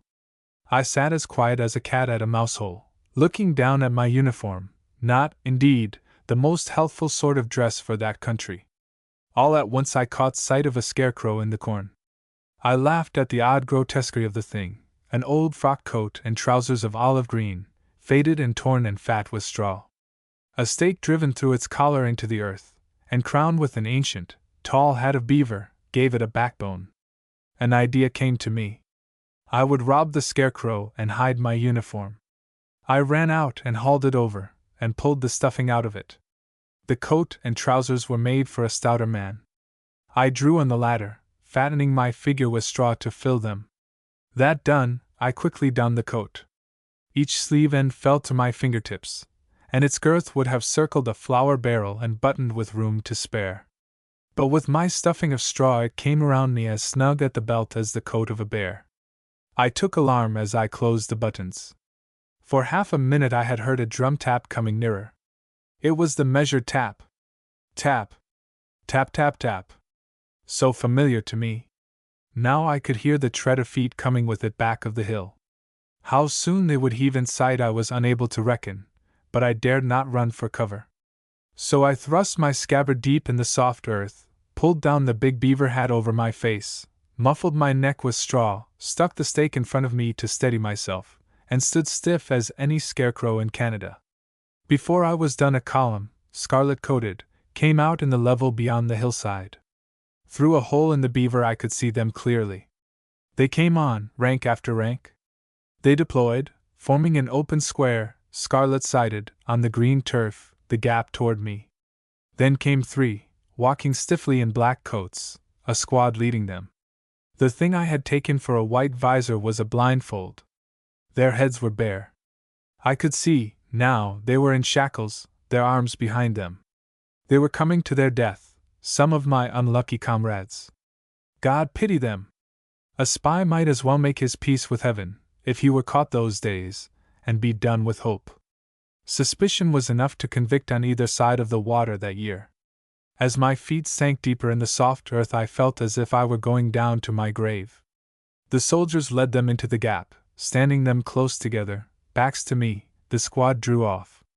The prisoners stood erect, their faces turning up a little, as if they were looking into the clear, blue sky. I could see them waver as they stood waiting. The sharpshooters advanced, halting as they raised their rifles. To my horror, I saw the prisoners were directly between me and them. Great God! Was I also of that little company about to die? But I dared not move a step. I stood still, watching, trembling. An officer in a shining helmet was speaking to the rifleman. His helmet seemed to jump and quiver as he moved away. Those doomed figures began to reel and sway as they waited. The shiny barrels lifted a little, their muzzles pointing at them and at me. The corn seemed to duck and tremble as it waited the volley. A great black ball shot across the sky in a long curve, and began to fall. Then came the word, a flash of fire, a cloud of smoke, a roar of rifles that made me jump in my tracks. I heard bullets cuffing the corn. I felt the dirt fly up and scatter over me, but was unhurt, a rigid, motionless man of straw. I saw my countrymen reel, their legs go limp as rags, their bodies fall silently forward. The soldiers stood a moment, then a squad went after the dead with litters. Forming in fours, they marched away as they had come, their steps measured by that regular rap, rap, rap, rap, rap of the drum. The last rank went out of sight. I moved a little and pulled the stake, and quickly stuck it again, for there were voices near. I stood waiting as stiff as a poker. Some men were running along the beach, 2 others were coming through the corn. They passed within a few feet of me on each side. I heard them talking with much animation. They spoke of the wreck. When they were well by me, I faced about, watching them. They went away in the timber, down to a rocky point, where I knew the wreck was visible. They were no sooner out of sight than I pulled the stake and saber, and shoved the latter under my big coat. Then I lifted the beaver and looked about me. There was not a soul in sight. From that level plain the field ran far to a thick wood mounting over the hill. I moved cautiously that way, for I was in the path of people who would be coming to see the wreck. I got near the edge of the distant wood, and hearing a noise, halted, and stuck my stake, and drew my hands back in the sleeves, and stood like a scarecrow, peering through my hat. Near me, in the woods, I could hear a cracking of sticks and a low voice. Shortly 2 Irishmen stuck their heads out of a bush. My heart gave a leap in me, for I saw they were members of my troop. "Hello there!" I called in a loud voice. It startled them. They turned their heads to see where the voice came from, and stood motionless. I pulled my stake and made for them on the run. I should have known better, for the sight of me would have tried the legs of the best trooper that ever sat in a saddle. As they told me afterward, it was enough to make a lion yelp. "Holy Mother!" said one, as they broke through the bush, running for their lives. I knew not their names, but I called them as loudly as I dared. They went on, never slacking pace. It was a bad go, for I was burning for news of Deary and the rest of them. Now I could hear some heavy animal bounding in the brush, as if their running had startled him. I went back to the corn for another stand. Suddenly a horse came up near me, cropping the brush. I saw he was one off the boat, for he had bridle and saddle, a rein hanging in 2 strings, and was badly cut. My friend! The sight of a horse did warm me to the toes. He got a taste of the tender corn presently, and came toward me as he ate. In a moment I jumped to the saddle, and he went away leaping like a wild deer. He could not have been more frightened if I had dropped on him out of the sky. I never saw such energy in flesh and blood before. He took a mighty fright as my hand went to his withers, but the other had a grip on the pommel, and I made the stirrups. I leaned for the strings of the rein, but his neck was long, and I could not reach them. Before I knew it we were tearing over the hill at a merry pace, I can tell you. I was never so put to it for the right thing to do, but I clung on. The big hat shook down upon my collar. In all my life I never saw a hat so big. Through the break in it I could see a farmhouse. In a jiffy the horse had cleared a fence, and was running, with the feet of terror, in a dusty road. I grew angry at myself as we tore along, I knew not why. It was a rage of discomfort, I fancy, for somehow, I never felt so bound and cluttered, so up in the air and out of place in my body. The saber was working loose and hammering my knee, the big hat was rubbing my nose, the straw chafing my chin. I had something under my arm that would sway and whack the side of the horse every leap he made. I bore upon it hard, as if it were the jewel of my soul. I wondered why, and what it might be. In a moment the big hole of my hat came into conjunction with my right eye. On my word, it was the stake. How it came there I have never known, but for some reason I held to it. I looked neither to right nor left, but sat erect, one hand on the hilt of my saber, the other in the mane of my horse, knowing full well I was the most hideous-looking creature in the world. If I had come to the gate of heaven I believe St. Peter would have dropped his keys. The straw worked up, and a great wad of it hung under my chin like a bushy beard. I would have given anything for a sight of myself, and laughed to think of it, although facing a deadly peril, as I knew. But I was young and had no fear in me those days. Would that a man could have his youth to his deathbed! It was a leap in the dark, but I was ready to take my chances. Evidently I was nearing a village. Groups of men were in the shady thoroughfare, children thronged the dooryards. There was every sign of a holiday. As we neared them I caught my saber under my knee, and drew my hands into the long sleeves and waved them wildly, whooping like an Indian. They ran back to the fences with a start of fear. As I passed them they cheered loudly, waving their hats and roaring with laughter. An old horse, standing before an inn, broke his halter and crashed over a fence. A scared dog ran for his life in front of me, yelping as he leaped over a stone wall. Geese and turkeys flew in the air as I neared them. The people had seemed to take me for some village youth on a masquerade. We flashed into the open country before the sound of cheering had died away. On we went over a long strip of hard soil, between fields, and off in the shade of a thick forest. My horse began to tire. I tried to calm him by gentle words, but I could give him no confidence in me. He kept on, laboring hard and breathing heavily, as if I were a ton's weight. We came to another clearing and fields of corn. A little out of the woods, and near the road, was a log house whitewashed from earth to eaves. By the gate my horse went down. I tumbled heavily in the road, and turning, caught him by the bits. The big hat had shot off my head, the straw had fallen away. A woman came running out of the open door. She had bare feet, a plump and cheery face. "Tonnerre!" said she. "Tu es si que cela?" "My countrywoman," said I in French, feeling in my undertrousers for a bit of silver, and tossing it to her. "I am hungry." "And I have no food to sell," said she, tossing it back. "You should know I am of France and not of England. Come, you shall have enough, and for no price but the eating. You have a tired horse. Take him to the stable, and I will make you a meal." I led my horse to the stable, scraped him of lather and dirt, gave him a swallow of water, and took the same myself, for I had a mighty thirst in me. When I came in, she had eggs and potatoes and bacon over the fire, and was filling the tea kettle. "On my soul," said she frankly, "you are the oddest-looking man I ever saw. Tell me, why do you carry the long club?" I looked down. There it was under my arm. It surprised me more than anything I ever found myself doing. "Madam, it is because I am a fool," I said as I flung it out of the door. "It is strange," said she. "Your clothes, they are not your own, they are as if they were hung up to dry. And you have a saber and spurs." "Of that the less said the better," I answered, pulling out the saber. Unless, madam, you would like me to die young." "Mon Dieu!" she whispered. "A Yankee soldier? With good French blood in him," I added, "who was never so hungry in all his life."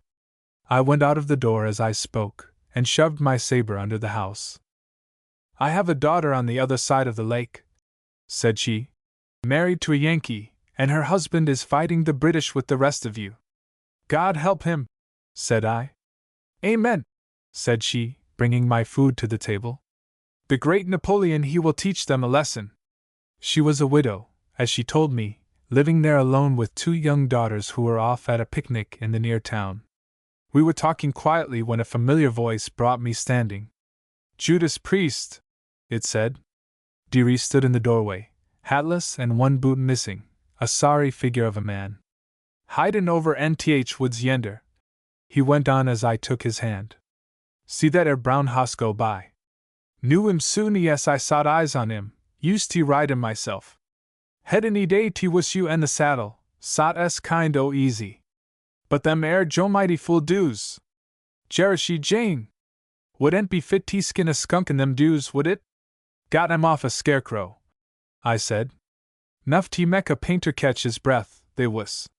The good woman bade him have a chair at the table, and brought more food. "Neck s broke with hunger, tea is sartin," said he, as he began to eat. "Hev light out o here pretty midland soon. T I no safe place t be. T one never do fair us t be catched." We ate hurriedly, and when we had finished, the good woman gave us each an outfit of apparel left by her dead husband.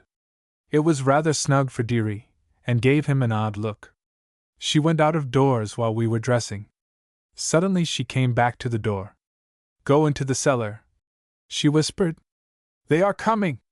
12. I found the door, and Dearie flung our duds into the darkness that lay beyond it. Then he made down the ladder, and I after him. It was pitch dark in the cellar, a deep, dank place with a rank odor of rotting potatoes. We groped our way to a corner, and stood listening. We heard the tramp of horses in the dooryard and the clink of spurs on the stone step. "Ah, my good woman," said a man with a marked English accent. "Have you seen any Yankees? Woods are full of them around here." "No? Well, by Jove! You're a good-looking woman. Will you give me a kiss?" He crossed the floor above us, and she was backing away. "Come, come, don't be so shy, my pretty woman," said he, and then we could hear her struggling up and down the floor. I was climbing the ladder, in the midst of it, my face burning with anger, and Dearie was at my heels. As the door opened, I saw she had fallen. The trooper was bending to kiss her. I had him by the collar, and had hauled him down before he discovered us. In a twinkling Dearie had stripped him of sword and pistol. But it was one of the most hopeless situations in all my life. Many muzzles were pointing at us through the door and window. Another hostile move from either would have ended our history then and there. I let go and stood back. The man got to his feet, a handsome soldier in the full uniform of a British captain. "Ah, there's a fine pair," he said coolly, whipping a leg of his trousers with his glove. "I'll teach you better manners, my young fellow. Some o' those shipwrecked Yankees," he added, turning to his men. "If they move without an order, pin 'em up to the wall." He picked up his hat leisurely, stepping in front of Dearie. "Now, my obliging friend," said he, holding out his hand, "I'll trouble you for my sword and pistol." Dearie glanced over at me, an ugly look in his eye. He would have fought to his death then and there if I had given him the word. He was game to the core when once his blood was up, the same old Dearie. Illustration. He would have fought to his death then and there if I had given him the word. "Don't fight," I said. He had cocked the pistol, and stood braced, the sword in his right hand. I noticed a little quiver in the great sinews of his wrist. I expected to see that point of steel shoot, with a quick stab, into the scarlet blouse before me. "Shoot and be damned," said Dearie. "For I die ye'll hev a hole or two and that ere carcass o' yourn. Shan't give up no weepon till ye've gin me your word ye'll let that ere woman alone." I expected a volley then. A very serious look came over the face of the captain. He wiped his brow with a handkerchief. I could see that he had been drinking. "Ah, I see. You have an interest in her. Well, my man, I want no share in your treasures. I accept the condition." Evil as was the flavor of this poor concession, Dearie made the best of it. "She's an honest woman for all I know," said he, handing over the weapons. "Ain't a goin' to see no leddy misused, not ef I can help it." We gave ourselves up hand and foot to the enemy. There was no way out of it. I have read in the storybooks how men of great nerve and skill have slaughtered 5 to 1, escaping with no great loss of blood. Well, of a brave man I like to believe good things. My own eyes have seen what has made me slow to doubt a story of prowess that has even the merit of possibility. But when there are only 2 of you, and one without arms, and you are in a corner, and there are 10 pistols pointing at you a few feet away, and as many sabers ready to be drawn, I say no power less remarkable than that of God or a novelist can bring you out of your difficulty. You have your choice of 2 evils, surrender or be cut to pieces. We had neither of us any longing to be slashed with steel and bored with bullets, and to no end but a good epitaph. They searched the cellar and found our clothes, and wrapped them in a bundle. Then they tied our hands behind us and took us along the road on which I had lately ridden. A crowd came jeering to the highway as we passed the little village. It was my great fear that somebody would recognize either one or both of us. 4 of our men were sitting in a guardhouse at the British camp. After noon mess a teamster drove up with a big wagon. Guards came and shackled us in pairs, Dearie being wrist to wrist with me. They put a chain and ball on Dearie's leg also. I wondered why, for no other was treated with like respect. Then they bundled us all into the wagon, now surrounded by impatient cavalry. They put a blindfold over the eyes of each prisoner, and went away at a lively pace. We rode a long time, as it seemed to me, and by I knew we had come to a city, for I could hear the passing of many wagons and the murmur of a crowd. Some were shouting, "Shoot the D Yankees!" And now and then a missile struck among us. There is nothing so heartless and unthinking as a crowd, the world over. I could tell presently, by the creak of the evener and the stroke of the hoofs, that we were climbing a long hill. We stopped shortly, then they began helping us out. They led us forward a few paces, the chain rattling on a stone pavement. When we heard the bang of an iron door behind us, they unlocked the heavy fetter. This done, they led us along a gravel walk and over a sounding stretch of boards, a bridge I have always thought, through another heavy door and down a winding flight of stone steps. They led us on through dark passages, over stone paving, and halted us, after a long walk, letting our eyes free. We were in black darkness. There were 2 guards before and 2 behind us bearing candles. They unshackled us, and opened a latticed door of heavy iron, bidding us enter. I knew then that we were going into a dungeon, deep under the walls of a British fort somewhere on the frontier. A thought stung me as Dearie and I entered this black hole and sat upon a heap of straw. Was this to be the end of our fighting and of us? "You can have a candle a day," said a guard as he blew out the one he carried, laying it, with the tinderbox, on a shelf in the wall of rock beside me. Then they filed out, and the narrow door shut with a loud bang. We peered through at the fading flicker of the candles. They threw wavering, ghostly shadows on every wall of the dark passage, and suddenly went out of sight. We both stood listening a moment. "Curse the luck!" I whispered presently. "Just as helpless, yes, if we was hung up by the heels," said Dearie, groping his way to the straw pile. "I know you's gettin' wrathy." "What 'll we do?" I whispered. "Dunno," said he. "And when ye dunno what t' do, don't do nothin'. Jest stand still, that's what I believe in."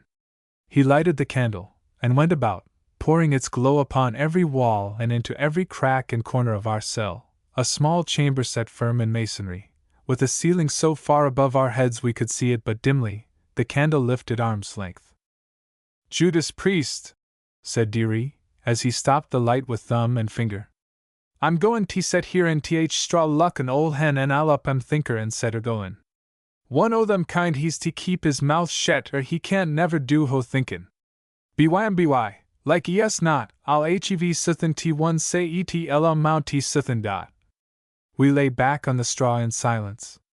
I did a lot of thinking that brought me little hope. Thoughts of Louison and Louise soon led me out of prison. After a little time I went philandering in the groves of the Baroness with the 2 incomparable young ladies. I would willingly have stood for another bullet if I could have had another month of their company. The next thought of my troubles came with the opening of the iron door. I had been sound asleep. A guard came in with water and a pot of stewed beef and potatoes. "That air's all right," said Dearie, dipping into it with a spoon. We ate with a fine relish, the guard, a sullen, silent man with a rough voice that came out of a bristling mustache, standing by the door. "Luck here," said Dearie to the guard as we finished eating. "I want to ask you a question. Yef you had a pretty comfortable home on t'other side, and few $1,000 in the bank, and bosses and everything fixed fair a good time, and all you a sudden ye found yourself en sec a goldum dungeon this year, what you'd you do?" The guard was fixing the wick of his candle, and made no answer.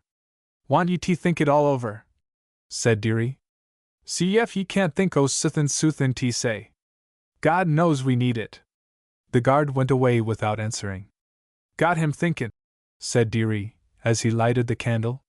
"He can help us some, Meb. Wouldn't wonder ef he was good cipherin' dot. If he offered to take the 2,000, I don't see how we'd give it to him," said I. "He wouldn't take our promise for it."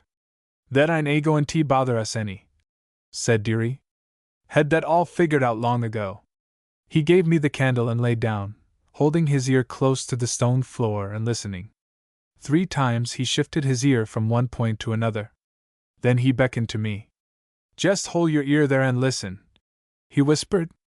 I gave him the candle, and with my ear to the floor I could hear the flow of water below us.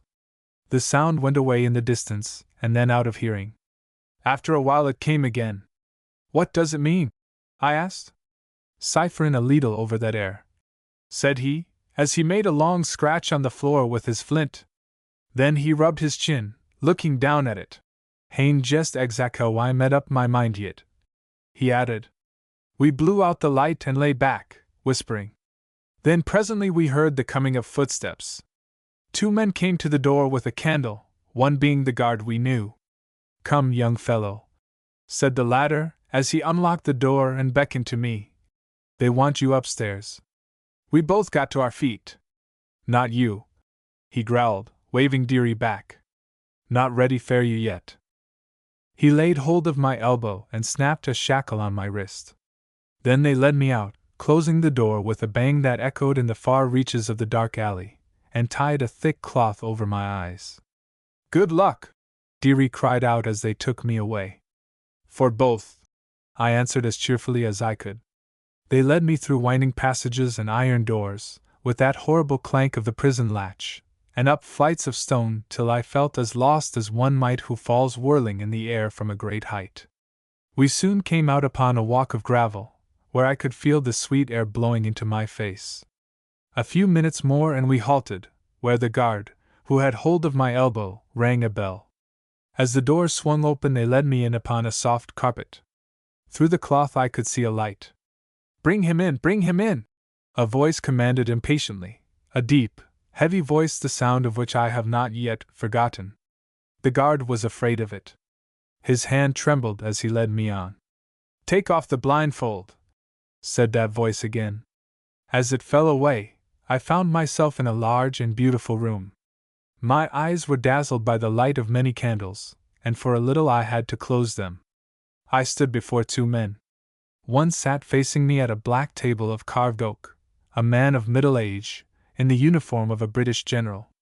Stout and handsome, with brown eyes, dark hair and mustache now half white, and nose aquiline by the least turn, he impressed me as have few men that ever crossed my path. A young man sat lounging easily in a big chair beside him, his legs crossed, his delicate fingers teasing a thin mustache. I noticed that his hands were slim and hairy. He glanced up at me as soon as I could bear the light. Then he sat looking idly at the carpet. The silence of the room was broken only by the scratch of a quill in the hand of the general. I glanced about me. On the wall was a large painting that held my eye. There was something familiar in the face. I saw presently it was that of the officer I had fought in the woods, the one who fell before me. I turned my head. The young man was looking up at me. A smile had parted his lips. They were the lips of a rake, it seemed to me. A fine set of teeth showed between them. Do you know him? He asked coolly. I have not the honor, was my reply. What is your name? The general demanded in the deep tone I had heard before. Pardon me, said the young man, quietly, as if he were now weary of the matter. I do not think it necessary. There was a bit of silence. The general looked thoughtfully at the young man. If your lordship will let me, he went on. My dear sir, the other interrupted, in the same weary and lethargic manner. I can get more reliable knowledge from other sources. Let the fellow go back. That will do, said the general to the guard, who then covered my eyes and led me back to prison. Lying there in the dark, I told Dearie all I knew of my mysterious journey. My account of the young man roused him to the soul. What kind UV and nose had he? He inquired. Roman, I said. Bent in at the pient a little? Yes. And black hair shingled short? Yes. And tall, and a kind UV and nasty, snook and misable looking cuss? Just about the look of him, I said. Judas Priest. He's one o' them snacks et tuck me when you was fightin' t other feller over there in the woods. Looks rather bad for us, I remarked. Does hev a ruther squeaky luck to it, said he. All we got to do is to keep breathin' jest es nat'ral and easy es can be till we forget how. May fool em fuss they know. I had a high notion, those days, of the duty of a soldier. My father had always told me there was no greater glory for anybody than that of a brave death. Somehow the feeling got to be part of me. While I had little fear of death, I dreaded to be shot like a felon. But I should be dying for my country, and that feeling seemed to light the shadows. When I fell asleep, after much worry, it was to dream of my 3 countrymen who had fallen to their faces there by the corn. I awoke to find the guard in our cell, and Dearie and he whispering together. He had come with our breakfast.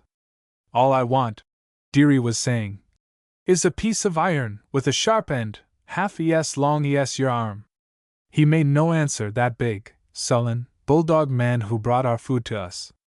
When he had gone, Dearie lay over and began laughing under his breath. His thinker's goin' like a sawmill, he whispered. Wouldn't wonder yef it kep him awake nights. He was a skin bout that air $2,000. Yef they ll let us alone fair 3 days, we ll be out o' here. Now you mark my word. How? I inquired. Just a leetle job o' slidin' downhill, he said. There's a big drain pipe goes under this cell, to the river, probably. He says it's bigger 'n a barrel. We saved our candle that day, and walked up and down, from wall to wall, for exercise. Our hopes were high when we heard footsteps, but they fell suddenly, for, as we listened, we could hear the tramp of a squad of men. They came to our cell, and took us upstairs, blindfolded as before, to a bathroom, where the uniforms, discarded the day of our capture, were waiting for us, newly pressed. Our bath over, they directed us to put them on. They gave us new hats, for our own had been lost the night of the wreck, covered our eyes, and led us through many doors and alleys into the open air. It was dark, I knew, for as we entered a carriage I could see dimly the glow of a lantern hanging over the wheel. The carriage went away swiftly on a level road. We sat knee to knee, with 2 men facing us, and not a word was spoken. We could hear hoofs falling, the rattle of bit and rein, the creak of saddle leather on each side of us. We must have gone a long journey when the carriage halted. They pulled us out roughly and led us up 3 steps and across a deep veranda. A bell rang, a door swung open, a flood of light fell on us, filtering to our eyes. Entering, we could feel a carpet under us, and took a dozen paces or more before they bade us halt. We heard only the low-spoken order and the soft tread of our feet. There was a dead silence when they removed our fetters and unbound our eyes. We were standing in a big and sumptuous drawing-room. A company of gentlemen sat near us in armchairs. There were at least a score of them. Round tables of old mahogany stood near, on which were glasses and packs of cards and wine bottles. The young man who sat with the general and answered to "Your Lordship" was approaching me, hand extended. "Glad to see you, sit down," he said in the same quiet, languid, forceful tone I had heard before. It was all very odd. The guards were gone. We were apparently as free as any of them. "I shall try to make you comfortable," he remarked. A servant began filling a row of glasses. "We have here wine and wit and all the accessories, including women. I should introduce you, but I have not the honor of your acquaintance. Let it suffice to say these are my friends." He turned to those who sat about. "And, gentlemen, these are my enemies," he added, turning to us. "Let us hope they may die happy. And with a fighting chance," I added, lifting the glass without tasting it. Dearie sat, his brows lifted, his hands in his pockets, his legs crossed. He looked curiously from one to another. "Horton," said his lordship, as he sat down, leaning lazily on the arm of his chair, "will you have them bring down the prisoners?" The servant left the room. Some of the men were talking together in low tones. They were mostly good-looking and well-dressed. "Gentlemen," said his lordship, rising suddenly, "I'm going to turn you out of here for a moment, they're a shy lot. Won't you go into the library?" They all rose and went out of a door save one, a bald man of middle age, half tipsy, who begged of his lordship the privilege of remaining. "Sir Charles," said the young man, still lounging in his chair as he spoke, in that cold, calm tone of his, "you annoy me. Go at once." And he went. They covered our faces with napkins of white linen. Then we heard heavy steps, the clank of scabbards on a stairway, the feet of ladies, and the swish of their gowns. With a quick movement our faces were uncovered. I rose to my feet, for there before me stood Louison and the Baroness de Ferré, between two guards, and behind them, Louise, her eyes covered, her beautiful head bent low. I could see that she was crying. The truth came to me in a flash of thought. They had been taken after we left. They were prisoners brought here to identify us. A like quickness of perception had apparently come to all. We four stood looking at one another with no sign of recognition. My face may have shown the surprise and horror in me, but shortly I had recovered my stony calm. The ladies were dressed finely, with the taste and care I had so much admired. Louison turned away from me with a splendid dignity and stood looking up at the wall, her hands behind her, a toe of one shoe tapping the floor impatiently. It was a picture to remember a lifetime. I could feel my pulse quicken as I looked upon her. The Baroness stood, sober-faced, her eyes looking down, her fan moving slowly. His lordship rose and came to Louise. "Come now, my pretty prisoner, it is disagreeable, but you must forgive me," he said. Illustration. "Come now, my pretty prisoner, it is disagreeable, but you must forgive me." She turned away from him, drying her eyes. Then presently their beauty shone upon me. "Grace O'Seal!" she exclaimed, a great joy in her eyes and voice. "It is Monsieur Bell. Sister Baroness, it is Monsieur Bell." I advanced to meet her, and took her hand, kissing it reverently. She covered her face, her hand upon my shoulder, and wept in silence. If it meant my death, I should die thanking God I knew, or thought I knew, that she loved me. "Ah, yes, it is Monsieur Bell, poor fellow," said Louison, coming quickly to me. "And you, my dear, you are Mademoiselle Louise." She spoke quickly in French, as if quite out of patience with the poor diplomacy of her sister. "I knew it was you, for I saw the emerald on your finger," she added, turning to me. "But I could not tell her." I am delighted that she spoke to me," I said. I desired to save the fair girl, whose heart was ever as a child's, any sorrow for what she had done. I was about to speak myself. "It is so great a pleasure to see you all, I could not longer endure silence. They made us prisoners, they bring us here." "Oh, monsieur, it is terrible," said the Baroness. "And he is such a horrible-looking monkey," said Louison. "Do they treat you well?" I asked. "We have a big room and enough to eat. It is not a bad prison, but it is one terrible place," said the Baroness. "There is a big wall, we cannot go beyond it. And that hairy thing! He is in love with Louise. He swears he will never let us go," said Louison in a whisper, as she came close to me. Unless she will marry him." "Ah! A tea party," said his lordship, coming toward us. "Pardon the interruption. I have promised to return these men at 9. It is now 10 minutes of the hour. Ladies, I wish you all a very good night." He bowed politely. They pressed my hand, leaving me with such anxiety in their faces that I felt it more than my own peril. Louison gave me a tender look out of her fine eyes, and the thought of it was a light to my soul in many an hour of darkness. She had seemed so cool, so nonchalant, I was surprised to feel the tremor in her nerves. I knew not words to say when Louise took my hand. "Forgive me, good-bye," said she. It was a faint whisper out of trembling lips. I could see her soul in her face then. It was lighted with trouble and a nobler beauty than I had ever seen. It was full of tenderness and pity and things I could not understand. "Have courage!" I called as they went away. I was never in such a fierce temper as when, after they had gone above stairs, I could hear one of them weeping. Dearie stood quietly beside me, his arms folded. "What ye goin' to do with them 'ere women?" he asked, turning to the young man. "I beg you will give me time to consider," said his lordship, calmly, as he lighted a cigarette. There was a quick move in the big tower of bone and muscle beside me. I laid hold of Dearie's elbow and bade him stop, or I fear his lordship's drawing-room, his lordship, and ourselves would presently have had some need of repair. 4 guards who seemed to be waiting in the hall entered hurriedly, the shackles in hand. No haste, said his lordship, more pleasantly than ever. Stand by and wait my orders. Do you want to know what I think o' you? Said Dearie, looking down at him, his eyes opening wide, his brow wrinkling into long furrows. I make a condition, said his lordship. Do not flatter me. You're just a low-lived, miserable, worthless pup, said Dearie. Away with them, said his lordship, flicking the ashes off a cigarette as he rose and walked hurriedly out of the room. 13.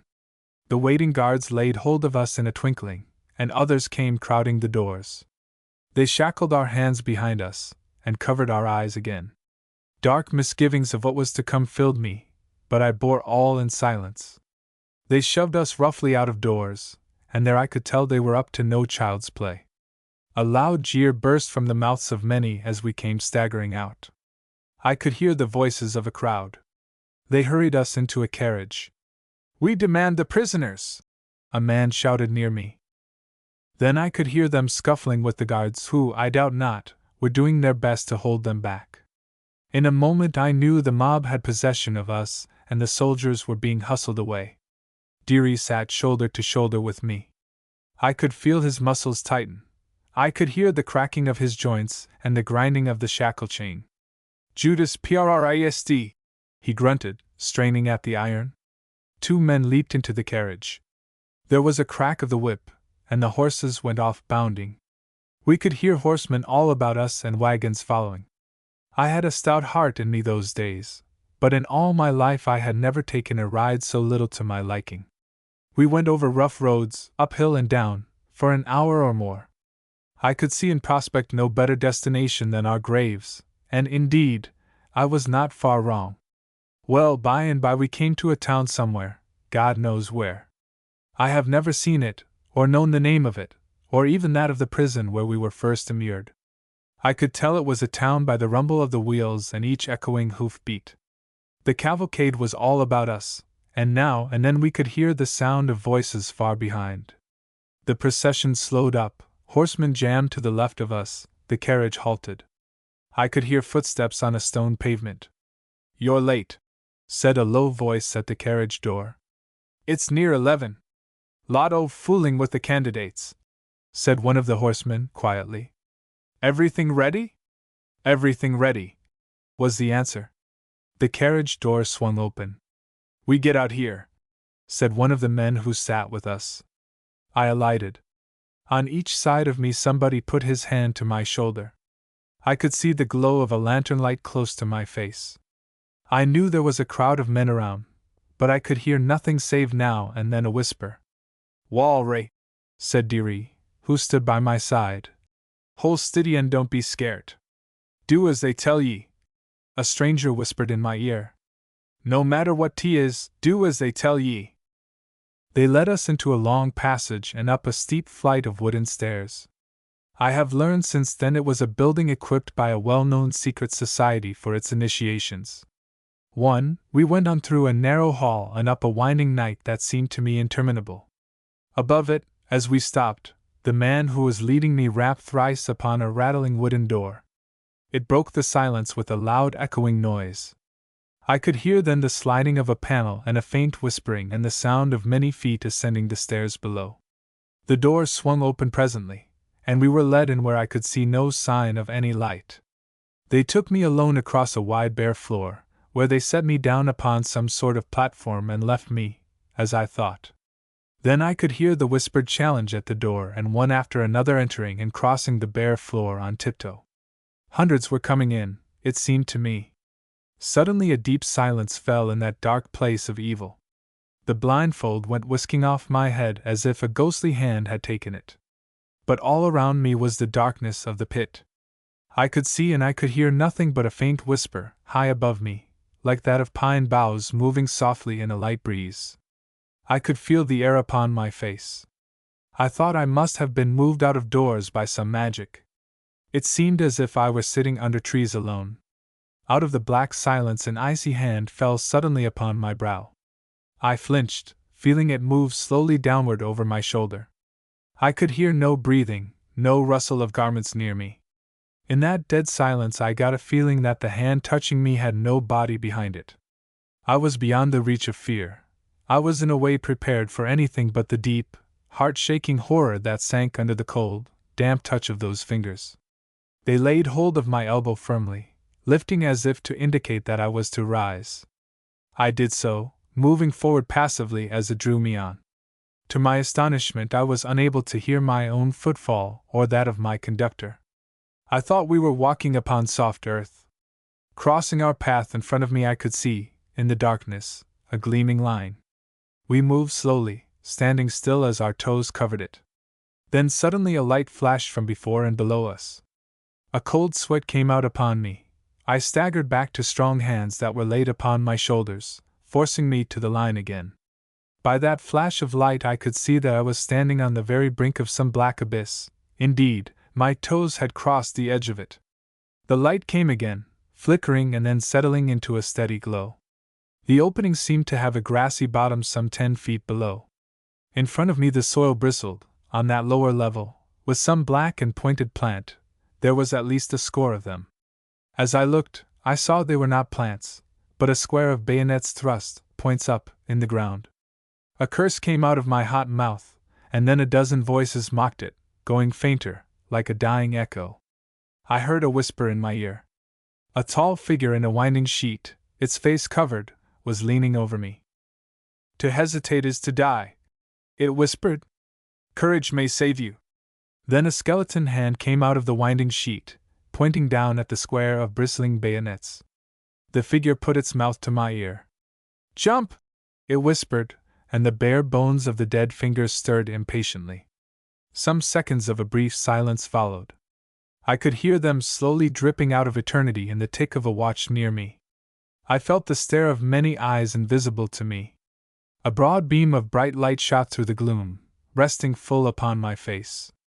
I started back upon the strong hands behind me. Then I felt my muscles tighten as I began to measure the fall and to wonder if I could clear the bayonets. I had no doubt I was to die shortly, and it mattered not to me how, bound as I was, so that it came soon. For a breath of silence my soul went up to the feet of God for help and hope. Then I bent my knees and leaped. I saw much as my body went rushing through the air, an empty grave, its heap of earth beside it, an island of light, walled with candles, in a sea of gloom, faces showing dimly in the edge of the darkness. "Thank God! I shall clear the bayonets," I thought, and struck heavily upon a soft mat, covered over with green turf, a little beyond that bristling bed. I staggered backward, falling upon it. To my surprise, it bent beneath me. There were no bayonets, but only shells of painted paper. I got to my feet none the worse for jumping, and as dumbfounded as ever a man could be. I stood on a lot of broken turf with which a wide floor had been overlaid. Boards and timbers were cut away, and the grave dug beneath them. I saw one face among others in the gloom beyond the candle rose, that of his lordship. He was coming up a little flight of stairs to where I stood. He moved the candles, making a small passage, and came up to me. "You're a brave man," said he, in that low, careless tone of his. "And you a coward," was my answer, for the sight of him had made me burn with anger. "Don't commit yourself on a point like that," said he quickly, "for, you know, we are not well acquainted. I like your pluck, and I offer you what is given to few here, an explanation." He paused, lighting a cigarette. I stood looking at him. The cold politeness of manner with which he had taken my taunt, his perfect self-mastery, filled me with wonder. He was no callow youth, that man, whoever he might be. He was boring at the floor with the end of a limber cane as he continued to address me. "Now look here," he went on, with a little gesture of his left hand, between the fingers of which a cigarette was burning. "You are now in the temple of a patriotic society acting with no letters patent, but in the good cause of His Most Excellent Majesty King George III, to whom be health and happiness." As he spoke the name he raised his hat, and a cheer came from all sides of us. "It is gathered this night," he continued, "to avenge the death of Lord Ranelagh, a friend of His Majesty, and of many here present, and an honored member of this order. For his death you, and you alone, are responsible, and we suspect, under circumstances of no credit to your sword. Many of our people have been cut off from their comrades and slain by cowardly stealth, have been led into ambush and cruelly cut to pieces by an overwhelming number, have been shut in prison and done to death by starvation or by stabs of a knife there in your country. Not content with the weapons of a soldier, you have even resorted to the barbarity of the poison wasp. Pardon me, but you Yankees do not seem to have any mercy or fairness for a foe. We shall give you better treatment. You shall not be killed like a rat in a trap. You shall have a chance for your life. Had you halted, had you been a coward, you would not have been worthy to fight in this arena. You would not have come where you are standing, and possibly even now your grave would have been filled. If you survive the ordeal that is to come, I hope it will prove an example to you of the honor that is due to bravery, of the fairness due a foe. Many voices spoke the word Amen, as he stopped, turning to beckon into the gloom about us. I was now quite over my confusion. I began to look about me and get my bearings. I could hear a stir in the crowd beyond the lights, and a murmur of voices. Reflecting lanterns from many pillars near by shot their rays upon me. I stood on a platform, some 30 feet square, in the middle of a large room. Its floor was on a level with the faces of the many who stood pressing to the row of lights here. I took it, I was to fight for my life. I was looking at the yawning grave in the corner of this arena, when 4 men ascended with swords and pistols. One of them removed the shackles, letting my hands free. I thanked him as he tossed them aside. I was thinking of Deary, and, shading my eyes, looked off in the gloom to see if I could discover him. I called his name, but heard no answer. His lordship came over to me, bringing a new sword. He held the glittering blade before me, its hilt in his right hand, its point resting on the fingers of his left. "It's good," said he quietly. "Try it." It was a beautiful weapon, its guard and pommel and quillins sparkling with wrought silver, its grip of yellow leather laced with blue silk. The glow and the feel of it filled me with a joy I had not known since my father gave me the sword of my childhood. It drove the despair out of me, and I was a new man. I tried the blade, its point upon my toe. It was good metal, and the grip fitted me. "Well, how do you find it?" said he, impatiently. "I am satisfied," was my reply. He helped me take off my blouse and waistcoat, and then I rolled my sleeves to the elbow. The hum of voices had grown louder. I could hear men offering to bet and others bantering for odds. "We'll know soon," said a voice near me, "whether he could have killed Ronley in a fair fight." I turned to look at those few in the arena. There were half a dozen of them now, surrounding my adversary, a man taller than the rest, with a heavy neck and brawny arms and shoulders.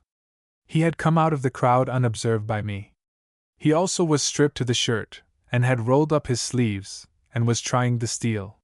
He had a red, bristling mustache and overhanging brows and a vulgar face, not that of a man who settles his quarrel with the sword. I judged a club or a dagger would have been better suited to his genius. But among fighters it is easy to be fooled by a face. In a moment the others had gone save his lordship and that portly bald-headed man I had heard him rebuke as Sir Charles. My adversary met me at the center of the arena, where we shook hands. I could see, or thought I could, that he was entering upon a business new to him, for there was in his manner an indication of unsteady nerves. "Gentlemen, are you ready?" said his lordship. But there are reasons why the story of what came after should be none of my telling. I leave it to other and better eyes that were not looking between flashes of steel, as mine were. And then one has never a fair view of his own fights.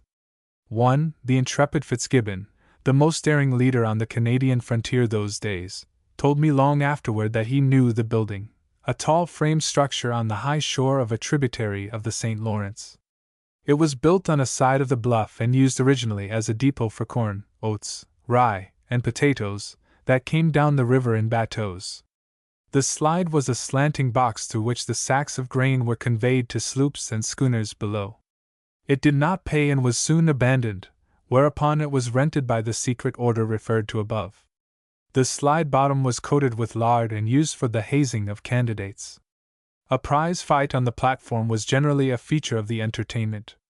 A man was severely injured in a leap on the bayonets, after which that feature of the initiation was said to have been abandoned. 14.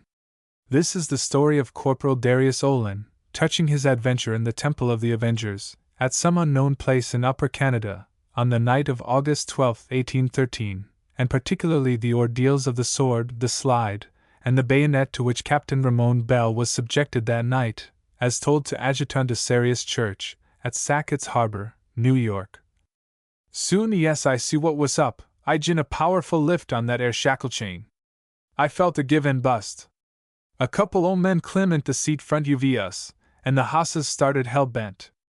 I sot up with my hands hind uv me and the wagon. I kep 'em there tight and stiff, yes ef the iron was holdin' UVM. Couldn't get no chance t say nothin' t Ray. Hustled us upstairs, and when we come in t that air big room they tuck him one way and me nother. Didn't hev no day where I was. Felt em run a chain through my arms careful, after they sot me down. I sot still fair meb 5 minutes.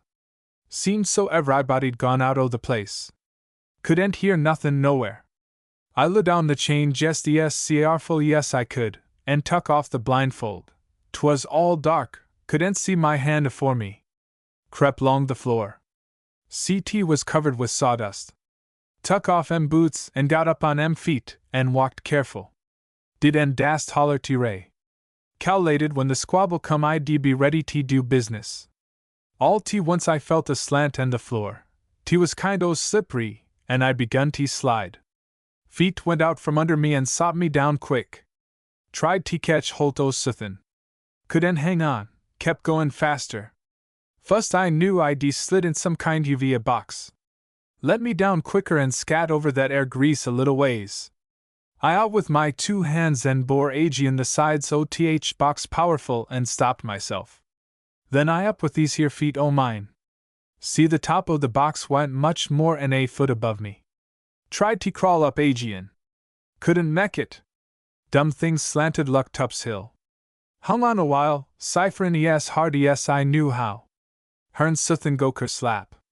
Seemed so the whole place trembled. Raised up my head, and peeked over my stomach down the box.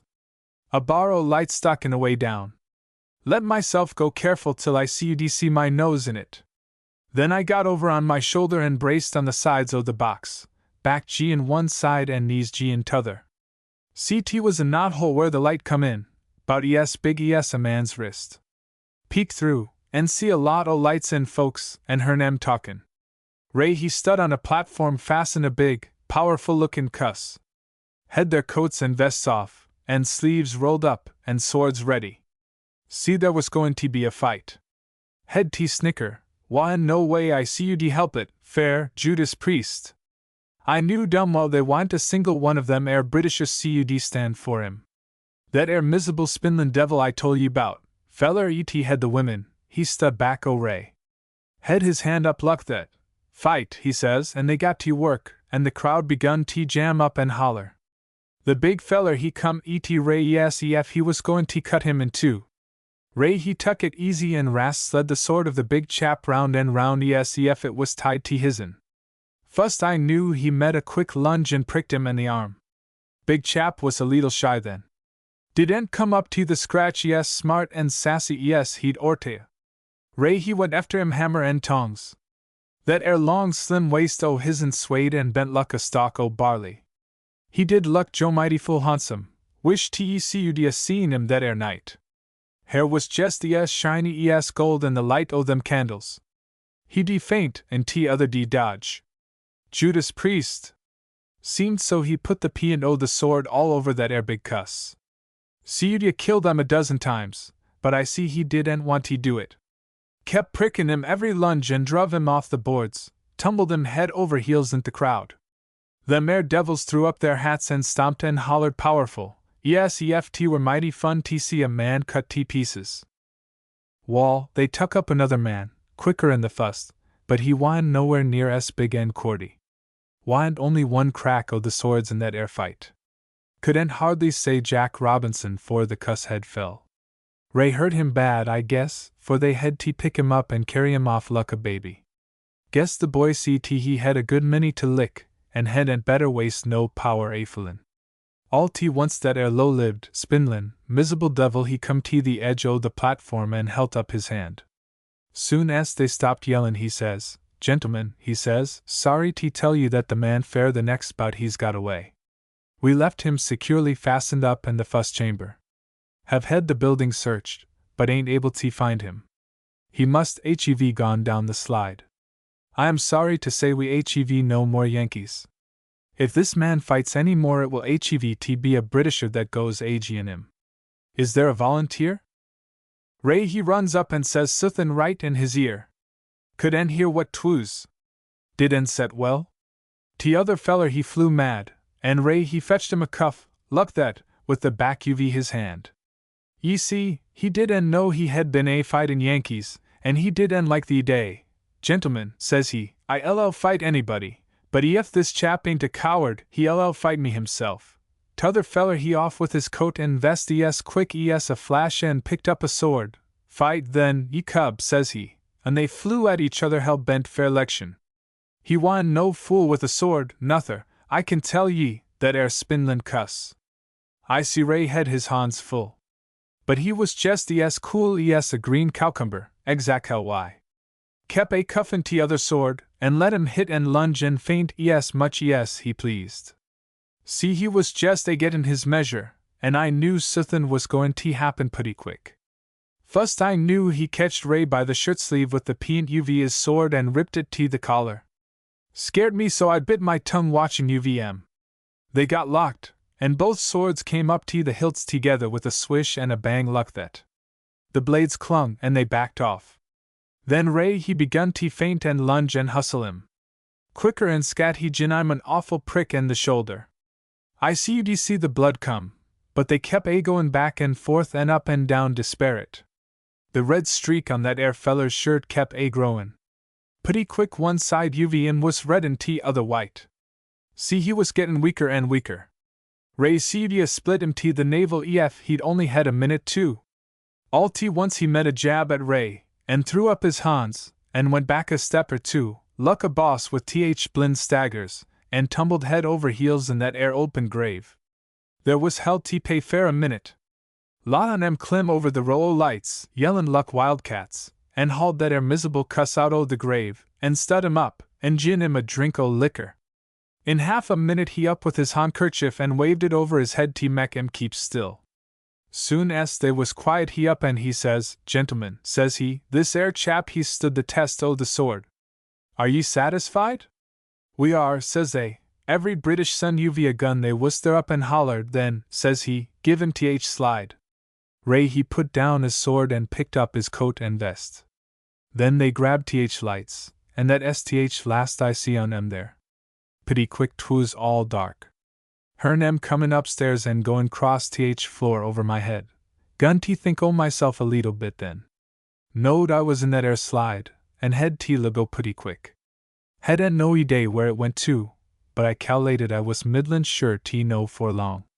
Knowed when I go I was goin' to do some tall slippin' over that air greased bottom. See a light come down box in a minute.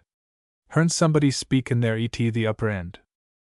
"This air's floss test o' your courage," says a man, says he. "Few comes here alive and sound, yes you be. You was a doomed man. Ye d'hev been shot at daylight, but we gin ye a chance fair your life. So for ye proved yourself worthy. Ef ye hold your courage, ye may yet live. Ef ye flinch, ye'll land in heaven.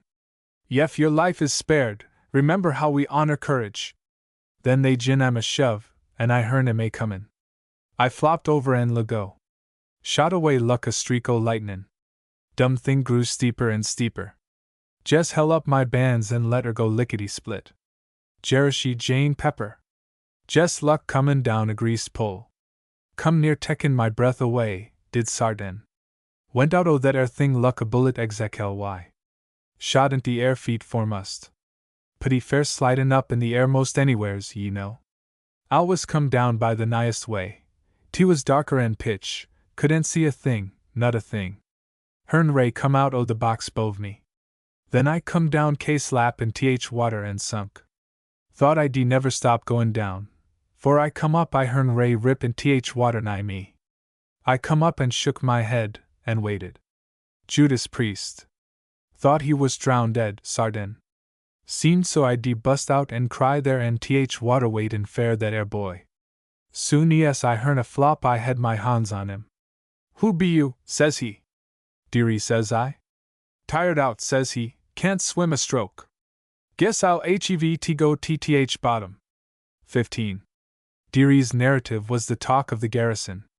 Those who heard the telling, as I did not, were fond of quoting its odd phrases, and of describing how Dearie would thrust and parry with his jackknife in the story of the bouts. The mystery of that plunge into darkness and invisible water was a trial to my nerves the like of which I had never suffered. After they had pulled his lordship out of the grave, and I knew there would be no more fighting, I began to feel the strain he had put upon me. He was not so strong as Dearie, but I had never stood before a quicker man. His blade was as full of life and cunning as a cat's paw, and he tired me. When I went under water I felt sure it was all over, for I was sick and faint. I had been thinking of Dearie in that quick descent. I wondered if he was the man who had got away and gone down the slide. I was not the less amazed, however, to feel his strong hand upon me as I came up. I knew nothing for a time. Dearie has told me often how he bore me up in rapid water until he came into an eddy where he could touch bottom. There, presently, I got back my senses and stood leaning on his broad shoulder a while.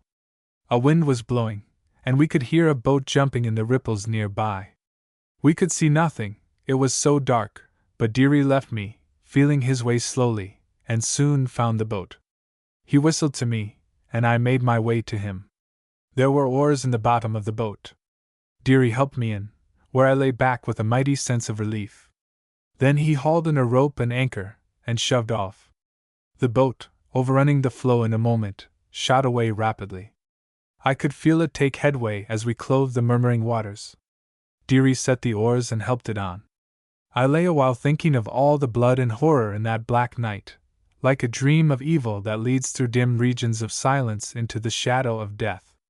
I thought of the hinted peril of the slide that was to be the punishment of poor courage. Dearie had a plausible theory of the slide. He said that if we had clung to the sides of it to break our speed we'd have gone down like a plummet and shattered our bones on a rocky shore. Coming fast, our bodies leaped far into the air and fell to deep water. How long I lay there thinking, as I rested, I have no satisfactory notion. Louise and Louison came into my thoughts, and a plan of rescue. A rush of cavalry and reeking swords, a dash for the boats, with a flying horse under each fair lady, were in that moving vision. But where should we find them? For I knew not the name of that country out of which we had come by ways of darkness and peril. The old query came to me, if I had to choose between them, which should I take? There was as much of the old doubt in me as ever. For a verity, I loved them both, and would die for either. I opened my eyes at last, and rising, my hands upon the gunwales, could dimly see the great shoulders of Dearie swaying back and forth as he rode. The coming dawn had shot an arrow into the great, black sphere of night, cracking it from circumference to core, and floods of light shortly came pouring in, sweeping down bridges of darkness, gates of gloom, and massy walls of shadow. We were in the middle of a broad river, the St. Lawrence, we knew, albeit the shores were unfamiliar to either of us. The sunlight stuck in the ripples, and the breeze fanned them into flowing fire. The morning lighted the green hills of my native land with a mighty splendor. A new life and a great joy came to me as I filled my lungs with the sweet air. Dearie pulled into a cove, and neither could speak for a little. He turned, looking out upon the river, and brushed a tear off his brown cheek. "No use talking," said he, in a low tone, as the bow hit the shore. "I know country luck this don't care where you go." As the oars lay still, we could hear in the far timber a call of fife and drum. Listening, we heard the faint familiar strains of Yankee Doodle. We came ashore in silence, and I hugged the nearest tree, and was not able to say the "Thank God!" that fell from my lips only half spoken. 16. We got our bearings, a pair of boots for Dearie, and a hearty meal in the cabin of a settler. The good man was unfamiliar with the upper shore, and we got no help in our mystery. Starting west, in the woods, on our way to the harbor, We stopped here and there to listen, but heard only wood thrush and partridge, the fife and drum of nature. That other music had gone out of hearing. We had no compass, but Deary knew the forest as a crow knows the air. He knew the language of the trees and the brooks. The feel of the bark and what he called the lean of the timber told him which way was south. River and stream had a way of telling him whence they had come and where they were going, but he had no understanding of a map. I remember, after we had come to the harbor at dusk and told our story, the general asked him to indicate our landing place and our journey home on a big map at headquarters. Deary studied the map a brief while. There was a look of embarrassment on his sober face. "Seems so we come ashore 'bout here," said he, dropping the middle finger of his right hand in the vicinity of Quebec. "Then we traveled hellwards over in this air direction." With that illuminating remark he had slid his finger over some 200 leagues of country from Quebec to Michigan.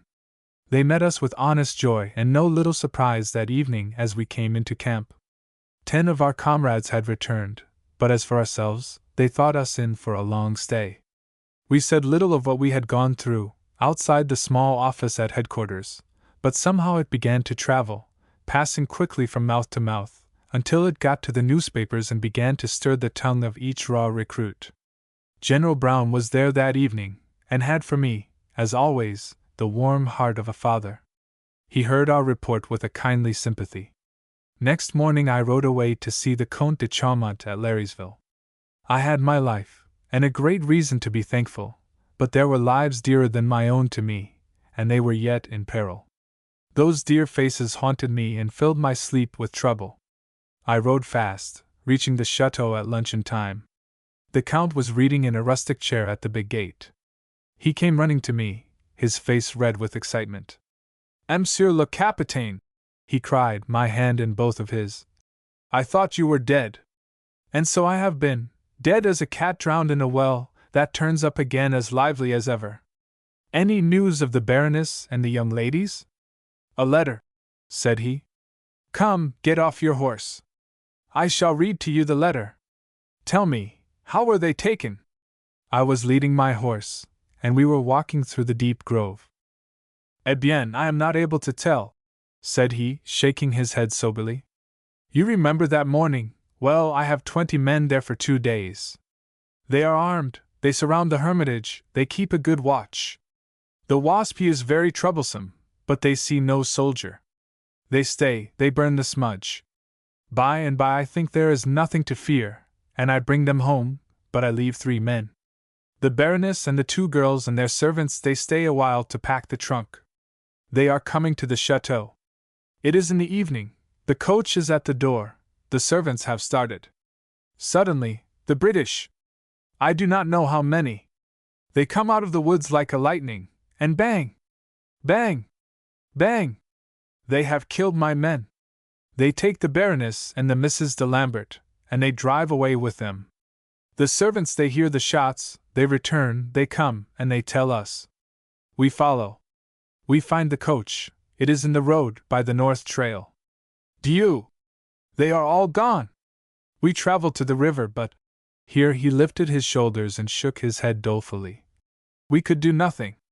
The general may let me go after them with a force of cavalry," I said. "I want you to come with me and talk to him." "No, no, my capitaine," said he. "It would not be wise. We must wait. We do not know where they are. I have friends in Canada. They are doing their best, and when we hear from them, eh bien, we shall know what is necessary." I told him how I had met them that night in Canada, and what came of it. "They are a cruel people, the English," said he. "I am afraid to find them will be a matter of great difficulty. But the letter—" "Ah, the letter," he interrupted, feeling in his pocket. "The letter is not much. It is from Tiptoes, from Leeson. It was mailed this side of the river at Morristown. You shall see, they do not know where they are." He handed me the letter. I read it with an eagerness I could not conceal. It went as follows. "My dear Count, if this letter reaches you, it will, I hope, relieve your anxiety. We are alive and well, but where? I am sure I have no better idea than if I were a baby just born. We came here with our eyes covered after a long ride from the river, which we crossed in the night. I think it must have taken us 3 days to come here. We are shut up in a big house with high walls and trees and gardens around it, a beautiful place. We have fine beds and everything to eat, only we miss the bouillabaisse, and the jokes of M. Pigeon, and the fine old claret. A fat Englishwoman who waddles around like a big goose and who calls me Mum, as if I were a winemaker, waits upon us. We do not know the name of our host. He is a tall man who says little and has hair on his neck and on the back of his hands. Do you? He is a lord who talks as if he were too lazy to breathe. It is your lordship this and your lordship that, but I must speak well of him, because he is going to read this letter. It is on that condition I am permitted to write. Therefore I say he is a great and good man, a beautiful man. The Baroness and Louise send love to all. Madame says do not worry, we shall come out all right, but I say worry! And, good man, do not cease to worry until we are safe home. Tell the cure he has something to do now. I have worn out my rosary, and am losing faith. Tell him to try his. Your affectionate Louison. She is an odd girl, said the Count, as I gave back the letter. So full of fun, so happy, so bright, so quick, always on her tiptoes. Come, you are tired, you have ridden far in the dust. I shall make you glad to be here. A groom took my horse, and the Count led me down a wooded slope to the lakeside. Octagonal water houses, painted white, lay floating at anchor near us. He rowed me to one of them for a bath. Inside was a rug and a table and soap and linen. A broad panel on a side of the floor came up as I pulled a cord, showing water clear and luminous to the sandy lake bottom. The glow of the noonday filled the lake to its shores, and in a moment I clove the sunlit depths, a rare delight after my long, hot ride. At luncheon we talked of the war, and he made much complaint of the Northern Army, as did everybody those days. My boy, said he, you should join Perry on the second lake. It is your only chance to fight, to win glory. He told me then of the impending battle and of Perry's great need of men. I had read of the sea fighting and longed for a part in it. To climb on hostile decks and fight hand to hand was a thing to my fancy. Ah, well! I was young then. At the Count's table that day I determined to go, if I could get leave. Therese and a young Parisienne, her friend, were at luncheon with us. They bade us adieu and went away for a gallop as we took cigars. We had no sooner left the dining room than I called for my horse. Due at the harbor that evening, I could give myself no longer to the fine hospitality of the Count. In a few moments I was bounding over the road, now cool in deep forest shadows. A little way on I overtook Therese and the Parisienne. The former called to me as I passed. I drew rein, coming back and stopping beside her. The other went on at a walk. Monsieur le Capitaine, have you any news of them, of Louise and Louison? She inquired. You and my father were so busy talking I could not ask you before. I know this only, they are in captivity somewhere, I cannot tell where. You look worried, Monsieur le Capitaine. You have not the happy face, the merry look, any longer. In June you were a boy, in August, voila! It is a man. Perhaps you are preparing for the ministry. She assumed a solemn look, glancing up at me as if in mockery of my sober face. She was a slim, fine brunette, who, as I knew, had long been a confidante of Louison.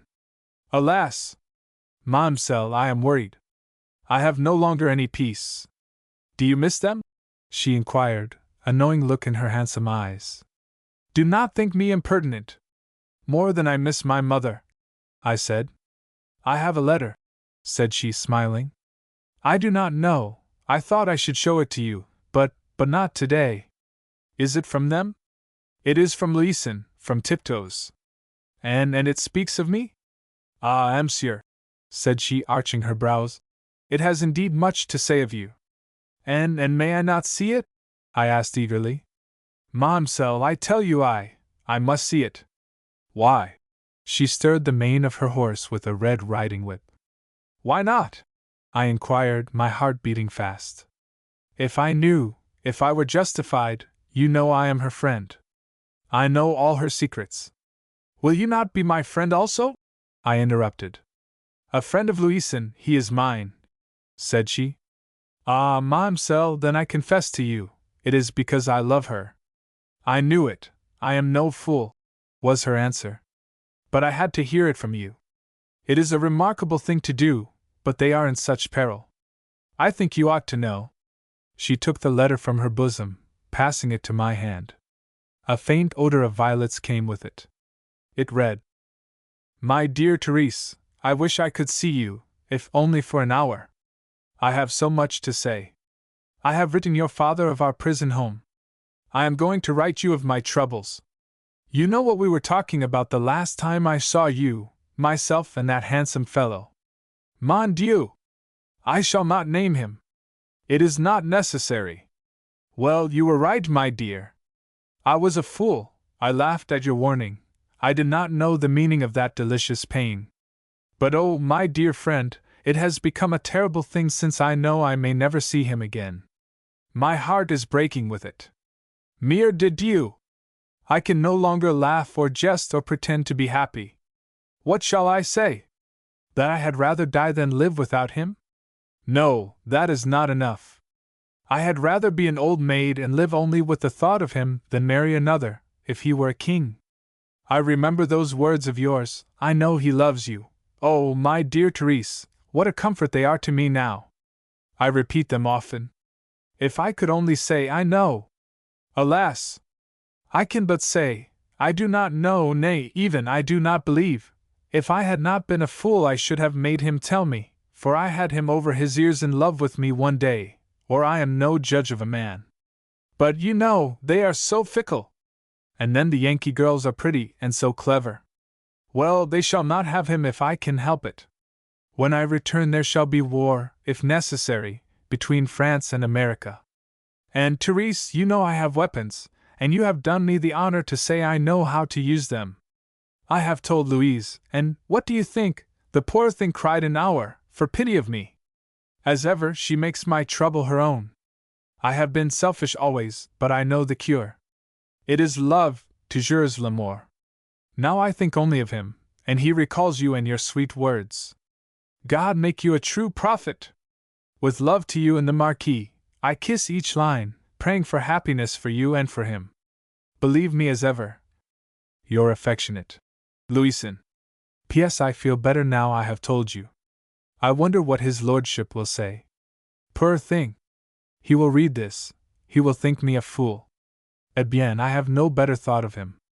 He can put me under lock and key, but he shall not imprison my secrets, and if they bore him, he should not read my letters. L. I read it thrice, and held it for a moment to my lips.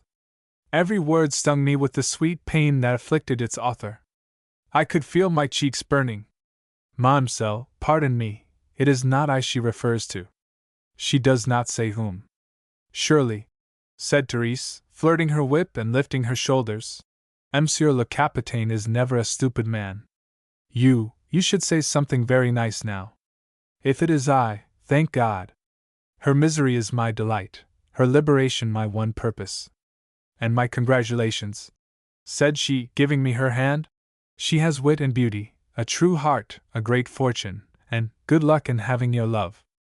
I raised my hat, blushing to the roots of my hair. It is a pretty compliment, I said. And I have no gift of speech to thank you. I am not a match for you except in my love of kindness and of Louison. You have made me happier than I have been before. If I have made you alert, ingenious, determined, I am content, was her answer. I know you have courage, and will to use it. Good luck and adieu, said she, with a fine flourish of her whip. Those people had always a pretty politeness of manner. Adieu, I said, lifting my hat as I rode off, with a prick of the spur, for the road was long and I had lost quite half an hour. My elation gave way to sober thought presently. I began to think of Louise, that quiet, frank, noble, beautiful, great-hearted girl, who might be suffering what trouble I knew not, and all silently, there in her prison home. A sadness grew in me, and then suddenly I saw the shadow of great trouble. I loved them both, I knew not which I loved the better. Yet this interview had almost committed me to Louison. 17. Orders came shortly from the War Department providing a detail to go and help man the guns of Perry at Put-in Bay. I had the honor of leading them on the journey and turning them over to the young captain. I could not bear to be lying idle at the garrison. A thought of those in captivity was with me night and day, but I could do nothing for them. I had had a friendly talk with General Brown. He invited and received my confidence touching the tender solicitude I was unable to cover. I laid before him the plan of an expedition. He smiled, puffing a cigar thoughtfully. "Reckless folly, Bell," said he, after a moment. "You are young and lucky. If you were flung in the broad water there with a millstone tied to your neck, I should not be surprised to see you turn up again. My young friend, to start off with no destination but Canada is too much even for you. We have no men to waste. Wait, a rusting saber is better than a hole in the heart. There will be good work for you in a few days, I hope." And there was, the job of which I have spoken, that came to me through his kind offices. We set sail in a schooner one bright morning, Deary and I and 30 others, bound for 2 Mile Creek. Horses were waiting for us there. We mounted them, and made the long journey overland, a ride through wood and swale on a road worn by the wagons of the emigrant, who, even then, was pushing westward to the fertile valleys of Ohio. It was hard traveling, but that was the heyday of my youth, and the bird music, and the many voices of a waning summer in field and forest, were somehow in harmony with the great song of my heart. In the middle of the afternoon of September 6th, we came to the bay, and pulled up at headquarters, a 2-story frame building on a high shore. There were wooded islands in the offing, and between them we could see the fleet, 9 vessels, big and little. I turned over the men, who were taken to the ships immediately and put under drill. Surgeon Usher of the Lawrence and a young midshipman rowed me to Gibraltar Island, well out in the harbor, where the surgeon presented me to Perry, a tall, shapely man, with dark hair and eyes, and ears hidden by heavy tufts of beard. He stood on a rocky point high above the water, a glass to his eye, looking seaward. His youth surprised me.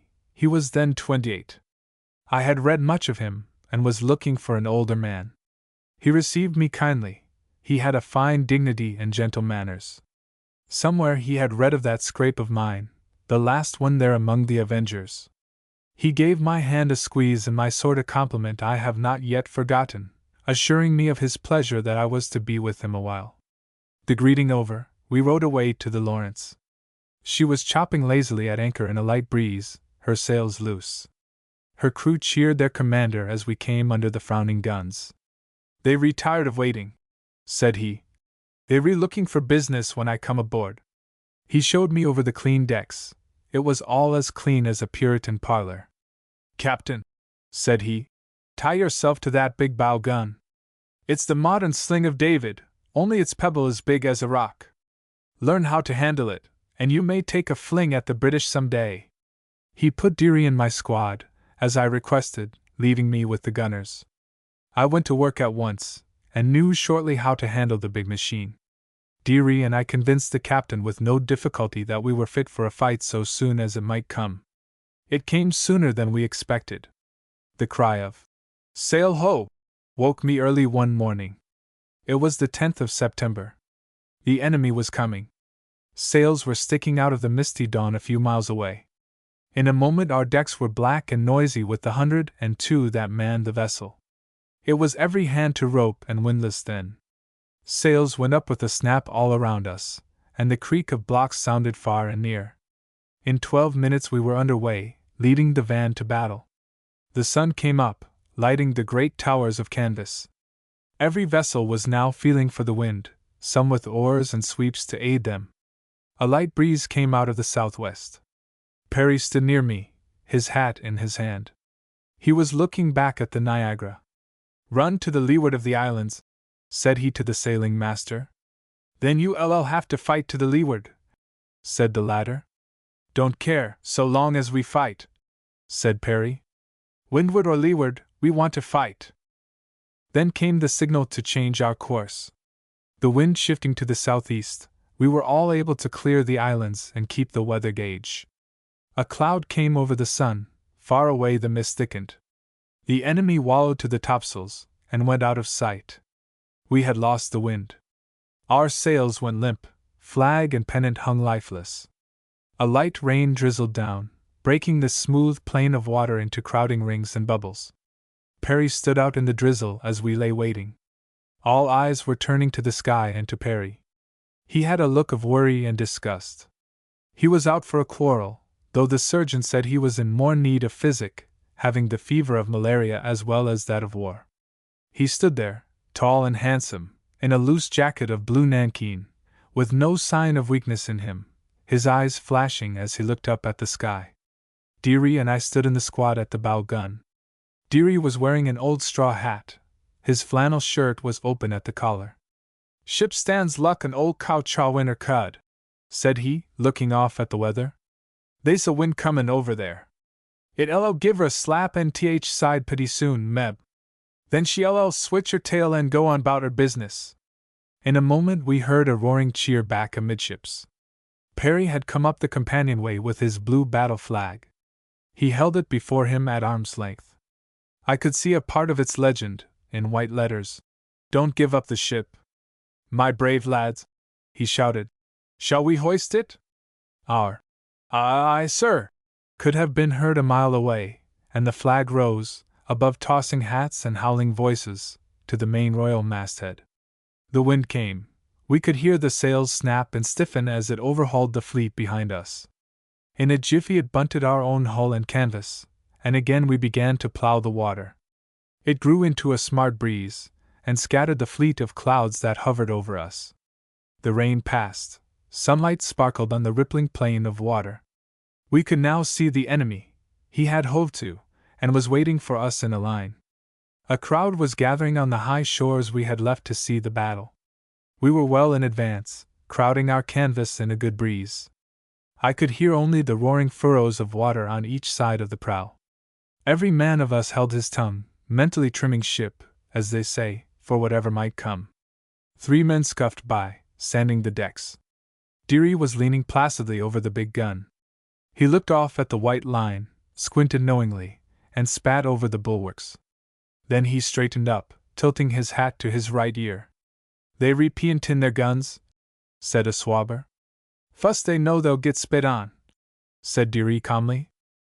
Well, for 2 hours it was all creeping and talking under the breath, and here and there an oath as some nervous chap tightened the ropes of his resolution. Then suddenly, as we swung about, a murmur went up and down the deck. We could see with our naked eyes the men who were to give us battle. Perry shouted sternly to some gunners who thought it high time to fire. Then word came, there would be no firing until we got close. Little gusts of music came chasing over the water faint-footed to our decks, a band playing "Rule Britannia."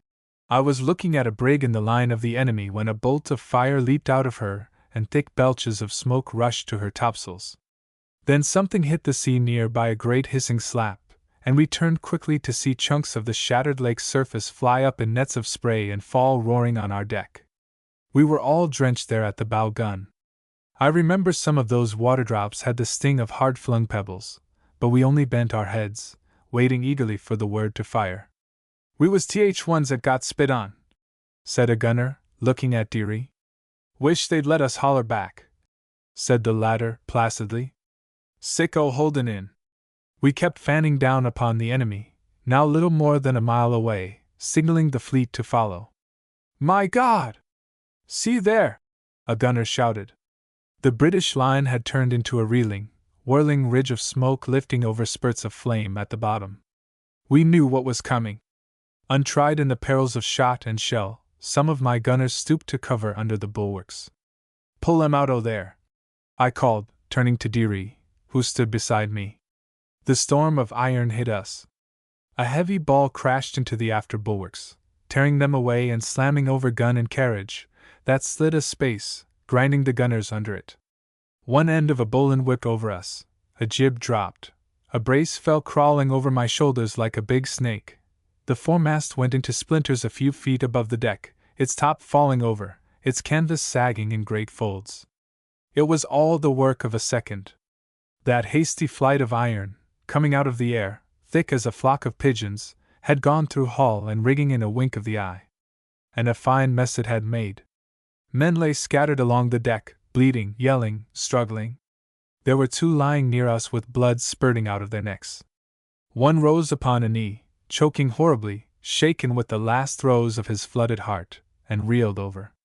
The Scorpion of our fleet had got her guns in action. The little Ariel was also firing. Dearie leaned over, shouting in my ear. "Don't like th way they re-wallen us," he said, his cheeks red with anger. "Nor I," was my answer. "Don't like t stand here and do nothin' but get licked," he went on. "T I in no way nat'ral." Perry came hurrying forward. "Fire!" he commanded, with a quick gesture, and we began to warm up our big 20-pounder there in the bow. But the deadly scuds of iron kept flying over and upon our deck, bursting into awful showers of bolt and chain and spike and hammerheads. We saw shortly that our brig was badly out of gear. She began to drift to leeward, and being unable to aim at the enemy, we could make no use of the bow gun. Every brace and bowline cut away, her canvas torn to rags, her hull shot through, and half her men dead or wounded, she was, indeed, a sorry sight. The Niagara went by on the safe side of us, heedless of our plight. Perry stood near, cursing as he looked off at her. 2 of my gunners had been hurt by bursting canister. Dearie and I picked them up, and made for the cockpit. Dearie's man kept howling and kicking. As we hurried over the bloody deck, there came a mighty crash beside us and a burst of old iron that tumbled me to my knees. A cloud of smoke covered us. I felt the man I bore struggle and then go limp in my arms. I felt my knees getting warm and wet. The smoke rose. The tall, Herculean back of Dearie was just ahead of me. His sleeve had been ripped away from shoulder to elbow, and a spray of blood from his upper arm was flying back upon me. His hat crown had been torn off, and there was a big rent in his trousers, but he kept going. I saw my man had been killed in my arms by a piece of chain, buried to its last link in his breast. I was so confused by the shock of it all that I had not the sense to lay him down, but followed Dearie to the cockpit. He stumbled on the stairs, falling heavily with his burden. Then I dropped my poor gunner and helped them carry Dearie to a table, where they bade me lie down beside him. "It is no time for jesting," said I, with some dignity. "My dear fellow," the surgeon answered, "your wound is no jest. You are not fit for duty." I looked down at the big hole in my trousers and the cut in my thigh, of which I had known nothing until then. I had no sooner seen it, and the blood, than I saw that I also was in some need of repair, and lay down with a quick sense of faintness. My wound was no pretty thing to see, but was of little consequence, a missile having torn the surface only. I was able to help Surgeon Usher as he caught the severed veins and bathed the bloody strands of muscle in Dearie's arm, while another dressed my thigh. That room was full of the wounded, some lying on the floor, some standing, some stretched upon cots and tables. Every moment they were crowding down the companionway with others. The cannonading was now so close and heavy that it gave me an ache in the ears, but above its quaking thunder I could hear the shrill cries of men sinking to hasty death in the grip of pain. The brig was in sore distress, her timbers creaking, snapping, quivering, like one being beaten to death, his bones cracking, his muscles pulping under heavy blows. We were above waterline there in the cockpit. We could feel her flinch and stagger. On her side there came suddenly a crushing blow, as if some great hammer, swung far in the sky, had come down upon her. I could hear the split and break of heavy timbers. I could see splinters flying over me in a rush of smoke, and the legs of a man go bumping on the beams above. Then came another crash of timbers on the port side. I leaped off the table and ran, limping, to the deck. I do not know why. I was driven by some quick and irresistible impulse. I was near out of my head, anyway, with the rage of battle in me and no chance to fight. Well, suddenly, I found myself stumbling, with drawn saber, over heaps of the hurt and dead there on our reeking deck. It was a horrible place, everything tipped over, man and gun and mast and bulwark. The air was full of smoke, but near me I could see a topsail of the enemy. Balls were now plunging in the water alongside, the spray drenching our deck. Some poor man lying low among the dead caught me by the bootleg with an appealing gesture. I took hold of his collar, dragging him to the cockpit. The surgeon had just finished with Deary. His arm was now in sling and bandages. He was lying on his back, the good arm over his face. There was a lull in the cannonading. I went quickly to his side. "How are you feeling?" I asked, giving his hand a good grip. "Nothin' T-brag UV," he answered. "Never see nobody get hell rose with MS quick. Yes, we did, never." Just then we heard the voice of Perry. He stood on the stairs calling into the cockpit. "Can any wounded man below there pull a rope?" he shouted. Deary was on his feet in a jiffy, and we were both clambering to the deck as another scud of junk went over us. Perry was trying, with block and tackle, to mount a carronade. A handful of men were helping him. Deary rushed to the ropes, I following, and we both pulled with a will. A sailor who had been hit in the legs hobbled up, asking for room on the rope. I told him he could be of no use, but he spat an oath, and pointing at my leg, which was now bleeding, swore he was sounder than I, and put up his fists to prove it. I have seen no better show of pluck in all my fighting, nor any that ever gave me a greater pride of my own people and my country. War is a great evil, I begin to think, but there is nothing finer than the sight of a man who, forgetting himself, rushes into the shadow of death for the sake of something that is better. At every heave on the rope our blood came out of us, until a ball shattered a pulley, and the gun fell. Perry had then a fierce look, but his words were cool, his manner dauntless. He peered through lifting clouds of smoke at our line. He stood near me, and his head was bare. He crossed the littered deck, his battle flag and broad pennant that an orderly had brought him trailing from his shoulder. He halted by a boat swung at the davits on the port side, the only one that had not gone to splinters. There he called a crew about him, and all got quickly aboard the boat, 7 besides the younger brother of Captain Perry, and lowered it. Word flew that he was leaving to take command of the sister brig, the Niagara, which lay off a quarter of a mile or so from where we stood. We all wished to go, but he would have only sound men. There were not a dozen on the ship who had all their blood in them. As they pulled away, Perry standing in the stern, Deary lifted a bloody, tattered flag, and leaning from the bulwarks, shook it over them, cheering loudly. "Give 'em hell!" he shouted. "We all take care o' the old brig." Illustration. Deary, shaking a bloody, tattered flag, shouted, "We all take care o' the old brig." We were all crying, we poor devils that were left behind. One, a mere boy, stood near me swinging his hat above his head, cheering. Hat and hand fell to the deck as I turned to him. He was reeling, when Deary caught him quickly with his good arm and bore him to the cockpit. The little boat was barely a length off when heavy shot fell splashing in her wake. Soon they were dropping all around her. One crossed her bow, ripping a long furrow in the sea. A chip flew off her stern, a lift of splinters from an oar scattered behind her. Plunging missiles marked her course with a plate of foam, but she rode on bravely. We saw her groping under the smoke clouds. We saw her nearing the other brig, and were all on tiptoe. The air cleared a little, and we could see them ship oars and go up the side. Then we set our blood dripping with cheers again, we who were wounded there on the deck of the Lawrence. Lieutenant Yarnell ordered her one flag down. As it sank fluttering, we groaned. Our dismay went quickly from man to man. Presently we could hear the cries of the wounded there below.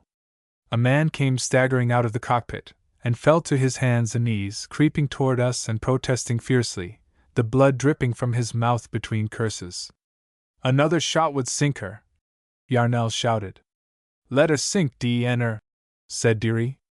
"Wish to God I see you put my foot through her bottom. When the flag goes down I want go too."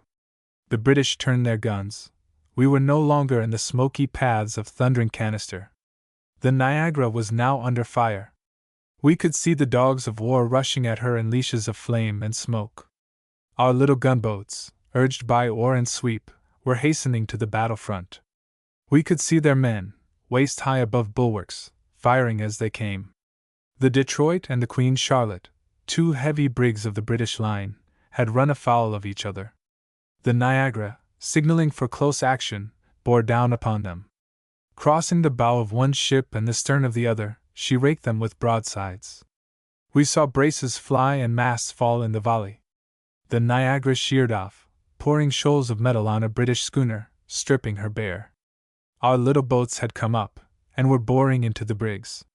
In a brief time, it was then near 3 o'clock, a white flag, at the end of a boarding pike, fluttered over a British deck. Deary, who had been sitting a while, was now up and cheering as he waved his crownless hat. He had lent his flag, and in the flurry, someone dropped it overboard.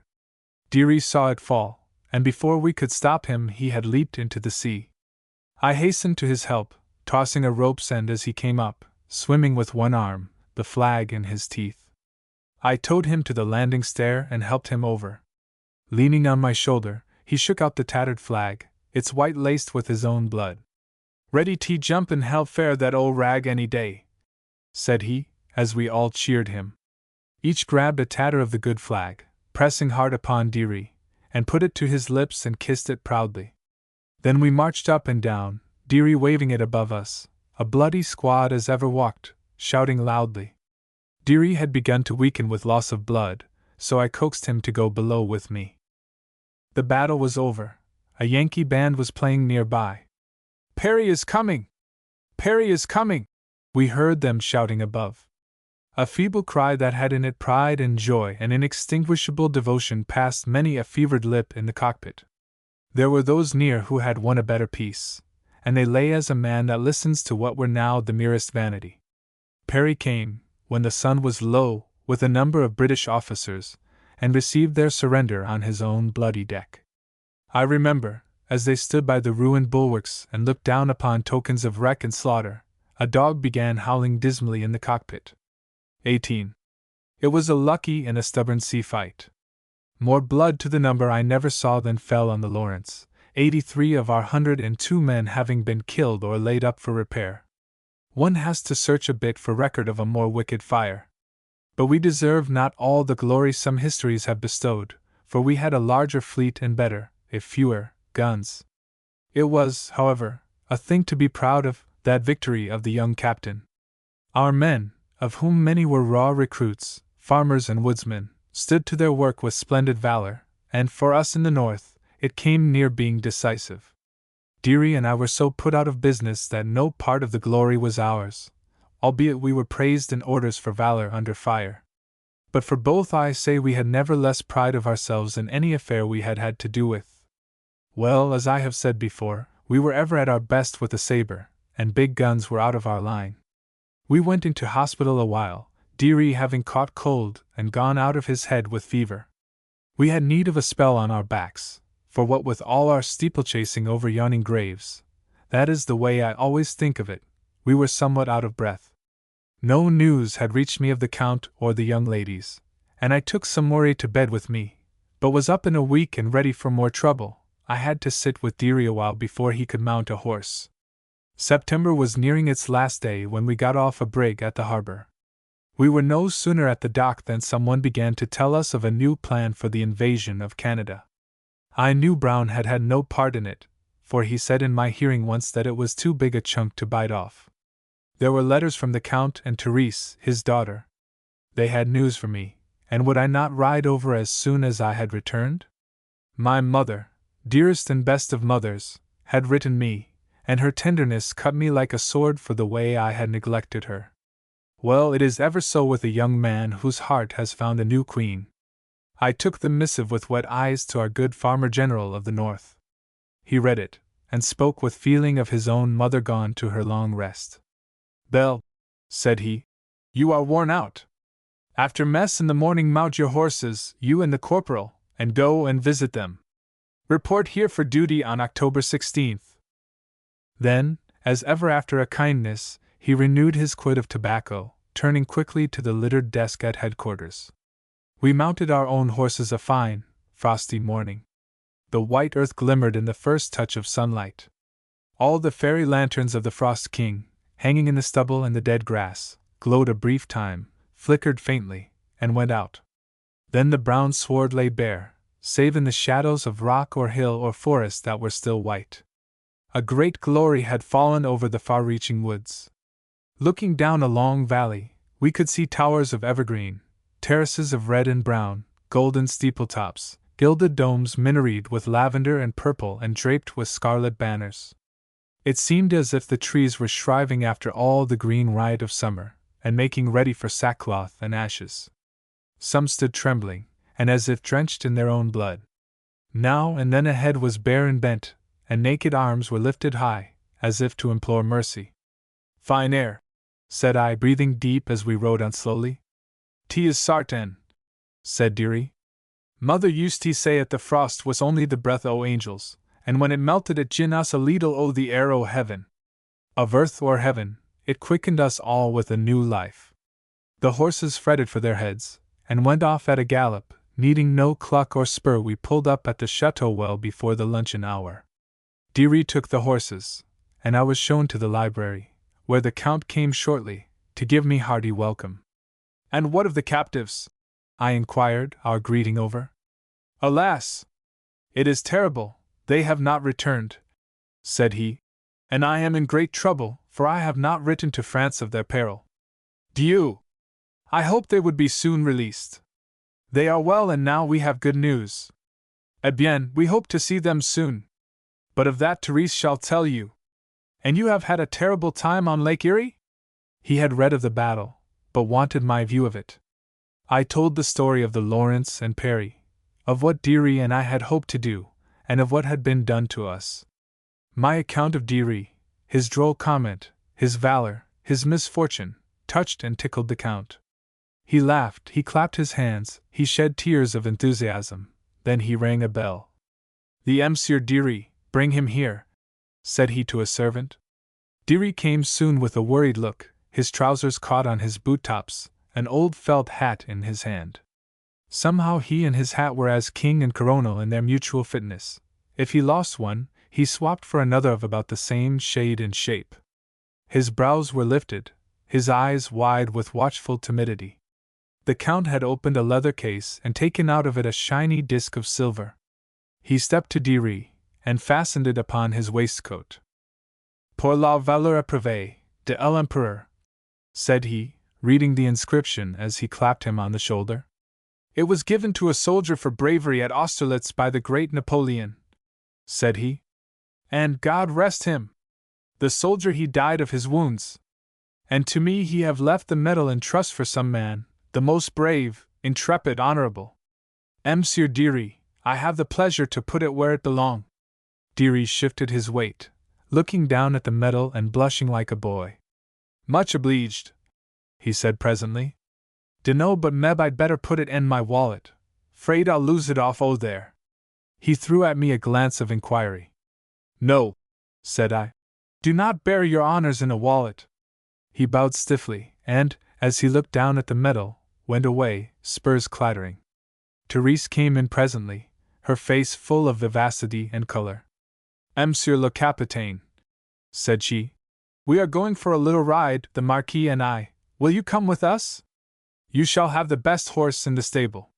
"And you my best thanks for the honor," I said. Our horses came up presently, and we all made off at a quick gallop. The forest avenues were now aglow and filled with hazy sunlight as with a flood, through which yellow leaves were slowly sinking. Our horses went to their fetlocks in a golden drift. The Marquis rode on at a rapid pace, but soon Therese pulled rein, I keeping abreast of her. In a moment our horses were walking quietly. "You have news for me, ma'amselle?" I remarked. "Indeed, I have much news," said she, as always, in French. "I was afraid you were not coming in time, monsieur." She took a dainty letter from her bosom, passing it to me. My old passion flashed up as I took the perfumed sheets. I felt my heart quicken, my face burn with it. I was to have good news at last of those I loved better than my life, those I had not forgotten a moment in all the peril of war. I saw the handwriting of Louison, and then a vision of her, the large eyes, the supple, splendid figure, the queenly bearing. It read: "My dear Therese, at last they promise to return us to you on the 12th of October. You are to send 2 men for us, not more, to the head of Eagle Island, off St. Roche, in the St. Lawrence, with canoes, at 10 o'clock in the evening of that day. They will find a lantern hanging on a tree at the place we are to meet them. We may be delayed a little, but they are to wait for us there. And, as you love me, see that one is my brave captain.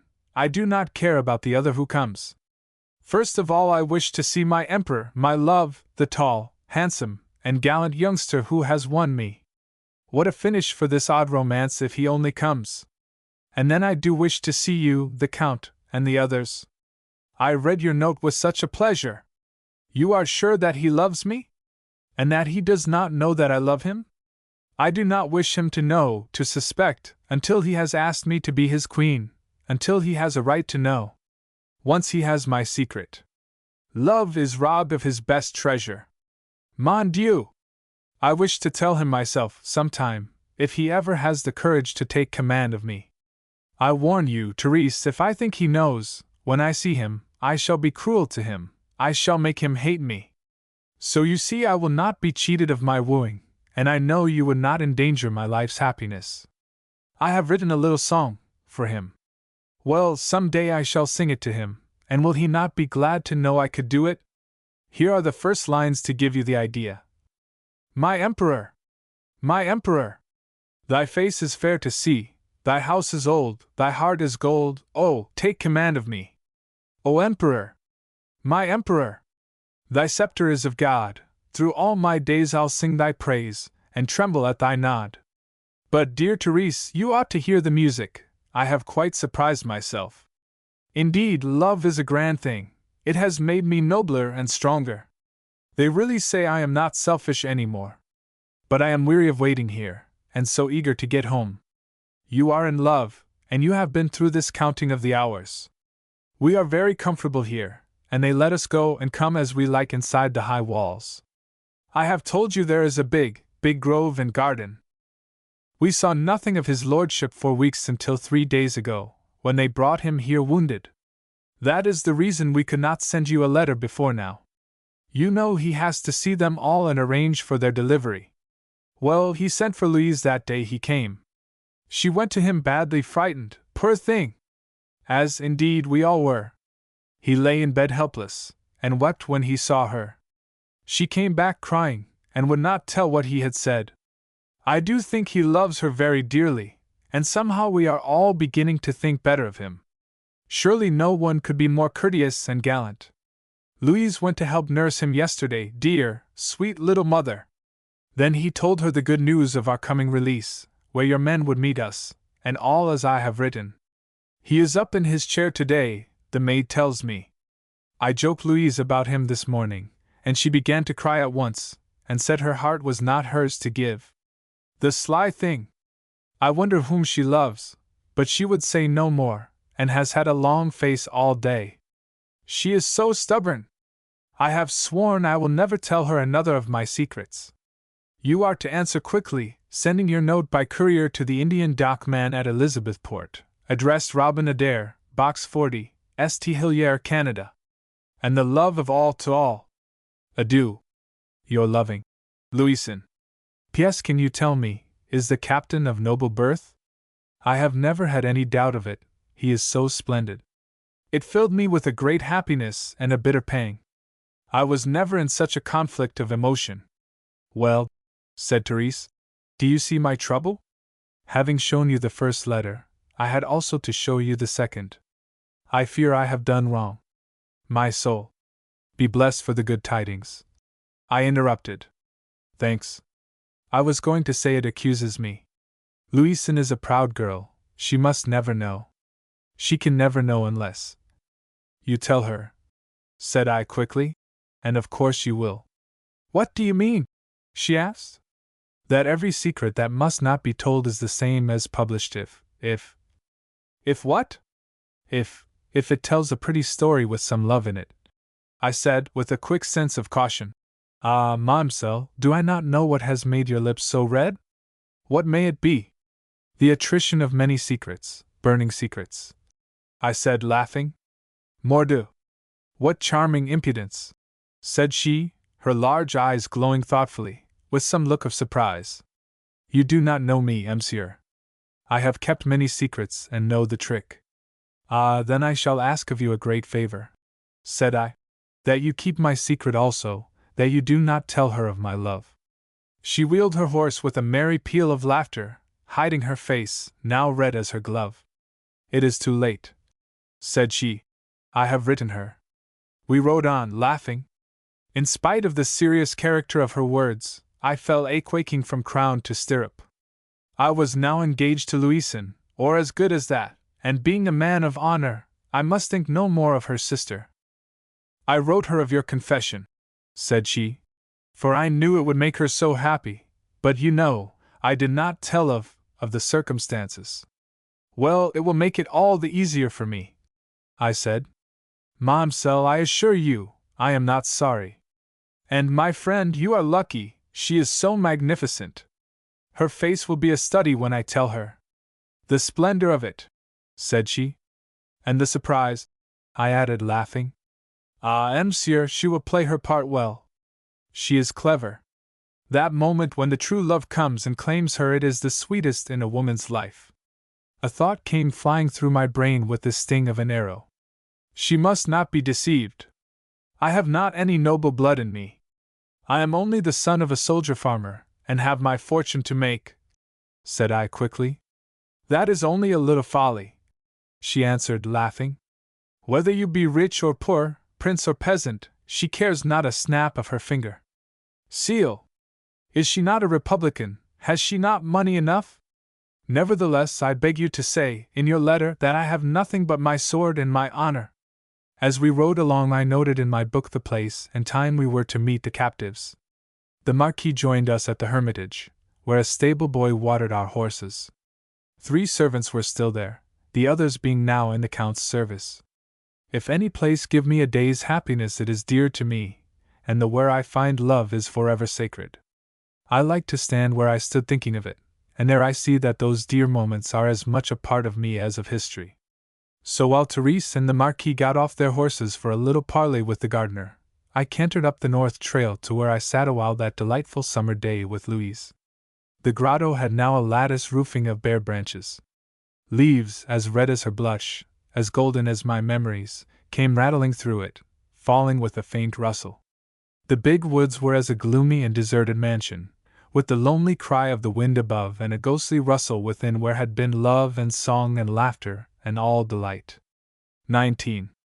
Dearie and I left the chateau that afternoon, putting up in the Red Tavern at Morristown about dusk. My companion rode away proudly, the medal dangling at his waistcoat lapel. "Cherishie Jane," said he, presently, as he pulled rein. "Ain't a goin' thev that flop in there so, meks me feel luck a bird. Don't seem nohow nat'ral. Why do ye s'pose he gin me that er thing fair?" He was putting it away carefully in his wallet. "As a token of respect for your bravery," said I. His laughter roared in the still woods, making my horse lift and snort a little. It was never an easy job to break any horse to Dearie's laughter. "It's Riediklaus," said he, thoughtfully, in a moment. "Why?" "'Cause fair the reason why they don't no man deserve nothin' fair doin' what he de orter," he answered, with a serious and determined look. "You did well," said I, "and deserve anything you can get." "Done my damnedest," said he. "But I didn't do nothin' but get licked. Got shot and tore and slammed all over that air deck, and couldn't do no harm to nobody. Jest luck a boss tied in the stall, and a lot o' men wallin' him, and a lot more tryin' to scare him to death." "Wha do ye s'pose that air thing's made you be?" he inquired after a little silence. "Silver," said I. "Pure silver?" "Undoubtedly," was my answer. "Judas Priest," said he, taking out his wallet again, to look at the trophy. "That air muse be with suthin dot. More than a year's salary," said I. He looked up at me with a sharp whistle of surprise. "I no great hand fair sec flummididdles," said he, as he put the medal away. "It's a badge of honor," said I. "It shows you re a brave man." "Got enough on 'em," said Dearie. "This air rip in the forehead's 'bout all the badge I need. It's from the Emperor, the great Napoleon," I said. "It's a mark of his pleasure." "Wall, by Judas Priest," said Dearie, "I wouldn't jump over a stun wall to please no emperor, and I wouldn't cut off my leetle finger fair a whole bushel basket o' them air." I hain't a fight and fair no honor. What then? Said I. His face turned very sober. He pursed his lips, and spat across the ditch. Then he gave his mouth a wipe, and glanced thoughtfully at the sky. Fair liberty, said he, with decision. Same thing my father died fair. Not to this day have I forgotten it, the answer of old Dearie, or the look of him as he spoke. I was only a reckless youth fighting for the love of peril and adventure, and with too little thought of the high purposes of my country. The causes of the war were familiar to me. That proclamation of Mr. Madison had been discussed freely in our home, and I had felt some share in the indignation of Dearie and my father. This feeling had not been allayed by the bloody scenes in which I had had a part. Now I began to feel the great passion of the people, and was put to shame for a moment. Liberty, that is a grand thing to fight for, said I, after a brief pause. Swap my blood any time fair that air, said Dearie. I can fight sassy, but not fair no king but God A'mighty. Don't pay to get all tore up less it's fair suthin pity midland valuable. My life ain't worth much, but ye see, I hain't nothin' else. We rode a while in sober thought, hearing only a sough of the wind above and the rustling hoof-beat of our horses in the rich harvest of the autumn woods. We were walking slowly over a stretch of bare moss when, at a sharp turn, we came suddenly in sight of a huge bear that sat facing us. I drew my pistol as we pulled rein, firing quickly. The bear ran away into the brush as I fired another shot. He has hit, said Dearie, leaping off and bidding me hold the bit. Then, with a long stride, he ran after the fleeing bear. I had been waiting near half an hour when Dearie came back slowly, with a downhearted look. "'Tain't no use," said he. "Can't never get that bear. He's got a flesh wound high up in his hindquarters, and he's travelin' fast." He took a fresh chew of tobacco and mounted his horse. "Terrible pity!" he exclaimed, shaking his head with some trace of lingering sorrow. "Ray," said he, soberly, after a little silence, "when ye see a bear looking your way, ef ye want him, always shoot at the end that's toward ye." There was no better bear hunter in the North Woods than Dearie, and to lose a bear was, for him, no light affliction. "Can't never break a bear's neck by shootin' him in the hindquarters," he remarked. I made no answer. "Might jest as well spit in his face," he added presently. "Jest exactly why." This apt and forceful advice calmed a lingering sense of duty, and he rode on a while in silence. The woods were glooming in the early dusk when he spoke again. Something revived his contempt of my education.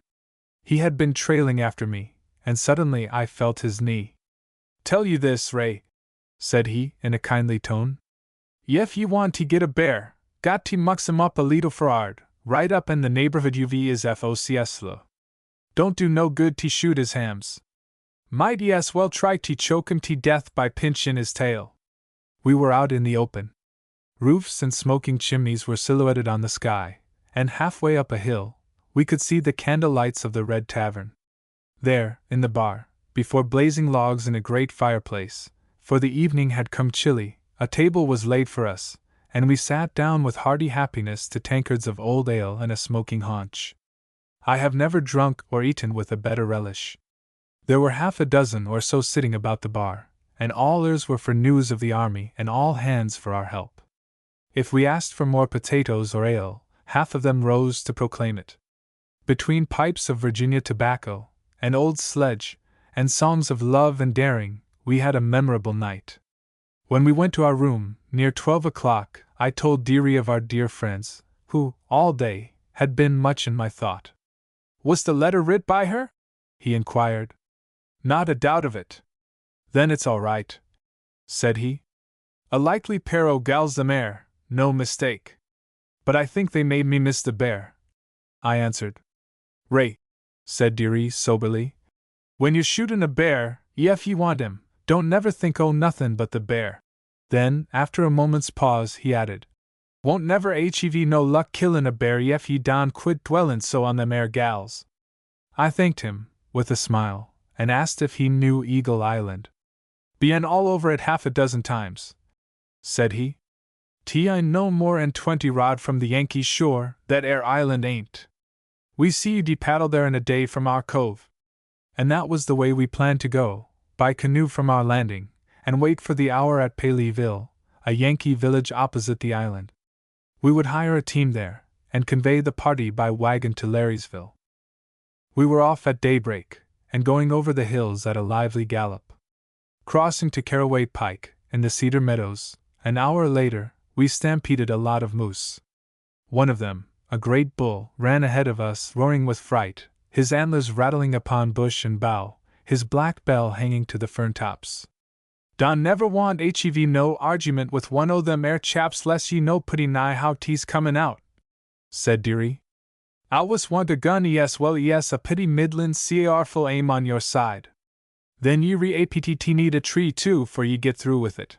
After a moment's pause he added, "Got to be a mighty full stout tree, or he'll shake ye out it luck a ripe apple." "They always have the negative side of the question," I said. "Don't believe they'd ever chase a man if he'd let 'em alone." "Ease siree they would," was Dearie's answer.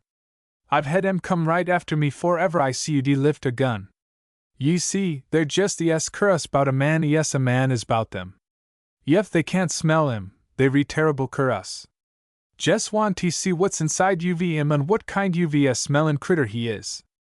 Dunno they want to do 'im any perticlar harm. Jes' want to mux 'im over a leetle, but they do it awful careless, and he ain't never fit to be seen no more." He snickered faintly as he spoke.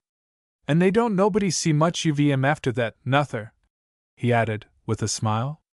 "I 'member once a big bull tried to find out the kind o' works I had in me. T wa'n't no moose, just a common, ordinary 3-year-old bull." "Hurt you?" I queried. "No, T hurt him," said he, soberly. "Espialed him, yes, ye might say. Couldn't never bear the sight of a man after that. Seemed so he did and think he was fit to be seen. Nobody see you ever get a mild oth per cuss. Had to be shot." "What happened?" "Had a stout club in my hand," said he. "Got hold of his tail, and begun wallin' him. Run him down a steep hill, and passin' a tree, I tuck one side and he t'other. We parted there fair the lost time." He looked off at the sky a moment. Then came his inevitable addendum, which was, "I had a damn sight more tail'n he did, that sartin." About 10 o'clock we came in sight of our old home. Then we hurried our horses, and came up to the door with a rush. A stranger met us there. "Are you Captain Bell?" said he, as I got off my horse. I nodded. "I am one of your father's tenants," he went on.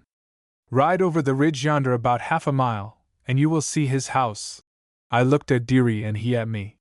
He had grown pale suddenly, and I felt my own surprise turning into alarm. "Are they well?" I queried. "Very well, and looking for you," said he, smiling. We were up in our saddles, dashing out of the yard in a jiffy. Beyond the ridge a wide mile of smooth country sloped to the river margin. Just off the road a great house lay long and low in fair acres. Its gables were red-roofed, its walls of gray stone half hidden by lofty hedges of cedar. We stopped our horses, looking off to the distant woods on each side of us. "Can't be," said Dearie soberly, his eyes squinting in the sunlight. "Wonder where they live," I remarked. "All looks mighty curus," said he. "'Tain't no way nat'ral. Let's go in there and ask," I suggested. We turned in at the big gate, and rode silently over a driveway of smooth gravel to the door. In a moment I heard my father's hearty hello, and then my mother came out in a better gown than ever I had seen her wear. I was out of the saddle and she in my arms before a word was spoken. My father, hearty old Yankee, scolded the stamping horse, while I knew well he was only upbraiding his own weakness. "Come, Ray, come, Darius," said my mother as she wiped her eyes. "I will show you the new house." A man took the horses, and we all followed her into the splendid hall, while I was filled with wonder and a mighty longing for the old home. XX. It was a fine house, that in which I spent many happy years back in my young manhood. Not, indeed, so elegant and so large as this where I am now writing, but comfortable. To me, then, it had an atmosphere of romance and some look of grandeur. Well, in those days I had neither a sated eye, nor gout, nor judgment of good wine. It was I who gave it the name of Fairacres that day when, coming out of the war, we felt its peace and comfort for the first time, and, dumbfounded with surprise, heard my mother tell the story of it. My grandfather, said she, was the Chevalier Ramon Dusset de Trouville, a brave and gallant man who, for no good reason, disinherited my father. The property went to my uncle, the only other child of the Chevalier, and he, as I have told you, wrote many kind letters to me, and sent each year a small gift of money. Well, he died before the war, it was in March, and, having no children, left half his fortune to me. You, Ramon, will remember that long before you went away to the war a stranger came to see me one day, a stout man, with white hair and dark eyes. Do you not remember? Well, I did not tell you then, because I was unable to believe that he came to bring the good news. But he came again after you left us, and brought me money, a draft on account. For us it was a very large sum indeed. You know we have always been so poor, and we knew that when the war was over there would be more and a plenty coming. So what were we to do? We will build a home, said I. We will enjoy life as much as possible. We will surprise Ramon. When he returns from the war he shall see it, and be very happy. The architect came with the builders, and voila! The house is ready, and you are here, and after so long it is better than a fortune to see you. I thought you would never come. She covered her face a moment, while my father rose abruptly and left the room. I kissed the dear hands that long since had given to heavy toil their beauty and shapeliness. But enough of this, for, after all, it is neither here nor there. Quick and unexpected fortune came to many a pioneer, as it came to my mother, by inheritance, as one may see if he look only at the records of one court of claims, that of the British. Before long you may wish to marry, said my mother, as she looked up at me proudly. And you will not be ashamed to bring your wife here. I vowed then and there, I should make my own fortune. I had Yankee enough in me for that. But, as will be seen, the wealth of heart and purse my mother had, helped in the shaping of my destiny. In spite of my feeling, I know it began quickly to hasten the life currents that bore me on. And I say, in tender remembrance of those very dear to me, I had never a more delightful time than when I sat by the new fireside with all my clan, its number as yet undiminished, or went roistering in wood or field with the younger children. The day came when Dearie and I were to meet the ladies. We started early that morning of the 12th. Long before daylight we were moving rapidly downriver in our canoes. I remember seeing a light flash up and die away in the moonlit mist of the river soon after starting. The boogie light, Dearie whispered. There tea goes Aegean. I had heard the river folk tell often of this weird thing, one of the odd phenomena of the St. Lawrence. Comes always where folks hev been drowned, Ed, said Dearie. That air's what I've heard tell. It was, indeed, the accepted theory of the fishermen, albeit many saw in the boogie light a warning to mark the place of forgotten murder, and bore away. The sun came up in a clear sky, and soon, far and wide, its light was tossing in the ripple tops. We could see them glowing miles away. We were both armed with saber and pistols, for that river was the very highway of adventure in those days of the war. Don just like this kind UV a hoss, said Dearie. Got to keep wallin' him all the while, and he es apt to slobber and rough goin' dot. He looked thoughtfully at the sun a breath, and then trimmed his remark with these words. Ain't exact I sure-footed, nother. Don't require much feed, though, I suggested. No, ye HEVT do all the eatin', but ye can always eat enough fare both. It was a fine day, and a ride to remember. We had a warm sun, a clear sky, and now and then we could feel the soft feet of the south wind romping over us in the riverway. Here and there a swallow came coasting to the ripples, sprinkling the holy water of delight upon us, or a crow's shadow plowed silently across our bows. It thrilled me to go cantering beside the noisy Rapides du Plats or the wild-footed Gallop, two troops of water hurrying to the mighty battles of the sea. We mounted reeling knolls, and coasted over whirling dips, and rushed to boiling levels, and jumped foamy ridges, and went galloping in the rush and tumble of long slopes. Let her rip!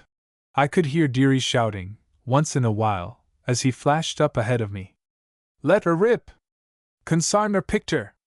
He gave a great yell of triumph as we slowed in a long stretch of still, broad water. "Judas Priest," said he, as I came alongside. "That air's rougher'n the bog trail."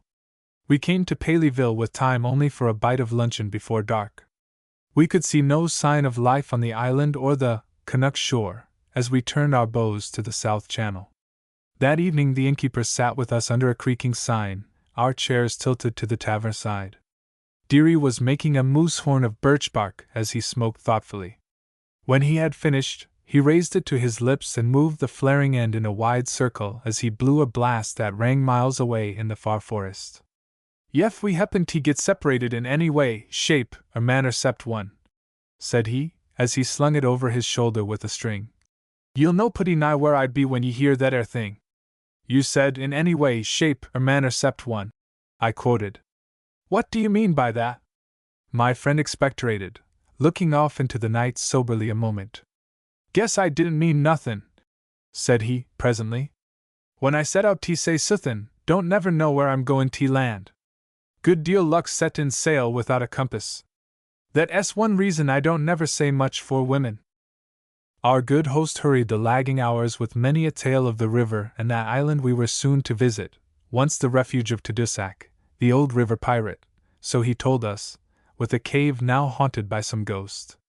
We started for the shore near 10 o'clock, the innkeeper leading us with a lantern, its light flickering in a west wind. The sky was cloudy, the night dark. Our host lent us the lantern, kindly offering to build a bonfire on the beach at 11, to light us home.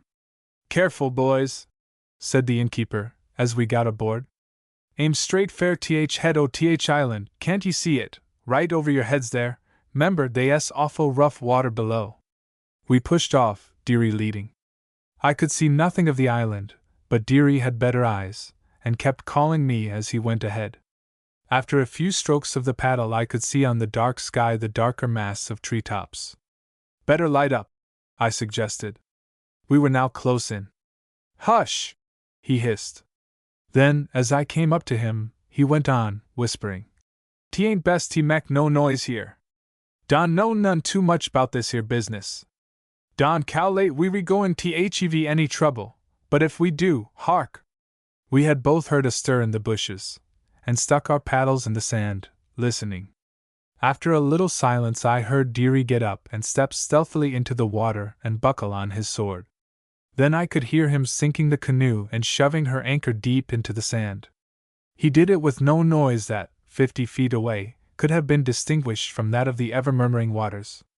In a moment he came and held my canoe, while I also took up my trusty blade, stepping out of the canoe into the shallow water. Then he shoved her off a little, and sank her beside the other. I knew not his purpose, and made no question of it, following him as he strode the shore with measured paces, the lantern upon his arm. Then presently he stuck his paddle into the bushes, and mine beside it. We were near the head of the island, walking on a reedy strip of soft earth at the river margin. After a few paces we halted to listen, but heard only the voice of the water and the murmur of pines. Then we pushed through a thicket of small fir trees to where we groped along in utter darkness among the big tree trunks on a muffled footing. After a moment or so we got a spray of light. We halted, peering at the glow that now sprinkled out through many a pinhole aperture in a fairy lattice of pine needles. My heart was beating loudly, for there was the promised lantern. Was I not soon to see the brighter light of those dear faces? It was all the kind of thing I enjoyed then, the atmosphere of peril and romance, wild youth that I was.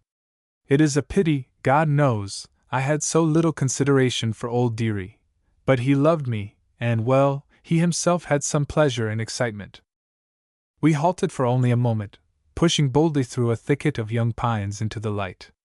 A lantern hung on the bough of a tall tree, and beneath it was a wide opening well carpeted with moss and needles. We peered off into the gloom, but saw nothing. Dearie blew out a thoughtful breath, looking up into the air coolly, as he filled his pipe. "Consarned if ever I wanted to have a smoke as bad in all my born days," he remarked. Then he moved his holster, turned his scabbard, and sat down quietly, puffing his pipe with some look of weariness and reflection. We were sitting there less than 5 minutes when we heard a footfall nearby, then suddenly 2 men strode up to us in the dim light. I recognized at once the easy step, the long, lithe figure, of his lordship in the dress of a citizen, saving sword and pistols. "Ah, good evening, gentlemen," said he quietly. "How are you?" "Better than when we saw you last," I answered. Deary had not moved. He looked up at me with a sympathetic smile.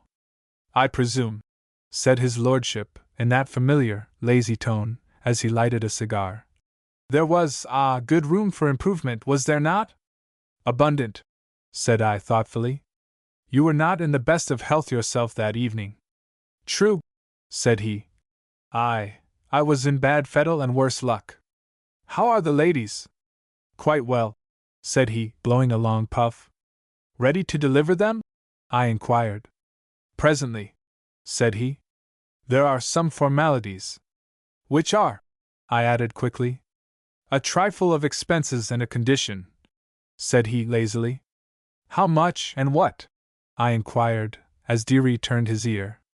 £1,000, said his lordship quickly. "Not a penny more than this matter has cost me and His Majesty." "What else?" said I. "This man," he answered calmly, with a little gesture aimed at Deary. My friend rose, struck his palm with the pipe bowl, and put up his knife. "Yef yeri goin' to tek me," said he. "Better begin right off, or you won't hev time for breakfast." Then he clapped the moose horn to his lips and blew a mighty blast. It made the 2 men jump and set the near thicket reeling. The weird baritone went off moaning in the far wastes of timber. Its rush of echoes had begun. I put my hand to my saber, for there in the edge of the gloom I saw a thing that stirred me to the marrow. The low firs were moving toward us, root and branch, their twigs falling. Gods of war! It made my hair stand for a jiffy to see the very brush take feet and legs. On sea or land I never saw a thing that gave me so odd a feeling. We stood for a breath or two, then started back, our sabers flashing, for, as the twigs fell, we saw they had been decorating a squad of the British. They came on.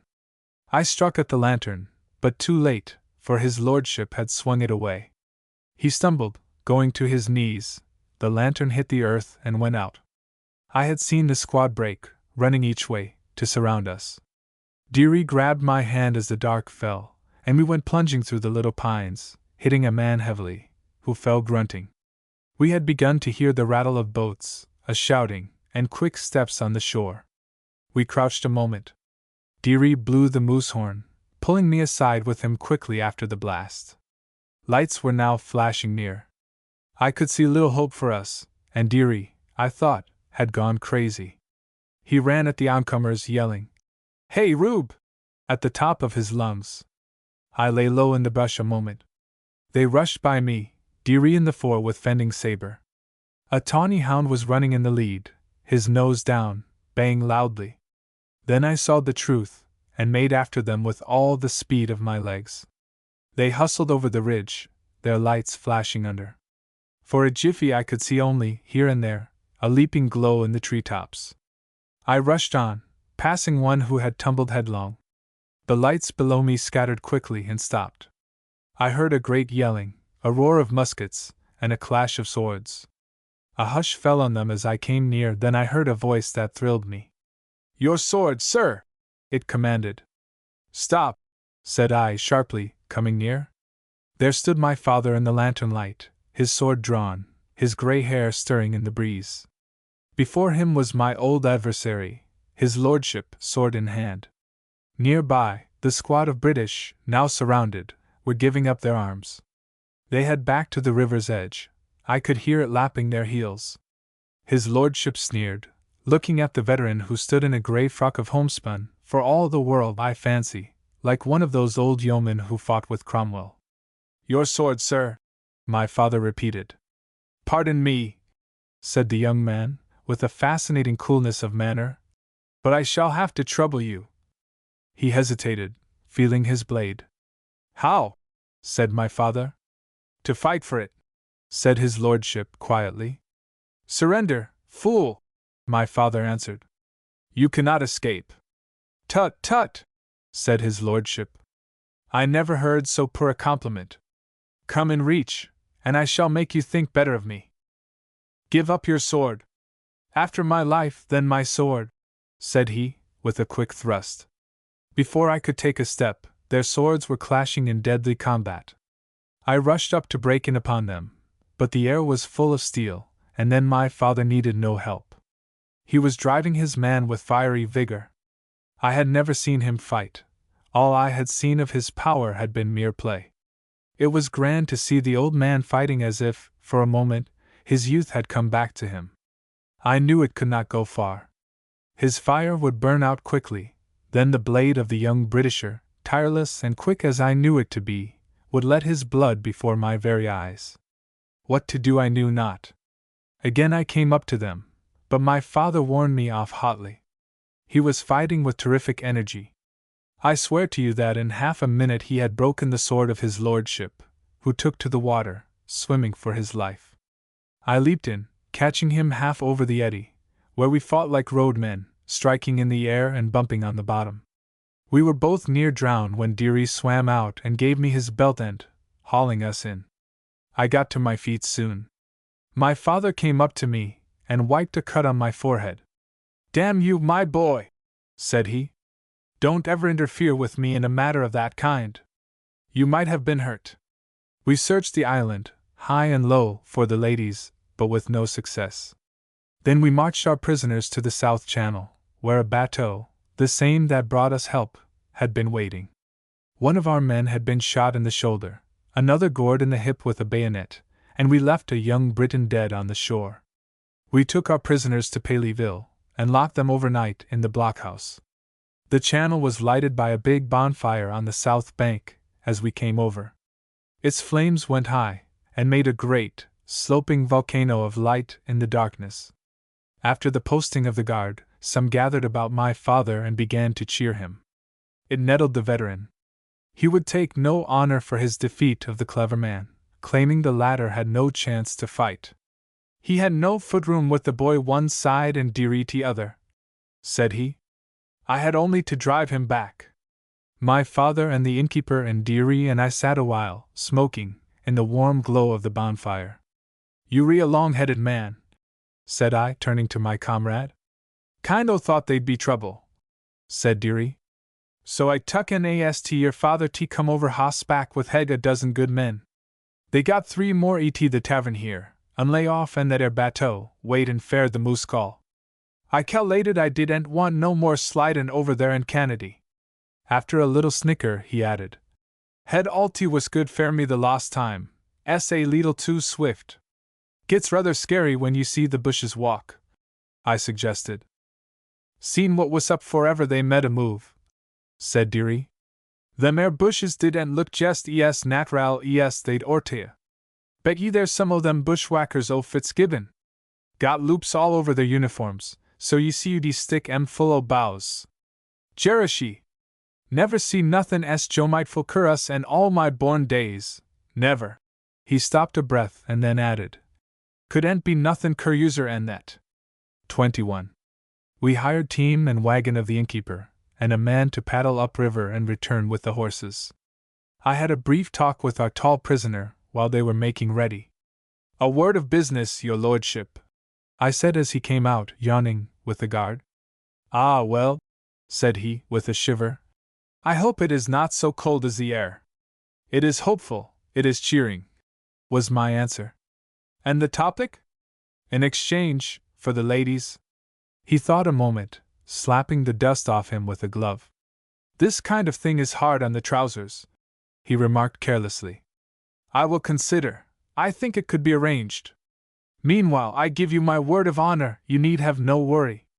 We were off at daybreak with our prisoners. There were 6 of them in all. We put a fold of linen over the eyes of each, and roped them all together, so that they could sit or stand, as might please them, in the wagon box. It's barbarity, said his lordship, as we put on the fold. You Yankees never knew how to treat a prisoner. Till you learn us, said Deary quickly. Couldn't never forget that lesson. Yef I had my way 'bout you, I'd haul ye up tth top o' that air dead pine over yender, and let ye slide down. Rather too steep, I should say, said his lordship wearily. You wouldn't need no grease, said Deary, with a chuckle. We were 4 days going to the harbor. My father and his men came with us, and he told us many a tale, that journey, of his adventures in the old war. We kept our promise, turning over the prisoners a little before sundown of the 16th. Each was given a great room and every possible comfort. I arranged soon for the release of all on the safe return of the ladies. In the evening of the 17th his lordship sent for me. He was a bit nervous, and desired a conference with the general and me. De Chaumont had been over to the headquarters that day in urgent council. He was weary of delay and planning an appeal to the French government. General Brown was prepared to give the matter all furtherance in his power, and sent quickly for the Englishman. They brought him over at 9 o'clock. We uncovered his eyes and locked the door, and gave him a crack at the old Madeira, as they used to say, and made him as comfortable as might be at the cheery fireside of the general. I've been thinking, said his lordship, after a drink and a word of courtesy. I never saw a man of better breeding or more courage, I am free to say. You may not agree it is possible, but anyhow, I have been trying to think. You have been decent to me. I don't believe you are such a bad lot, after all, and while I should be sorry to have you think me tired of your hospitality, I desire to hasten our plans a little. I propose an exchange of. He hesitated, whipping the ashes off his cigar. Well, first of confidence, he went on. I will take your word if you will take mine. In what matter? The general inquired. That of the ladies and their relief, said he. A little confidence will grease the wheels of progress? The general suggested, smiling. Quite so, he answered lazily. To begin with, they are not 30 miles away, if I am correct in my judgment of this locality. There was a moment of silence. My dear sir, he went on presently, this ground is quite familiar to me. I slept in this very chamber long ago. But that is not here nor there. Day after tomorrow, a little before midnight, the ladies will be riding on the shore pike. You could meet them and bring them out to a schooner, I suppose, if. He stopped again, puffing thoughtfully. If we could agree, he went on. Now this would be my view of it. You let me send a messenger for the ladies. You would have to take them by force somehow, but you know, I could make it easy, arrange the time and place, no house near, no soldiers, no resistance but that of the driver, who should not share our confidence, no danger. You take them to the boats and bring them over, but first. He paused again, looking at the smoke rings above his head in a dreamy manner. First, my chief repeated. Well, said he, leaning toward him with a little gesture. To me the word of a gentleman is sacred. I know you are both gentlemen. I ask for your word of honor. To what effect? The general queried. That you will put us safely on British soil within a day after the ladies have arrived, said he. It is irregular and a matter of some difficulty, said the general. Whom would you send with such a message? Well, I should say some Frenchwoman could do it. There must be one here who is clever enough. I know the very one, said I, with enthusiasm. She is as smart and cunning as they make them. Very well, said the general. That is but one step. Who is to capture them and take the risk of their own heads? Deary and I could do it alone, was my confident answer. Ah, well, said his lordship, as he rose languidly and stood with his back to the fire. I shall send them where the coast is clear, my word for that. Hang me if I fail to protect them. I do not wish to question your honor, said the general, or violate in any way this atmosphere of fine courtesy, but sir, I do not know you. Permit me to introduce myself, said the Englishman, as he ripped his coat lining and drew out a folded sheet of purple parchment. I am Lord Ranelagh, 5th Earl of Pickford, and cousin of His Most Excellent Majesty the King of England. There is the proof. He tossed the parchment to the table carelessly, resuming his chair. Forgive me, said he, as the general took it. I have little taste for such theatricals. Necessity is my only excuse. It is enough. said the other. I am glad to know you. I hope sometime we shall stop fighting each other, we of the same race and blood. It is unnatural. Give me your hand, said the Englishman, with heartier feeling than I had seen him show, as he advanced. Amen! I say to you.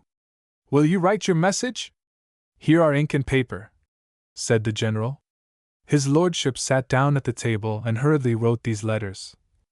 Prescott, Ontario, November 17, 1813. To Sir Charles Graveley, The Weirs, above Landsmere, Wrentham, Frontenac County, Canada.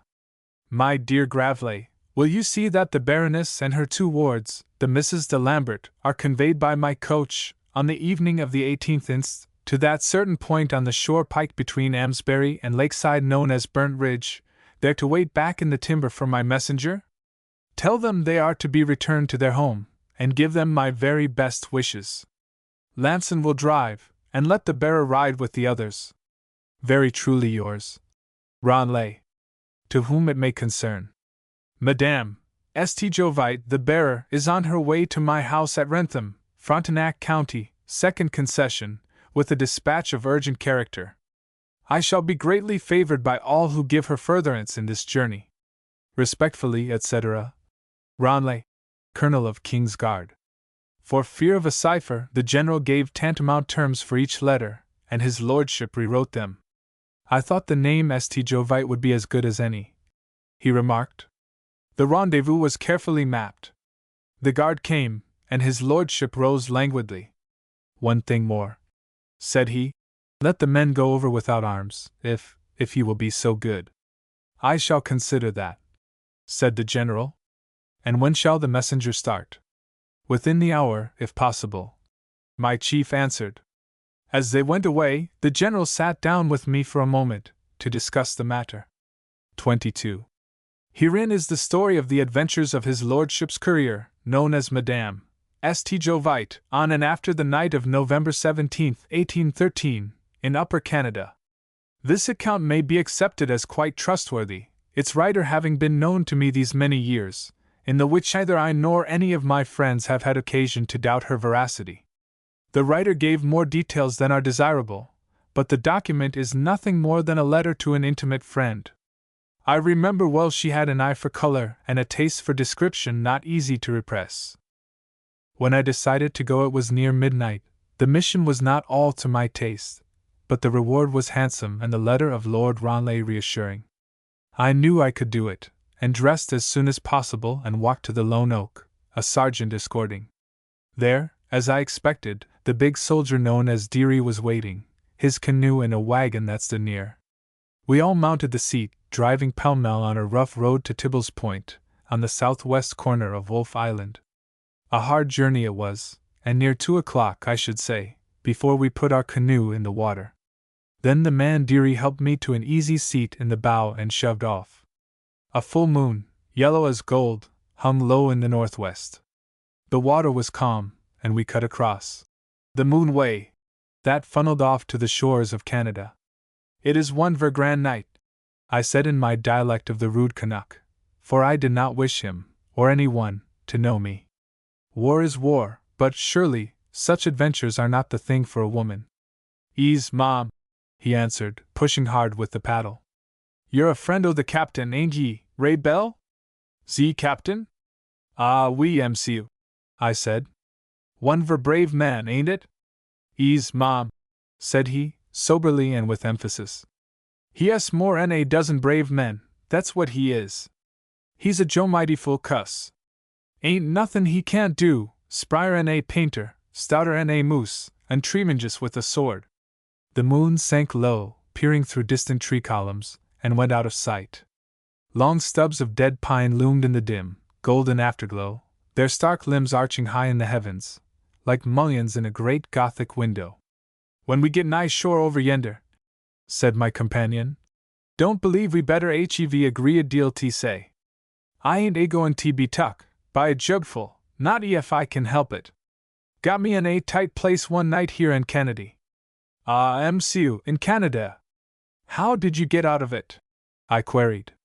Slipped out, said he, shaking the canoe with suppressed laughter. Just luck a streak o' grease lightnin', he added presently.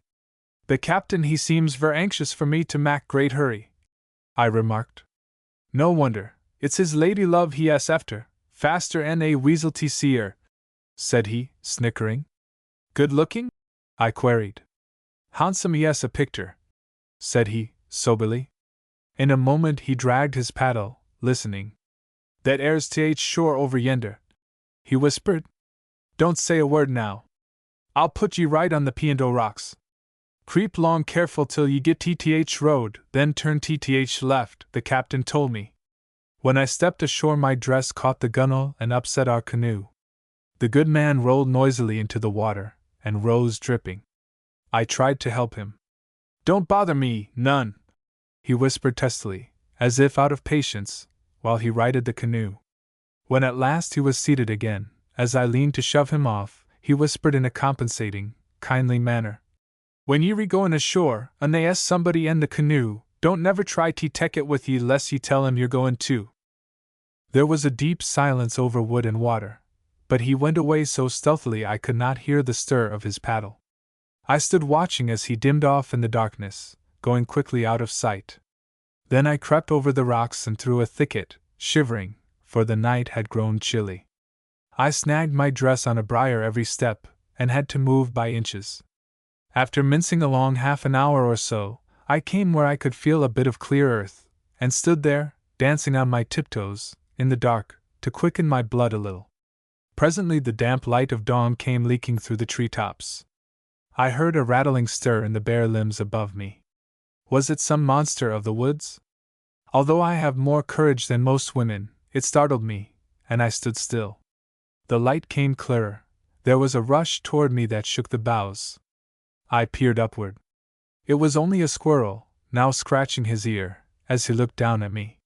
He braced himself, and seemed to curse me loudly for a spy, trembling with rage and rushing up and down the branch above me. Then all the curious, inhospitable folk of the timberland came out upon their towers to denounce.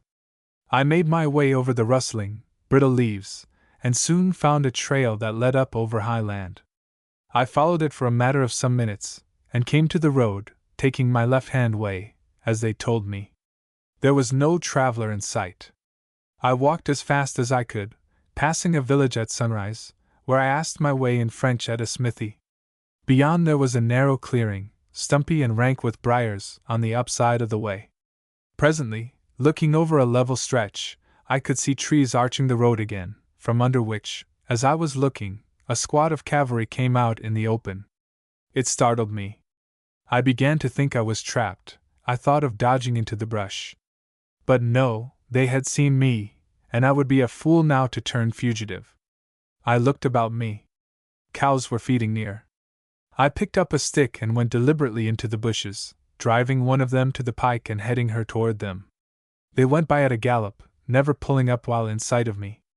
Then I passed the cow and went on, stopping an hour later at a lonely log house, where I found French people, and a welcome that included moose meat, a cup of coffee, and fried potatoes. Leaving, I rode some miles with a traveling tinker, a voluble, well-meaning youth who took a liking for me, and went far out of his way to help me on. He blushed proudly when, stopping to mend a pot for the cook at a camp of militia, they inquired if I was his wife. No, but she may be yet, said he. Who knows? I knew it was no good place for me, and felt some relief when the young man did me this honor. From that moment they set me down for a sweetheart. She is too big for you, my boy, said the general, laughing. The more the better, said he. Can't have too much of a good wife. I said little to him as we rode along. He asked for my address, when I left him, and gave me the comforting assurance that he would see me again. I made no answer, leaving him at a turn where, north of us, I could see the white houses of Wrentham. Kingston was hard by, its fort crowning a hilltop by the river. It was past 3 by a tower clock at the gate of the weirs when I got there. A driveway through tall oaks led to the mansion of dark stone. Many acres of park and field and garden were shut in with high walls. I rang a bell at the small gate, and some fellow in livery took my message. Wait ere, my lass, said he, with an English accent. I'll go at once to the secretary. I sat in a rustic chair by the gate side, waiting for that functionary. "Ah, come in," said he coolly, as he opened the gate a little. He said nothing more, and I followed him, an oldish man with gray eyes and hair and side whiskers, and neatly dressed, his head covered to the ears with a high hat, tilted backward. We took a stone path, and soon entered a rear door. "She may sit in the servants' hall," said he to one of the maids. They took my shawl, as he went away, and showed me to a room where, evidently, the servants did their eating. They were inquisitive, those kitchen maids, and now and then I was rather put to it for a wise reply. I said as little as might be, using the dialect, long familiar to me, of the French Canadian. My bonnet amused them. It was none too new or fashionable, and I did not remove it. "Afraid we'll steal it," I heard one of them whisper in the next room. Then there was a loud laugh. They gave me a French paper. I read every line of it, and sat looking out of a window at the tall trees, at servants who passed to and fro, at his lordship's horses, led up and down for exercise in the stable-yard, at the twilight glooming the last pictures of a long day until they were all smudged with darkness. Then candlelight, a trying supper hour with maids and cooks and grooms and footmen at the big table, English, every one of them, and set up with haughty curiosity. I would not go to the table, and had a cup of tea and a biscuit there in my corner. A big butler walked in hurriedly a while after 7. He looked down at me as if I were the dirt of the gutter. "They rewaitin'," said he curtly. "And Sir Charles would like to know if you would care for a humbereller?" "MCU. He reigns?" I inquired. "No, mum." "He is going to reign, maybe?" He made no answer, but turned quickly and went to a near closet, from which he brought a faded umbrella. "There," said he, as he led me to the front door. "See that you send it back." On the porch were the secretary and the ladies, 3 of them. "Seal! What is it?" one of them whispered as I came out. The post lights were shining in their faces, and lovelier I never saw than those of the demoiselles. They stepped lightly to the coach, and the secretary asked if I would go in with them. "No, MCU," was my answer. "I sit by the driver." "Come in here, you silly goose," said one of the ladies in French, recognizing my nationality. "Grand merci," I said, taking my seat by the driver, and then we were off, with as lively a team as ever carried me, our lights flashing on the tree trunks. We had been riding more than 2 hours when we stopped for water at a spring tub under a hill. They gave me a cup, and for the ladies, I brought each a bumper of the cool, trickling flood. "I see, my tall woman," said one of them, presently. "My boot is untied."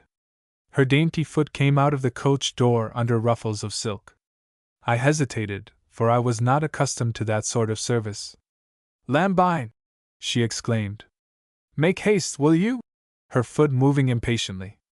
My fingers had got numb in the cold air, and I must have been very awkward, for presently she boxed my ears and drew her foot away.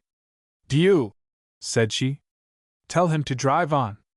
I got to my seat quickly, confident that nature had not intended me for a lady's maid. A while later we heard the call of a picket far afield, but saw no camp. A horseman, I thought him a cavalry officer, passed us, flashing in our faces the light of a dark lantern, but said nothing. It must have been near midnight when, as we were going slowly through deep sand, I heard the clang of a cowbell in the near darkness. Another sounded quickly a bit farther on. The driver gave no heed to it, although I recognized the signal, and knew something would happen shortly. We had come into the double dark of the timber when, suddenly, our horses reared, snorting, and stopped. The driver felt for his big pistol, but not in the right place. For 2 hours or more it had been stowed away in the deep pocket of my gown. Not a word was spoken. By the dim light of the lanterns we could see men all about us with pikes looming in the dark. For a breath or two there was perfect silence, then the driver rose quickly and shouted, "Who are you?" "Friends, oh, these are women," said one I recognized as the Corporal Deary. He spoke in a low tone as he opened the door. "Grace O'Seal," I heard one of the young ladies saying. "It is Deary, dear old fellow." Then they all hurried out of the coach and kissed him. "The captain, is he not here?" said one of them in French. But Dearie did not understand them, and made no answer. "Out why the lights and be still," said Dearie, quickly, and the lights were out as soon as the words. "Jones, you tie up a front leg o' one o' them hosses. Get back in the brush, ladies. 5 on 'em, boys. Now up with the pike wall." From far back in the road had come again the clang of the cowbell. I remember hearing 5 strokes and then a loud rattle. In a twinkling I was off the seat and beside the ladies. "Take hold of my dress," I whispered quickly, "and follow me." I led them off in the brush, and stopped. We could hear the move and rattle of cavalry in the near road. Then presently the swish of steel, the leap and tumble of horses, the shouting of men. My companions were of the right stuff. They stood shivering, but held their peace. Out by the road lights were flashing, and now we heard pistols and the sound of a mighty scuffle. I could stay there in the dark no longer. "Wait here, and be silent," I said, and ran, like a madwoman, as they told me long after, for the flickering lights. There a squad of cavalry was shut in by the pikes. 2 troopers had broken through the near line. One had fallen, badly hurt. The other was saber to saber with the man Dearie. They were close up and striving fiercely, as if with broadswords. I caught up the weapon of the injured man, for I saw the Yankee would get the worst of it. The Britisher had great power, and a saber quick as a cat's paw. I could see the corporal was stronger, but not so quick and skillful. As I stood by, quivering with excitement, I saw him get a slash in the shoulder. He stumbled, falling heavily. Then quickly, forgetting my sex, but not wholly, I hope, the conduct that becomes a woman, I caught the point of the saber, now poised to run him through, with the one I carried. He backed away, hesitating, for he had seen my hat and gown. But I made after him with all the fury I felt, and soon had him in action. He was tired, I have no doubt. Anyway, I whirled his saber and broke his hold, whipping it to the ground. That was the last we saw of him, for he made off in the dark faster than I could follow. The trouble was all over, save the wound of the corporal, which was not as bad as I thought. He was up, and one of them, a surgeon, was putting stitches in his upper arm. Others were tying 4 men together with rope. Their weapons were lying in a little heap near by. One of the British was saying that Sir Charles Graveley had sent for them to ride after the coach. "Jerushy Jane Pepper," said the man Dearie. "Never see no sec will cut you via woman es that air." I looked down at my gown. I felt of my hat, now hanging over one ear. Sure enough, I was a woman. "Who be ye? I de like to know," said the man Dearie. "Ramon Bell, a Yankee soldier of the rank of captain," I said, stripping off my gown. "But I beg of you, don't tell the ladies I was ever a woman." "Judas Priest," said Dearie, as he flung his well arm around me. 23. I felt foolish for a moment. I had careful plans for Madame St. Jovite. She would have vanished utterly on our return, so, I fancy, none would have been the wiser. But in that brief sally I had killed the madam. She could serve me no more. I have been careful in my account of this matter to tell all just as it happened, to put upon it neither more nor less of romantic color than we saw. Had I the skill and license of a novelist, I could have made much of my little mystery, but there are many now living who remember all these things, and then, I am a soldier, and too old for a new business. So I make as much of them as there was and no more. In private theatricals, an evening at the harbor, I had won applause with the wig, and dialect of my trip to Wrentham Square. So, when I proposed the plan to my friend the General, urging the peril of a raw hand with a trust of so much importance, he had no doubt of my ability. I borrowed a long coat, having put off my dress, and when all was ready, went with a lantern to get the ladies. Louise recognized me first. "Grace O'Seal! Le Capitaine!" said she, running to meet me. I dropped my lantern as we came face to face, and have ever been glad of that little accident, for there in the dark my arms went around her, and our lips met for a silent kiss full of history and of holy confidence. Then she put her hand upon my face with a gentle caressing touch, and turned her own away. "I am very, very glad to see you," I said. "Do you?" said her sister, coming near. "We should be glad to see you, if it were possible." I lighted the lantern hurriedly. "Seal! The light becomes him," said Louisin, her grand eyes aglow. But before there was time to answer, I had kissed her also. "He is a bold thing," she added, turning soberly to the Baroness. "Both a bold and happy thing," I answered. "Forgive me. I should not be so bold if I were not, well, insanely happy." "He is only a boy," said the Baroness, laughing as she kissed me. "Poor little ingenue," said Louisin, patting my arm. Louise, tall and lovely and sedate as ever, stood near me, primping her bonnet. "Little ingenue," she repeated, with a faint laugh of irony as she placed the dainty thing on her head. "Well, what do you think of him?" said Louisin, turning to help her. "Do you? That he is very big and dreadful," said the other soberly. "I should think we had better be going." These things moved slowly on paper, but the greeting was to me painfully short, there being of it not more than a minuteful, I should say. On our way to the lights they plied me with whispered queries, and were in fear of more fighting. The prisoners were now in the coach, and our men, there were 12, stood on every side of it, their pikes in hand. The boats were near, and we hurried to the river by a toatway. Our schooner lay some 20 rods off a point. A bateau and 6 canoes were waiting on the beach, and when we had come to the schooner I unbound the prisoners. "You can get ashore with this bateau," I said. "You will find the horses tied to a tree." "What does that mean?" said Dearie. "That we have no right to hold them," was my answer. Raleigh was in no way responsible for their coming. Leaning over the side with a lantern, while one of our men held the bateau, I motioned to the coachman. "Give that umbrella to the butler, with my compliments," I whispered. Our anchors up, our sails took the wind in a jiffy. "'Member how we used ye?" Dearie called to the receding Britishers. "And if ye ever meet a Yankee, try to be polite to him." Dawn had come before we got off at the harbor dock. I took the ladies to an inn for breakfast, wrote a report, and went for my horse and uniform. General Brown was buttoning his suspenders when they admitted me to his room. "What luck, my boy?" said he. "All have returned safely, including the ladies," I replied quickly, "and I have the honor to submit a report." He took a chair, and read the report carefully, and looked up at me, laughing. "What a lucky and remarkable young man," said he. "I declare you should have lived in the Middle Ages." "Ah, then I should not have enjoyed your compliments or your friendship," was my answer. He laughed again heartily. "Nor the demoiselles?" said he. "I congratulate you.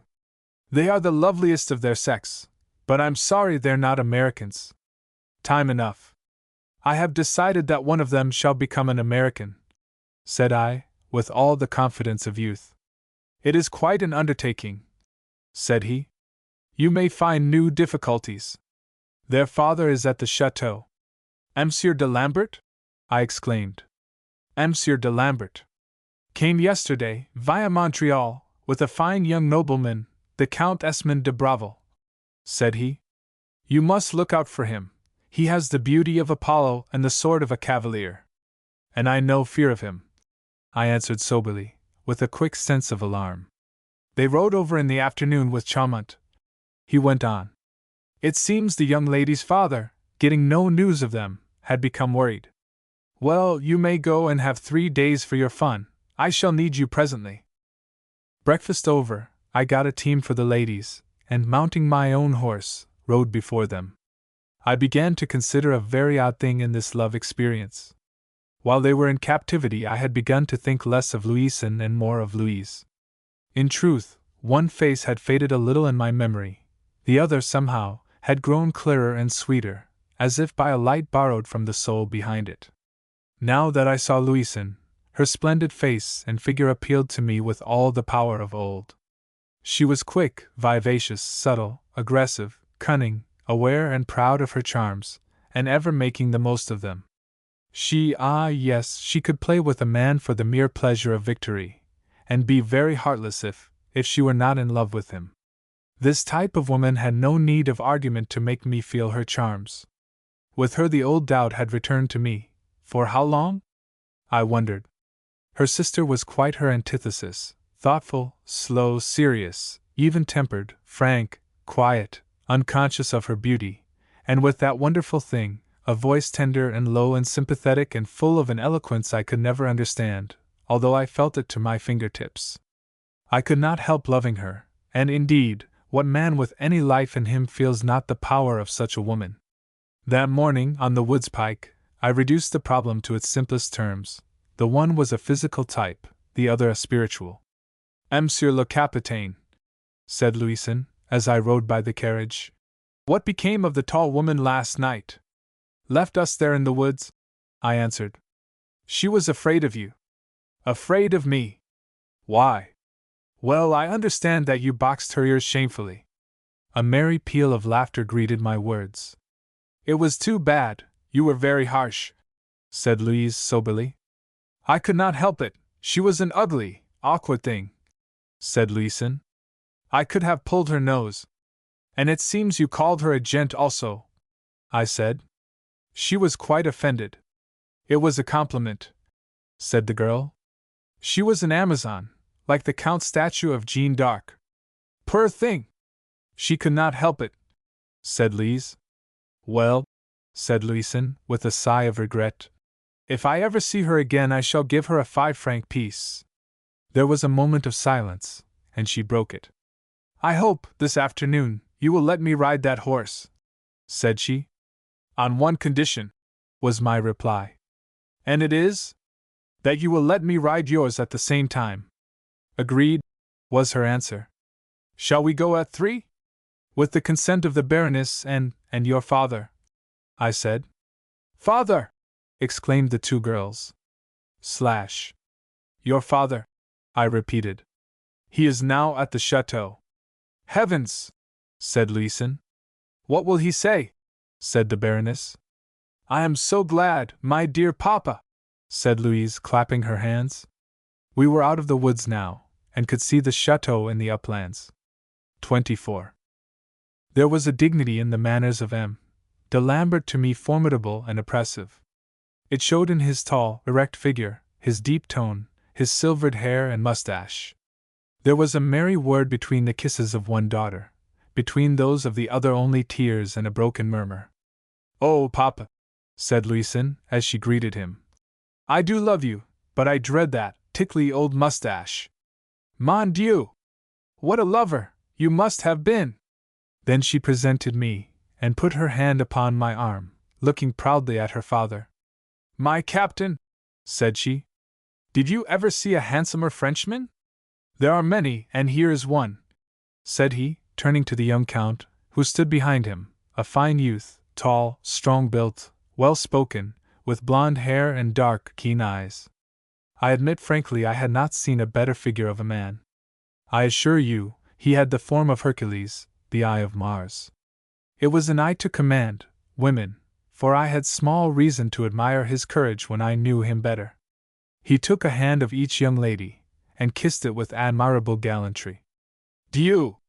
It is not so easy always to agree with one's father, said Louison. We went riding that afternoon, Therese and her Marquis and Louison and I. The first two went on ahead of us.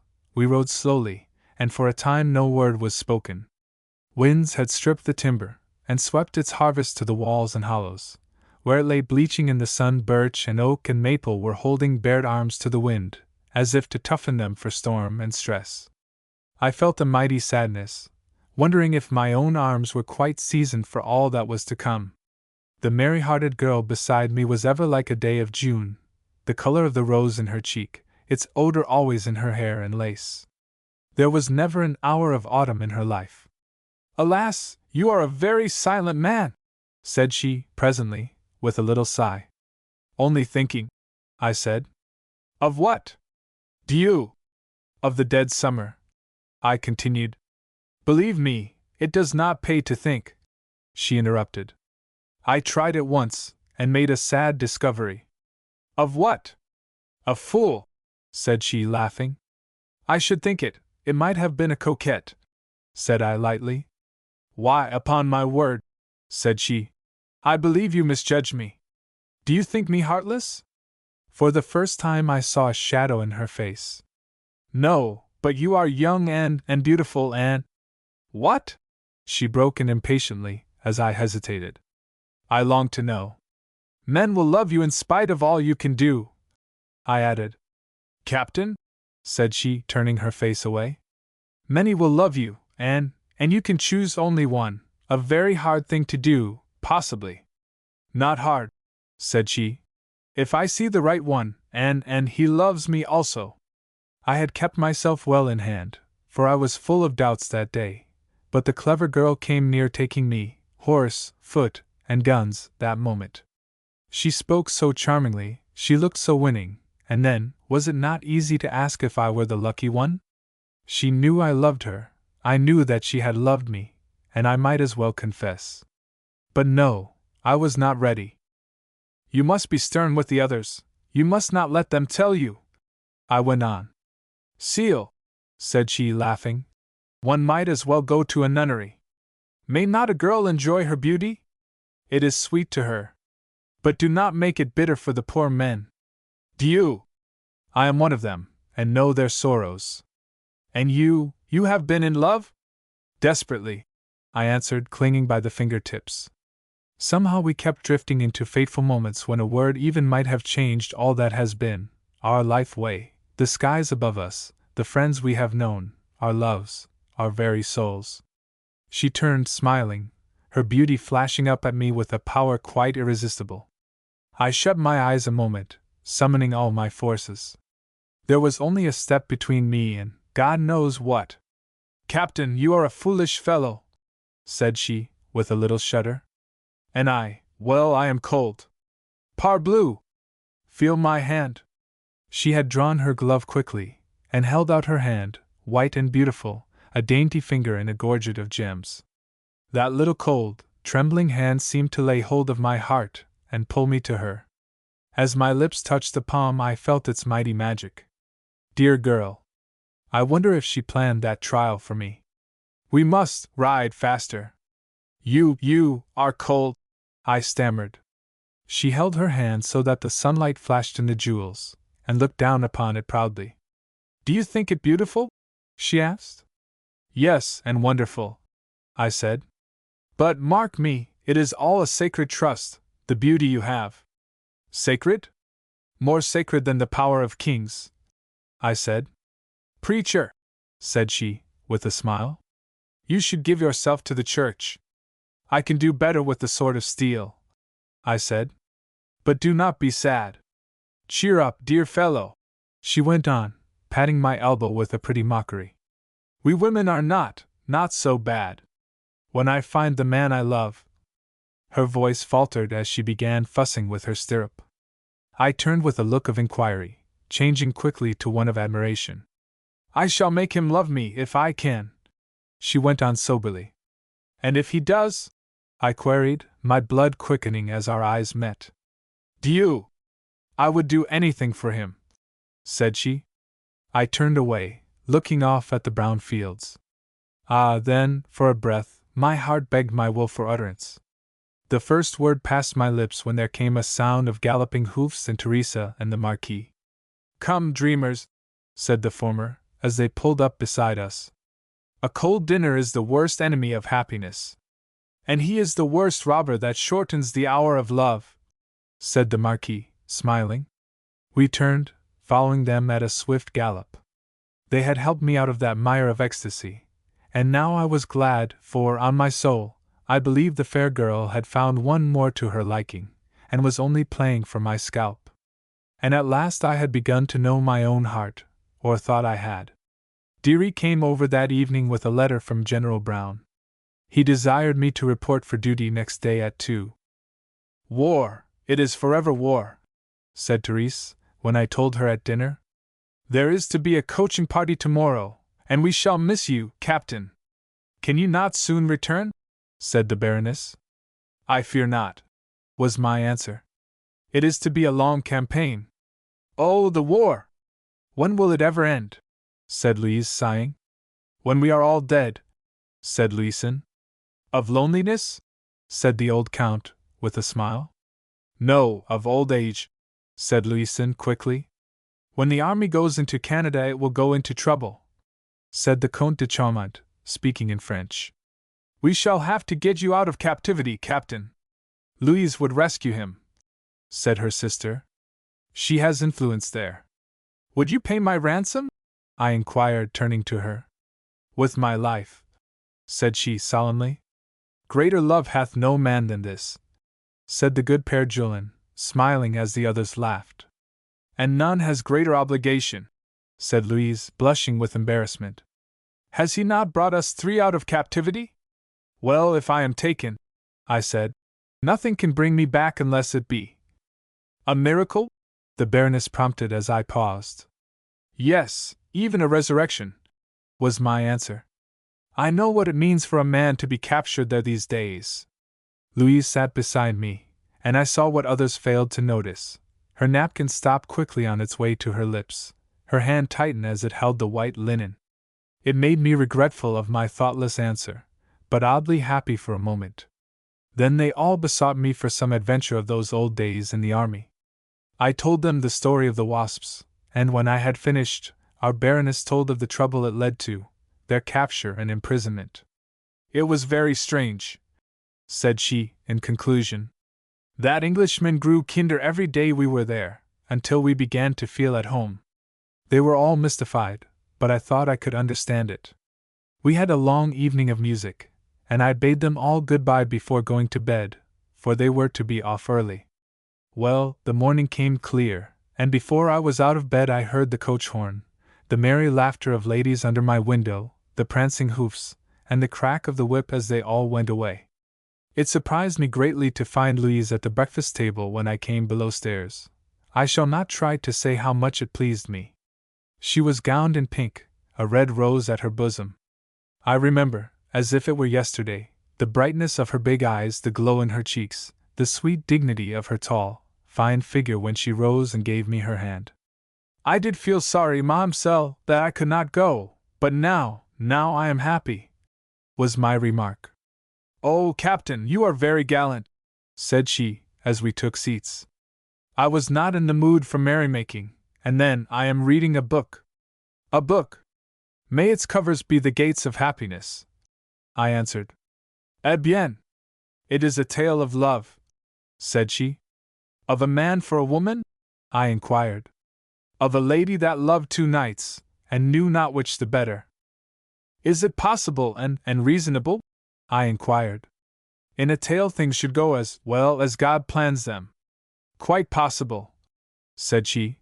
For in such a thing as love who knows what may happen? Except he have a wide experience, I answered. And have God's eyes, said she.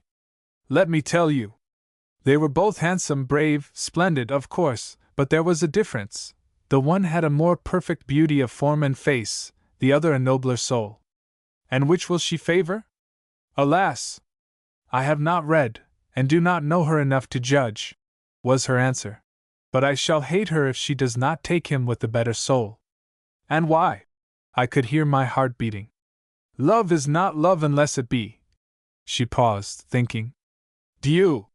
From soul to soul, she added feelingly. She was looking down, a white, tapered finger stirring the red petals of the rose.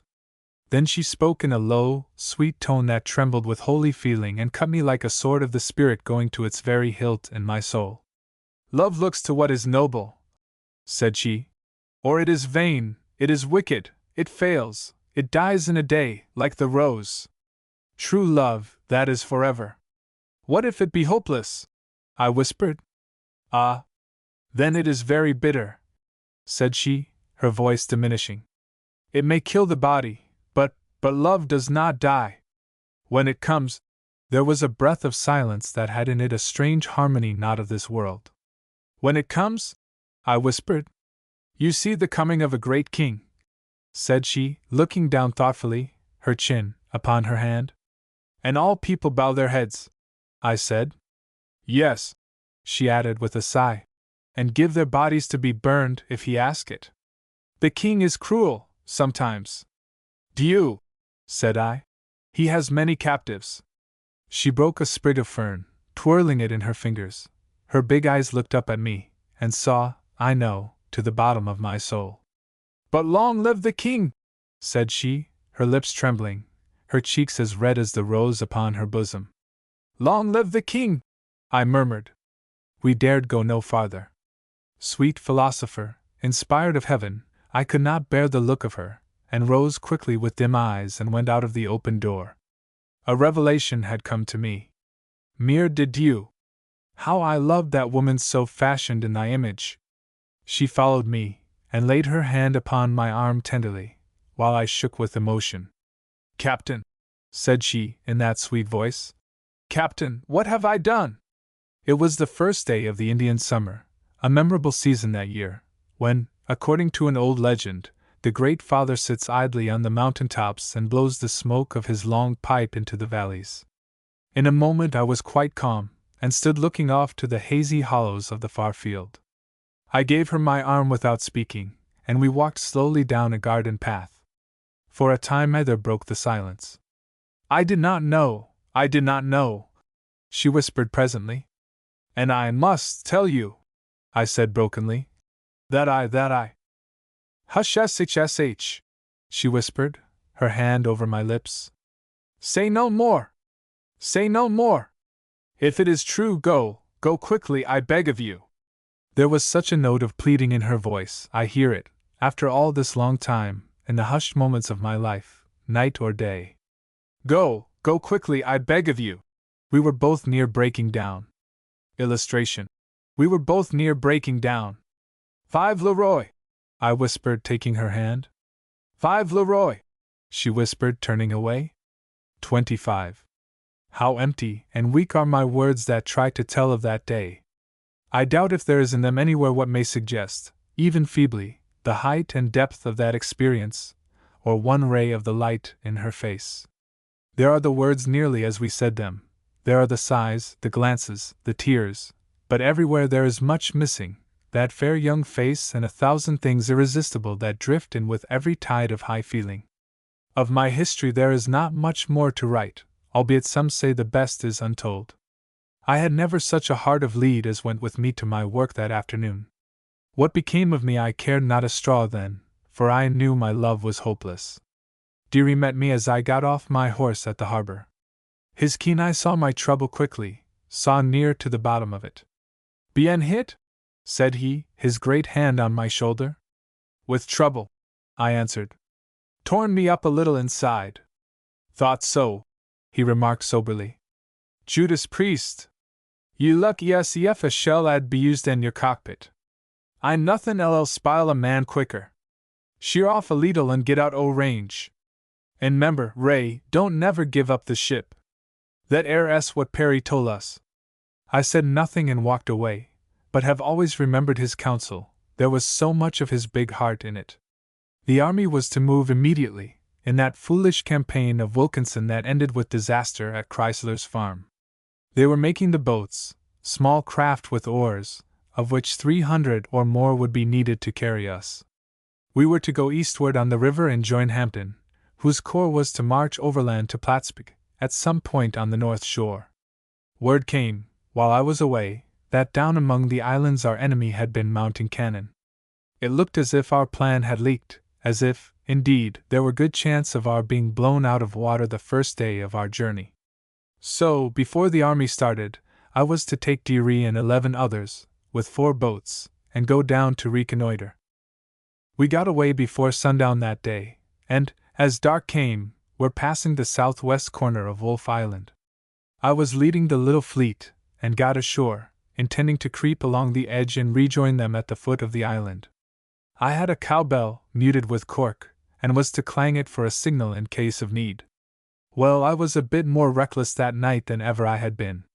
Before I had gone 20 rods I warned them to flee and leave me. I heard a move in the brush, and was backing off, when a light flashed on me, and I felt the touch of a bayonet. Then quickly I saw there was no help for me, and gave the signal, for I was walled in. Well, I am not going to tell the story of my capture. My saber could serve me well, but heavens!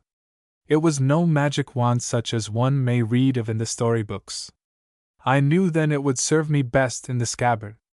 There were few words and no fighting in the ceremony. I gave up, and let them bind my arms.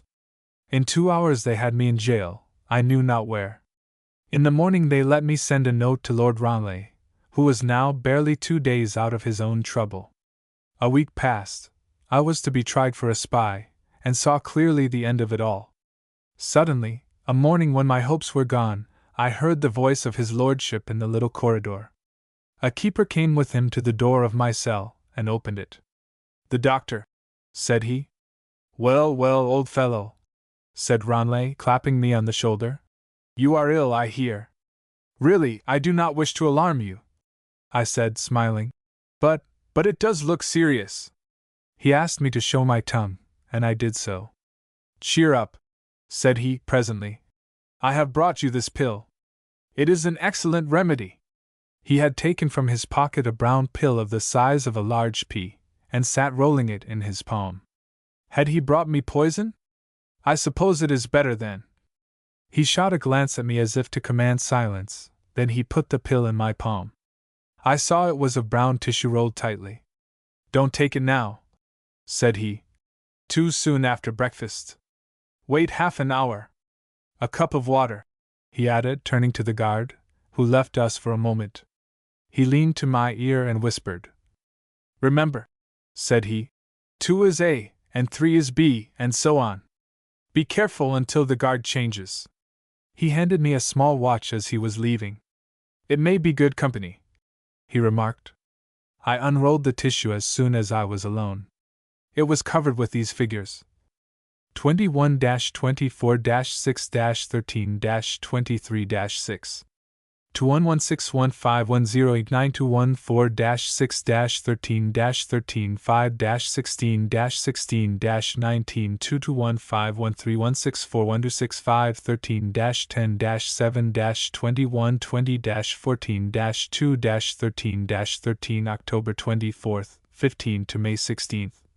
2410 to 1541619191051619. 3-2-4-1221 to 1624-2-13-138 to 1619-10-8-9-2121 to 1619-16-2-513-6-7-21-217-2-4-6-2021 to 1617-2-21-913-6-7 2121 to 1619-10-23-6-9-2121-6-8-9-21-24-6-21 to 162191041261. I made up the reading, shortly, as follows. 12 to night cell door unlocked. Lift small window in corridor. Back to wall go right to road. Left 200 paces to path. Left to river. Right 20 to thicket. Having read the figures, I rolled the tissue firmly, and hid it in my ear. It was a day of some excitement, I remember, for that very afternoon I was condemned to death. A priest, having heard of my plight, came in that evening, and offered me the good ministry of the church. The words, the face, of that simple man, filled me with a deep tenderness for all who seek in the shadows of this world with the lantern of God's mercy. Never, so long as I live, shall an ill word of them go unrebuked in my hearing. He left me at 10.30, and as he went away, my jailer banged the iron door without locking it. Then I lay down there in the dark, and began to tell off the time by my heartbeats, allowing 4500 to the hour, and was not far wrong. I thought much of his lordship as I waited. To him I had been of some service, but surely not enough to explain this tender regard, involving, as it must have done, bribery and no small degree of peril to himself. My counting over, I tried the door, which swung easily as I put my hand upon it. The little corridor was dark and I could hear no sound save the snoring of a drunken soldier, committed that day for fighting, as the turnkey had told me. I found the small window, and slid the sash, and let my boots fall to the ground, then climbing through and dropping on them. It was a dark night, but I was not long in reaching the road and pacing my way to the path and river. His lordship and a boatman lay in the thicket waiting for me. "This way," the former whispered, taking my arm and leading me to the mouth of a little brook, where a boat was tied, the bottom muffled with blankets. I took the stern seat, his lordship the bow, and we pushed off. The boatman, a big, husky fellow, had been rowing a long hour when we put into a cove under the high shore of an island. I could see a moving glow back in the bushes. It swung slowly, like a pendulum of light, with a mighty flit and tumble of shadows. We tied our boat, climbed the shore, and made slowly for the light. Nearing it, his lordship whistled twice, and got answer. The lantern was now still. It lighted the side of a soldier in high boots, and suddenly I saw it was Deary. I caught his hand, raising it to my lips. We could not speak, either of us. He stepped aside, lifting the lantern. God! There stood Louise. She was all in black, her head bent forward. "Dear love!" I cried, grasping her hands. Why have you come here?" She turned her face away, and spoke slowly, her voice trembling with emotion. "To give my body to be burned," said she. I turned, lifting my arm to smite the man who had brought me there. But lo! Some stronger hand had struck him, some wonder-working power of a kind that removes mountains. Lord Ranelagh was wiping his eyes. "I cannot do this thing," said he, in a broken voice. "I cannot do this thing. Take her and go." Deary had turned away to hide his feelings. "Take them to your boat," said his lordship. "Wait a minute," said Deary, fixing his lantern. "Judas Priest, I ain't got no string. I'm all torty shoestrings." I took her arm, and we followed Deary to the landing. Lord Ranelagh coming with us. "Goodbye," said he, leaning to push us off. "I am a better man for knowing you. Dear girl, you have put all the evil out of me." He held a moment to the boat, taking my hand as I came by him. "Belle," said he, "henceforward may there be peace between you and me." "And between your country and mine," I answered. And, thank God, the war was soon over, and ever since there has been peace between the two great peoples. I rejoice that even we old men have washed our hearts of bitterness, and that the young have now more sense of brotherhood. Above all price are the words of a wise man, but silence, that is the great counselor.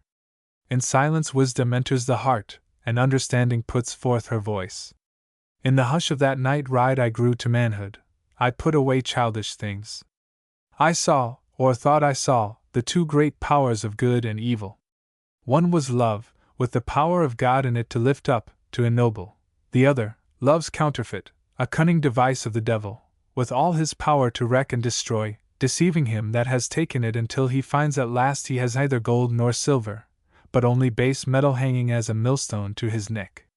At dawn we got ashore on Battle Point. We waited there, Louise and I, while Deary went away to bring horses. The sun rose clear and warm. It was like a summer morning, but stiller, for the woods had lost their songful tenantry. We took the forest road, walking slowly. Some bugler near us had begun to play the song of Yankeeland. Its phrases traveled like waves in the sea, some high-crested, moving with a mighty rush, filling the valleys, mounting the hills, tossing their spray aloft, flooding all the shores of silence. Far and near, the trees were singing in praise of my native land. "Ramon," said Louise, looking up at me, a sweet and queenly dignity in her face, "I have come to love this country. And you could not have done so much for me unless you had loved." She looked up at me quickly, and put her finger to her lips. My tongue faltered, obeying the command. How sweet and beautiful she was then, her splendid form erect, the light of her eyes softened by long lashes. She looked down thoughtfully as she gave the bottom of her gown a shake. "Once upon a time," said she slowly as our eyes met again, "there was a little country that had a cruel king. And he commanded that none of all his people should speak until. She hesitated, stirring the dead leaves with her dainty foot. "Until a great mountain had been removed and buried in the sea," she added in a low tone. "Ah, that was hard. Especially for the ladies. She went on, sighing. Do you?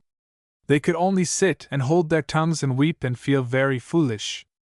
And the longer they were silent, the more they had to say. And those who broke the law? I inquired. Were condemned to silence for their lives, she answered. Come, we are both in danger, let us go. A bit farther on we came to a log house where a veteran of the old war sat playing his bugle, and a motherly woman bade us sit a while at the doorstep. 26. Dearie came soon with horses, one the black thoroughbred of Louise which had brought her on this errand. We gave them free rein, heading for the chateau. Not far up the woods pike we met M. de Lambert and the old count. The former was angry, albeit he held himself in hand as became a gentleman, save that he was a bit too cool with me. My girl, you have upset us terribly, said the learned doctor. I should like to be honored with your confidence. And I with your kindness, dear father, said she, as her tears began falling. I am much in need of it. She has saved my life, monsieur, I said. Then go to your work, said he coolly, and make the most of it. Ah, sir, I had rather. Goodbye, said Louise, giving me her hand. Au revoir, I said quickly, and wheeled my horse and rode away. The boats were ready. The army was waiting for the order, now expected any moment, to move. General Brown had not been at his quarters for a day. Judas Priest, said Dearie, when we were alone together. That ere gal de go through fire and water fare you. You re mistaken, I said. No, I hain't nother, said he. Yef I be, I'm a reg'lar out and out fool, hand over fist. He whittled a moment thoughtfully. I know you's talkin', he added. I can tell a hoss from a jackrabbit any day. Her father does not like me, I suggested. Don't hev to, said Dearie calmly. He cut a deep slash in the stick he held, then added. Don't make no odds and no difference one way or t'other. I didn't like th measles, but I had thevm. He'll never permit a marriage with me, I said. T ain't any sorry, he declared soberly. In this air country down tek only two t make a bargain. One owed the blessin's o' liberty. He squinted up at the sky, delivering his confidence in slowly measured phrases, to wit. Wouldn't give 10 cents fair no man at LL give up a gal less he de ortair, not fair nothin' to nobody. I was called out of bed at cockcrow in the morning. The Baroness and a footman were at the door. Ah, my captain, there is trouble, she whispered. M. de Lambert has taken his daughters. They are going back to Paris, bag and baggage. Left in the evening. By what road?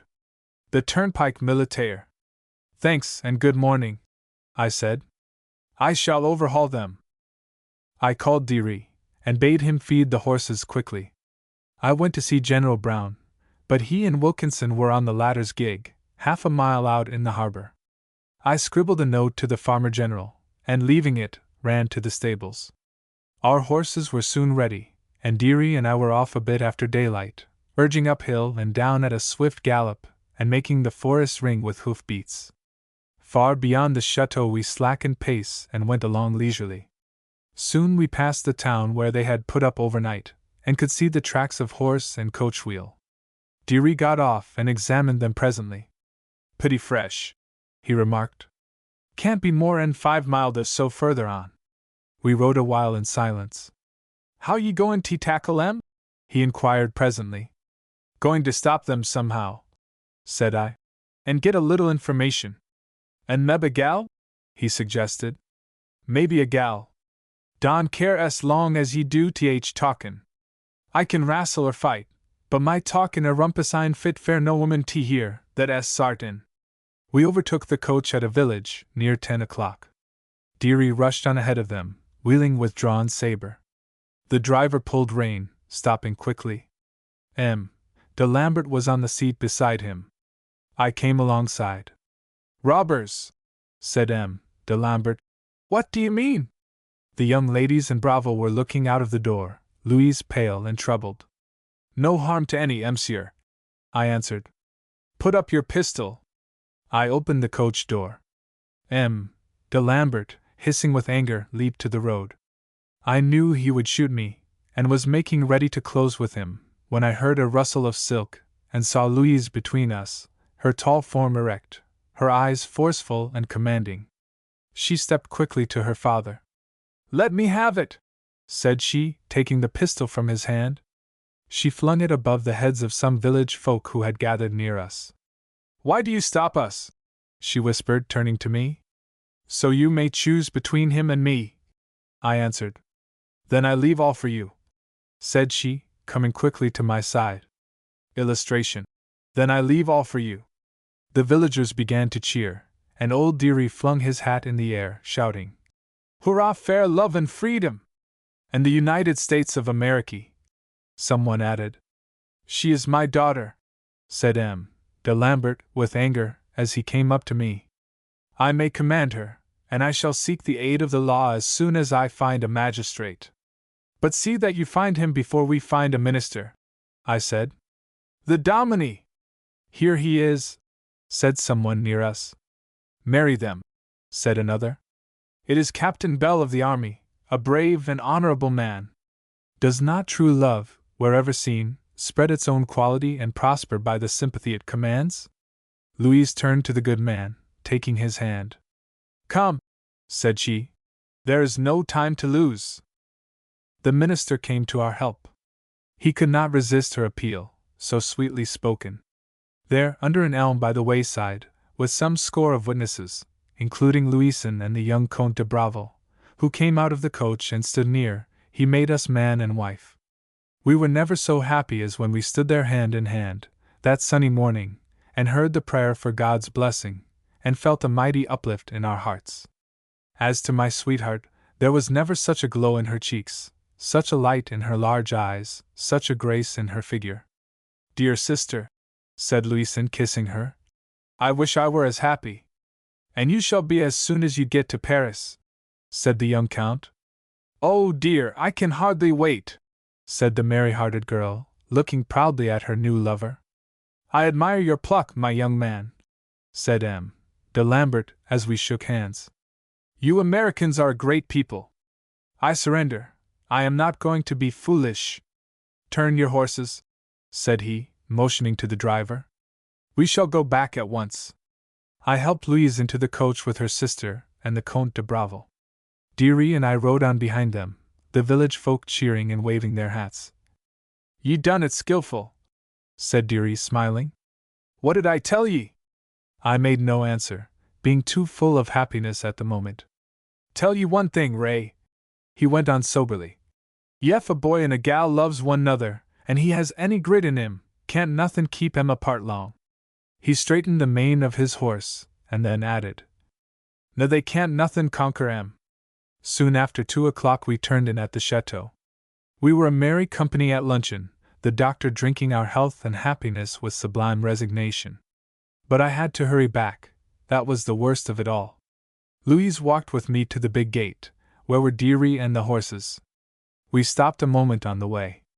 "Again?" she whispered, her sweet face on my shoulder.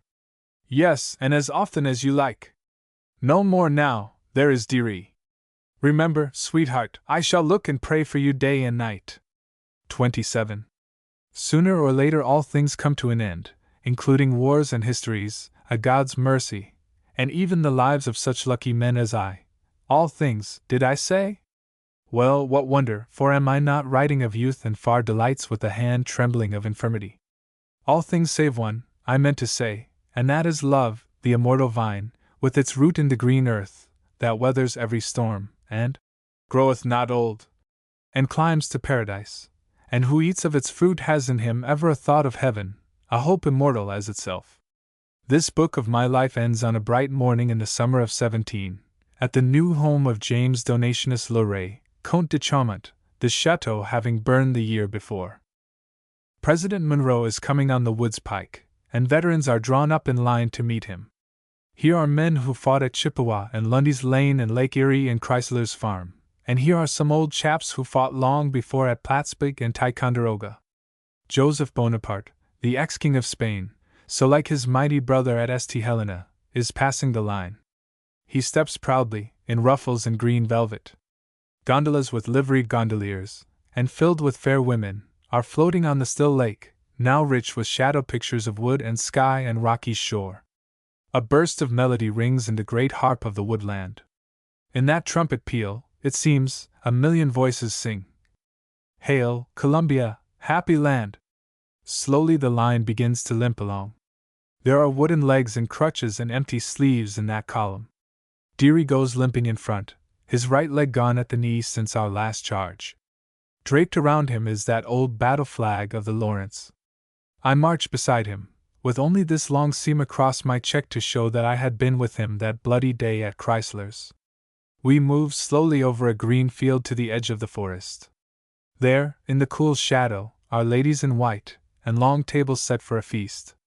My dear wife, loved of all and more beautiful than ever, comes to meet us.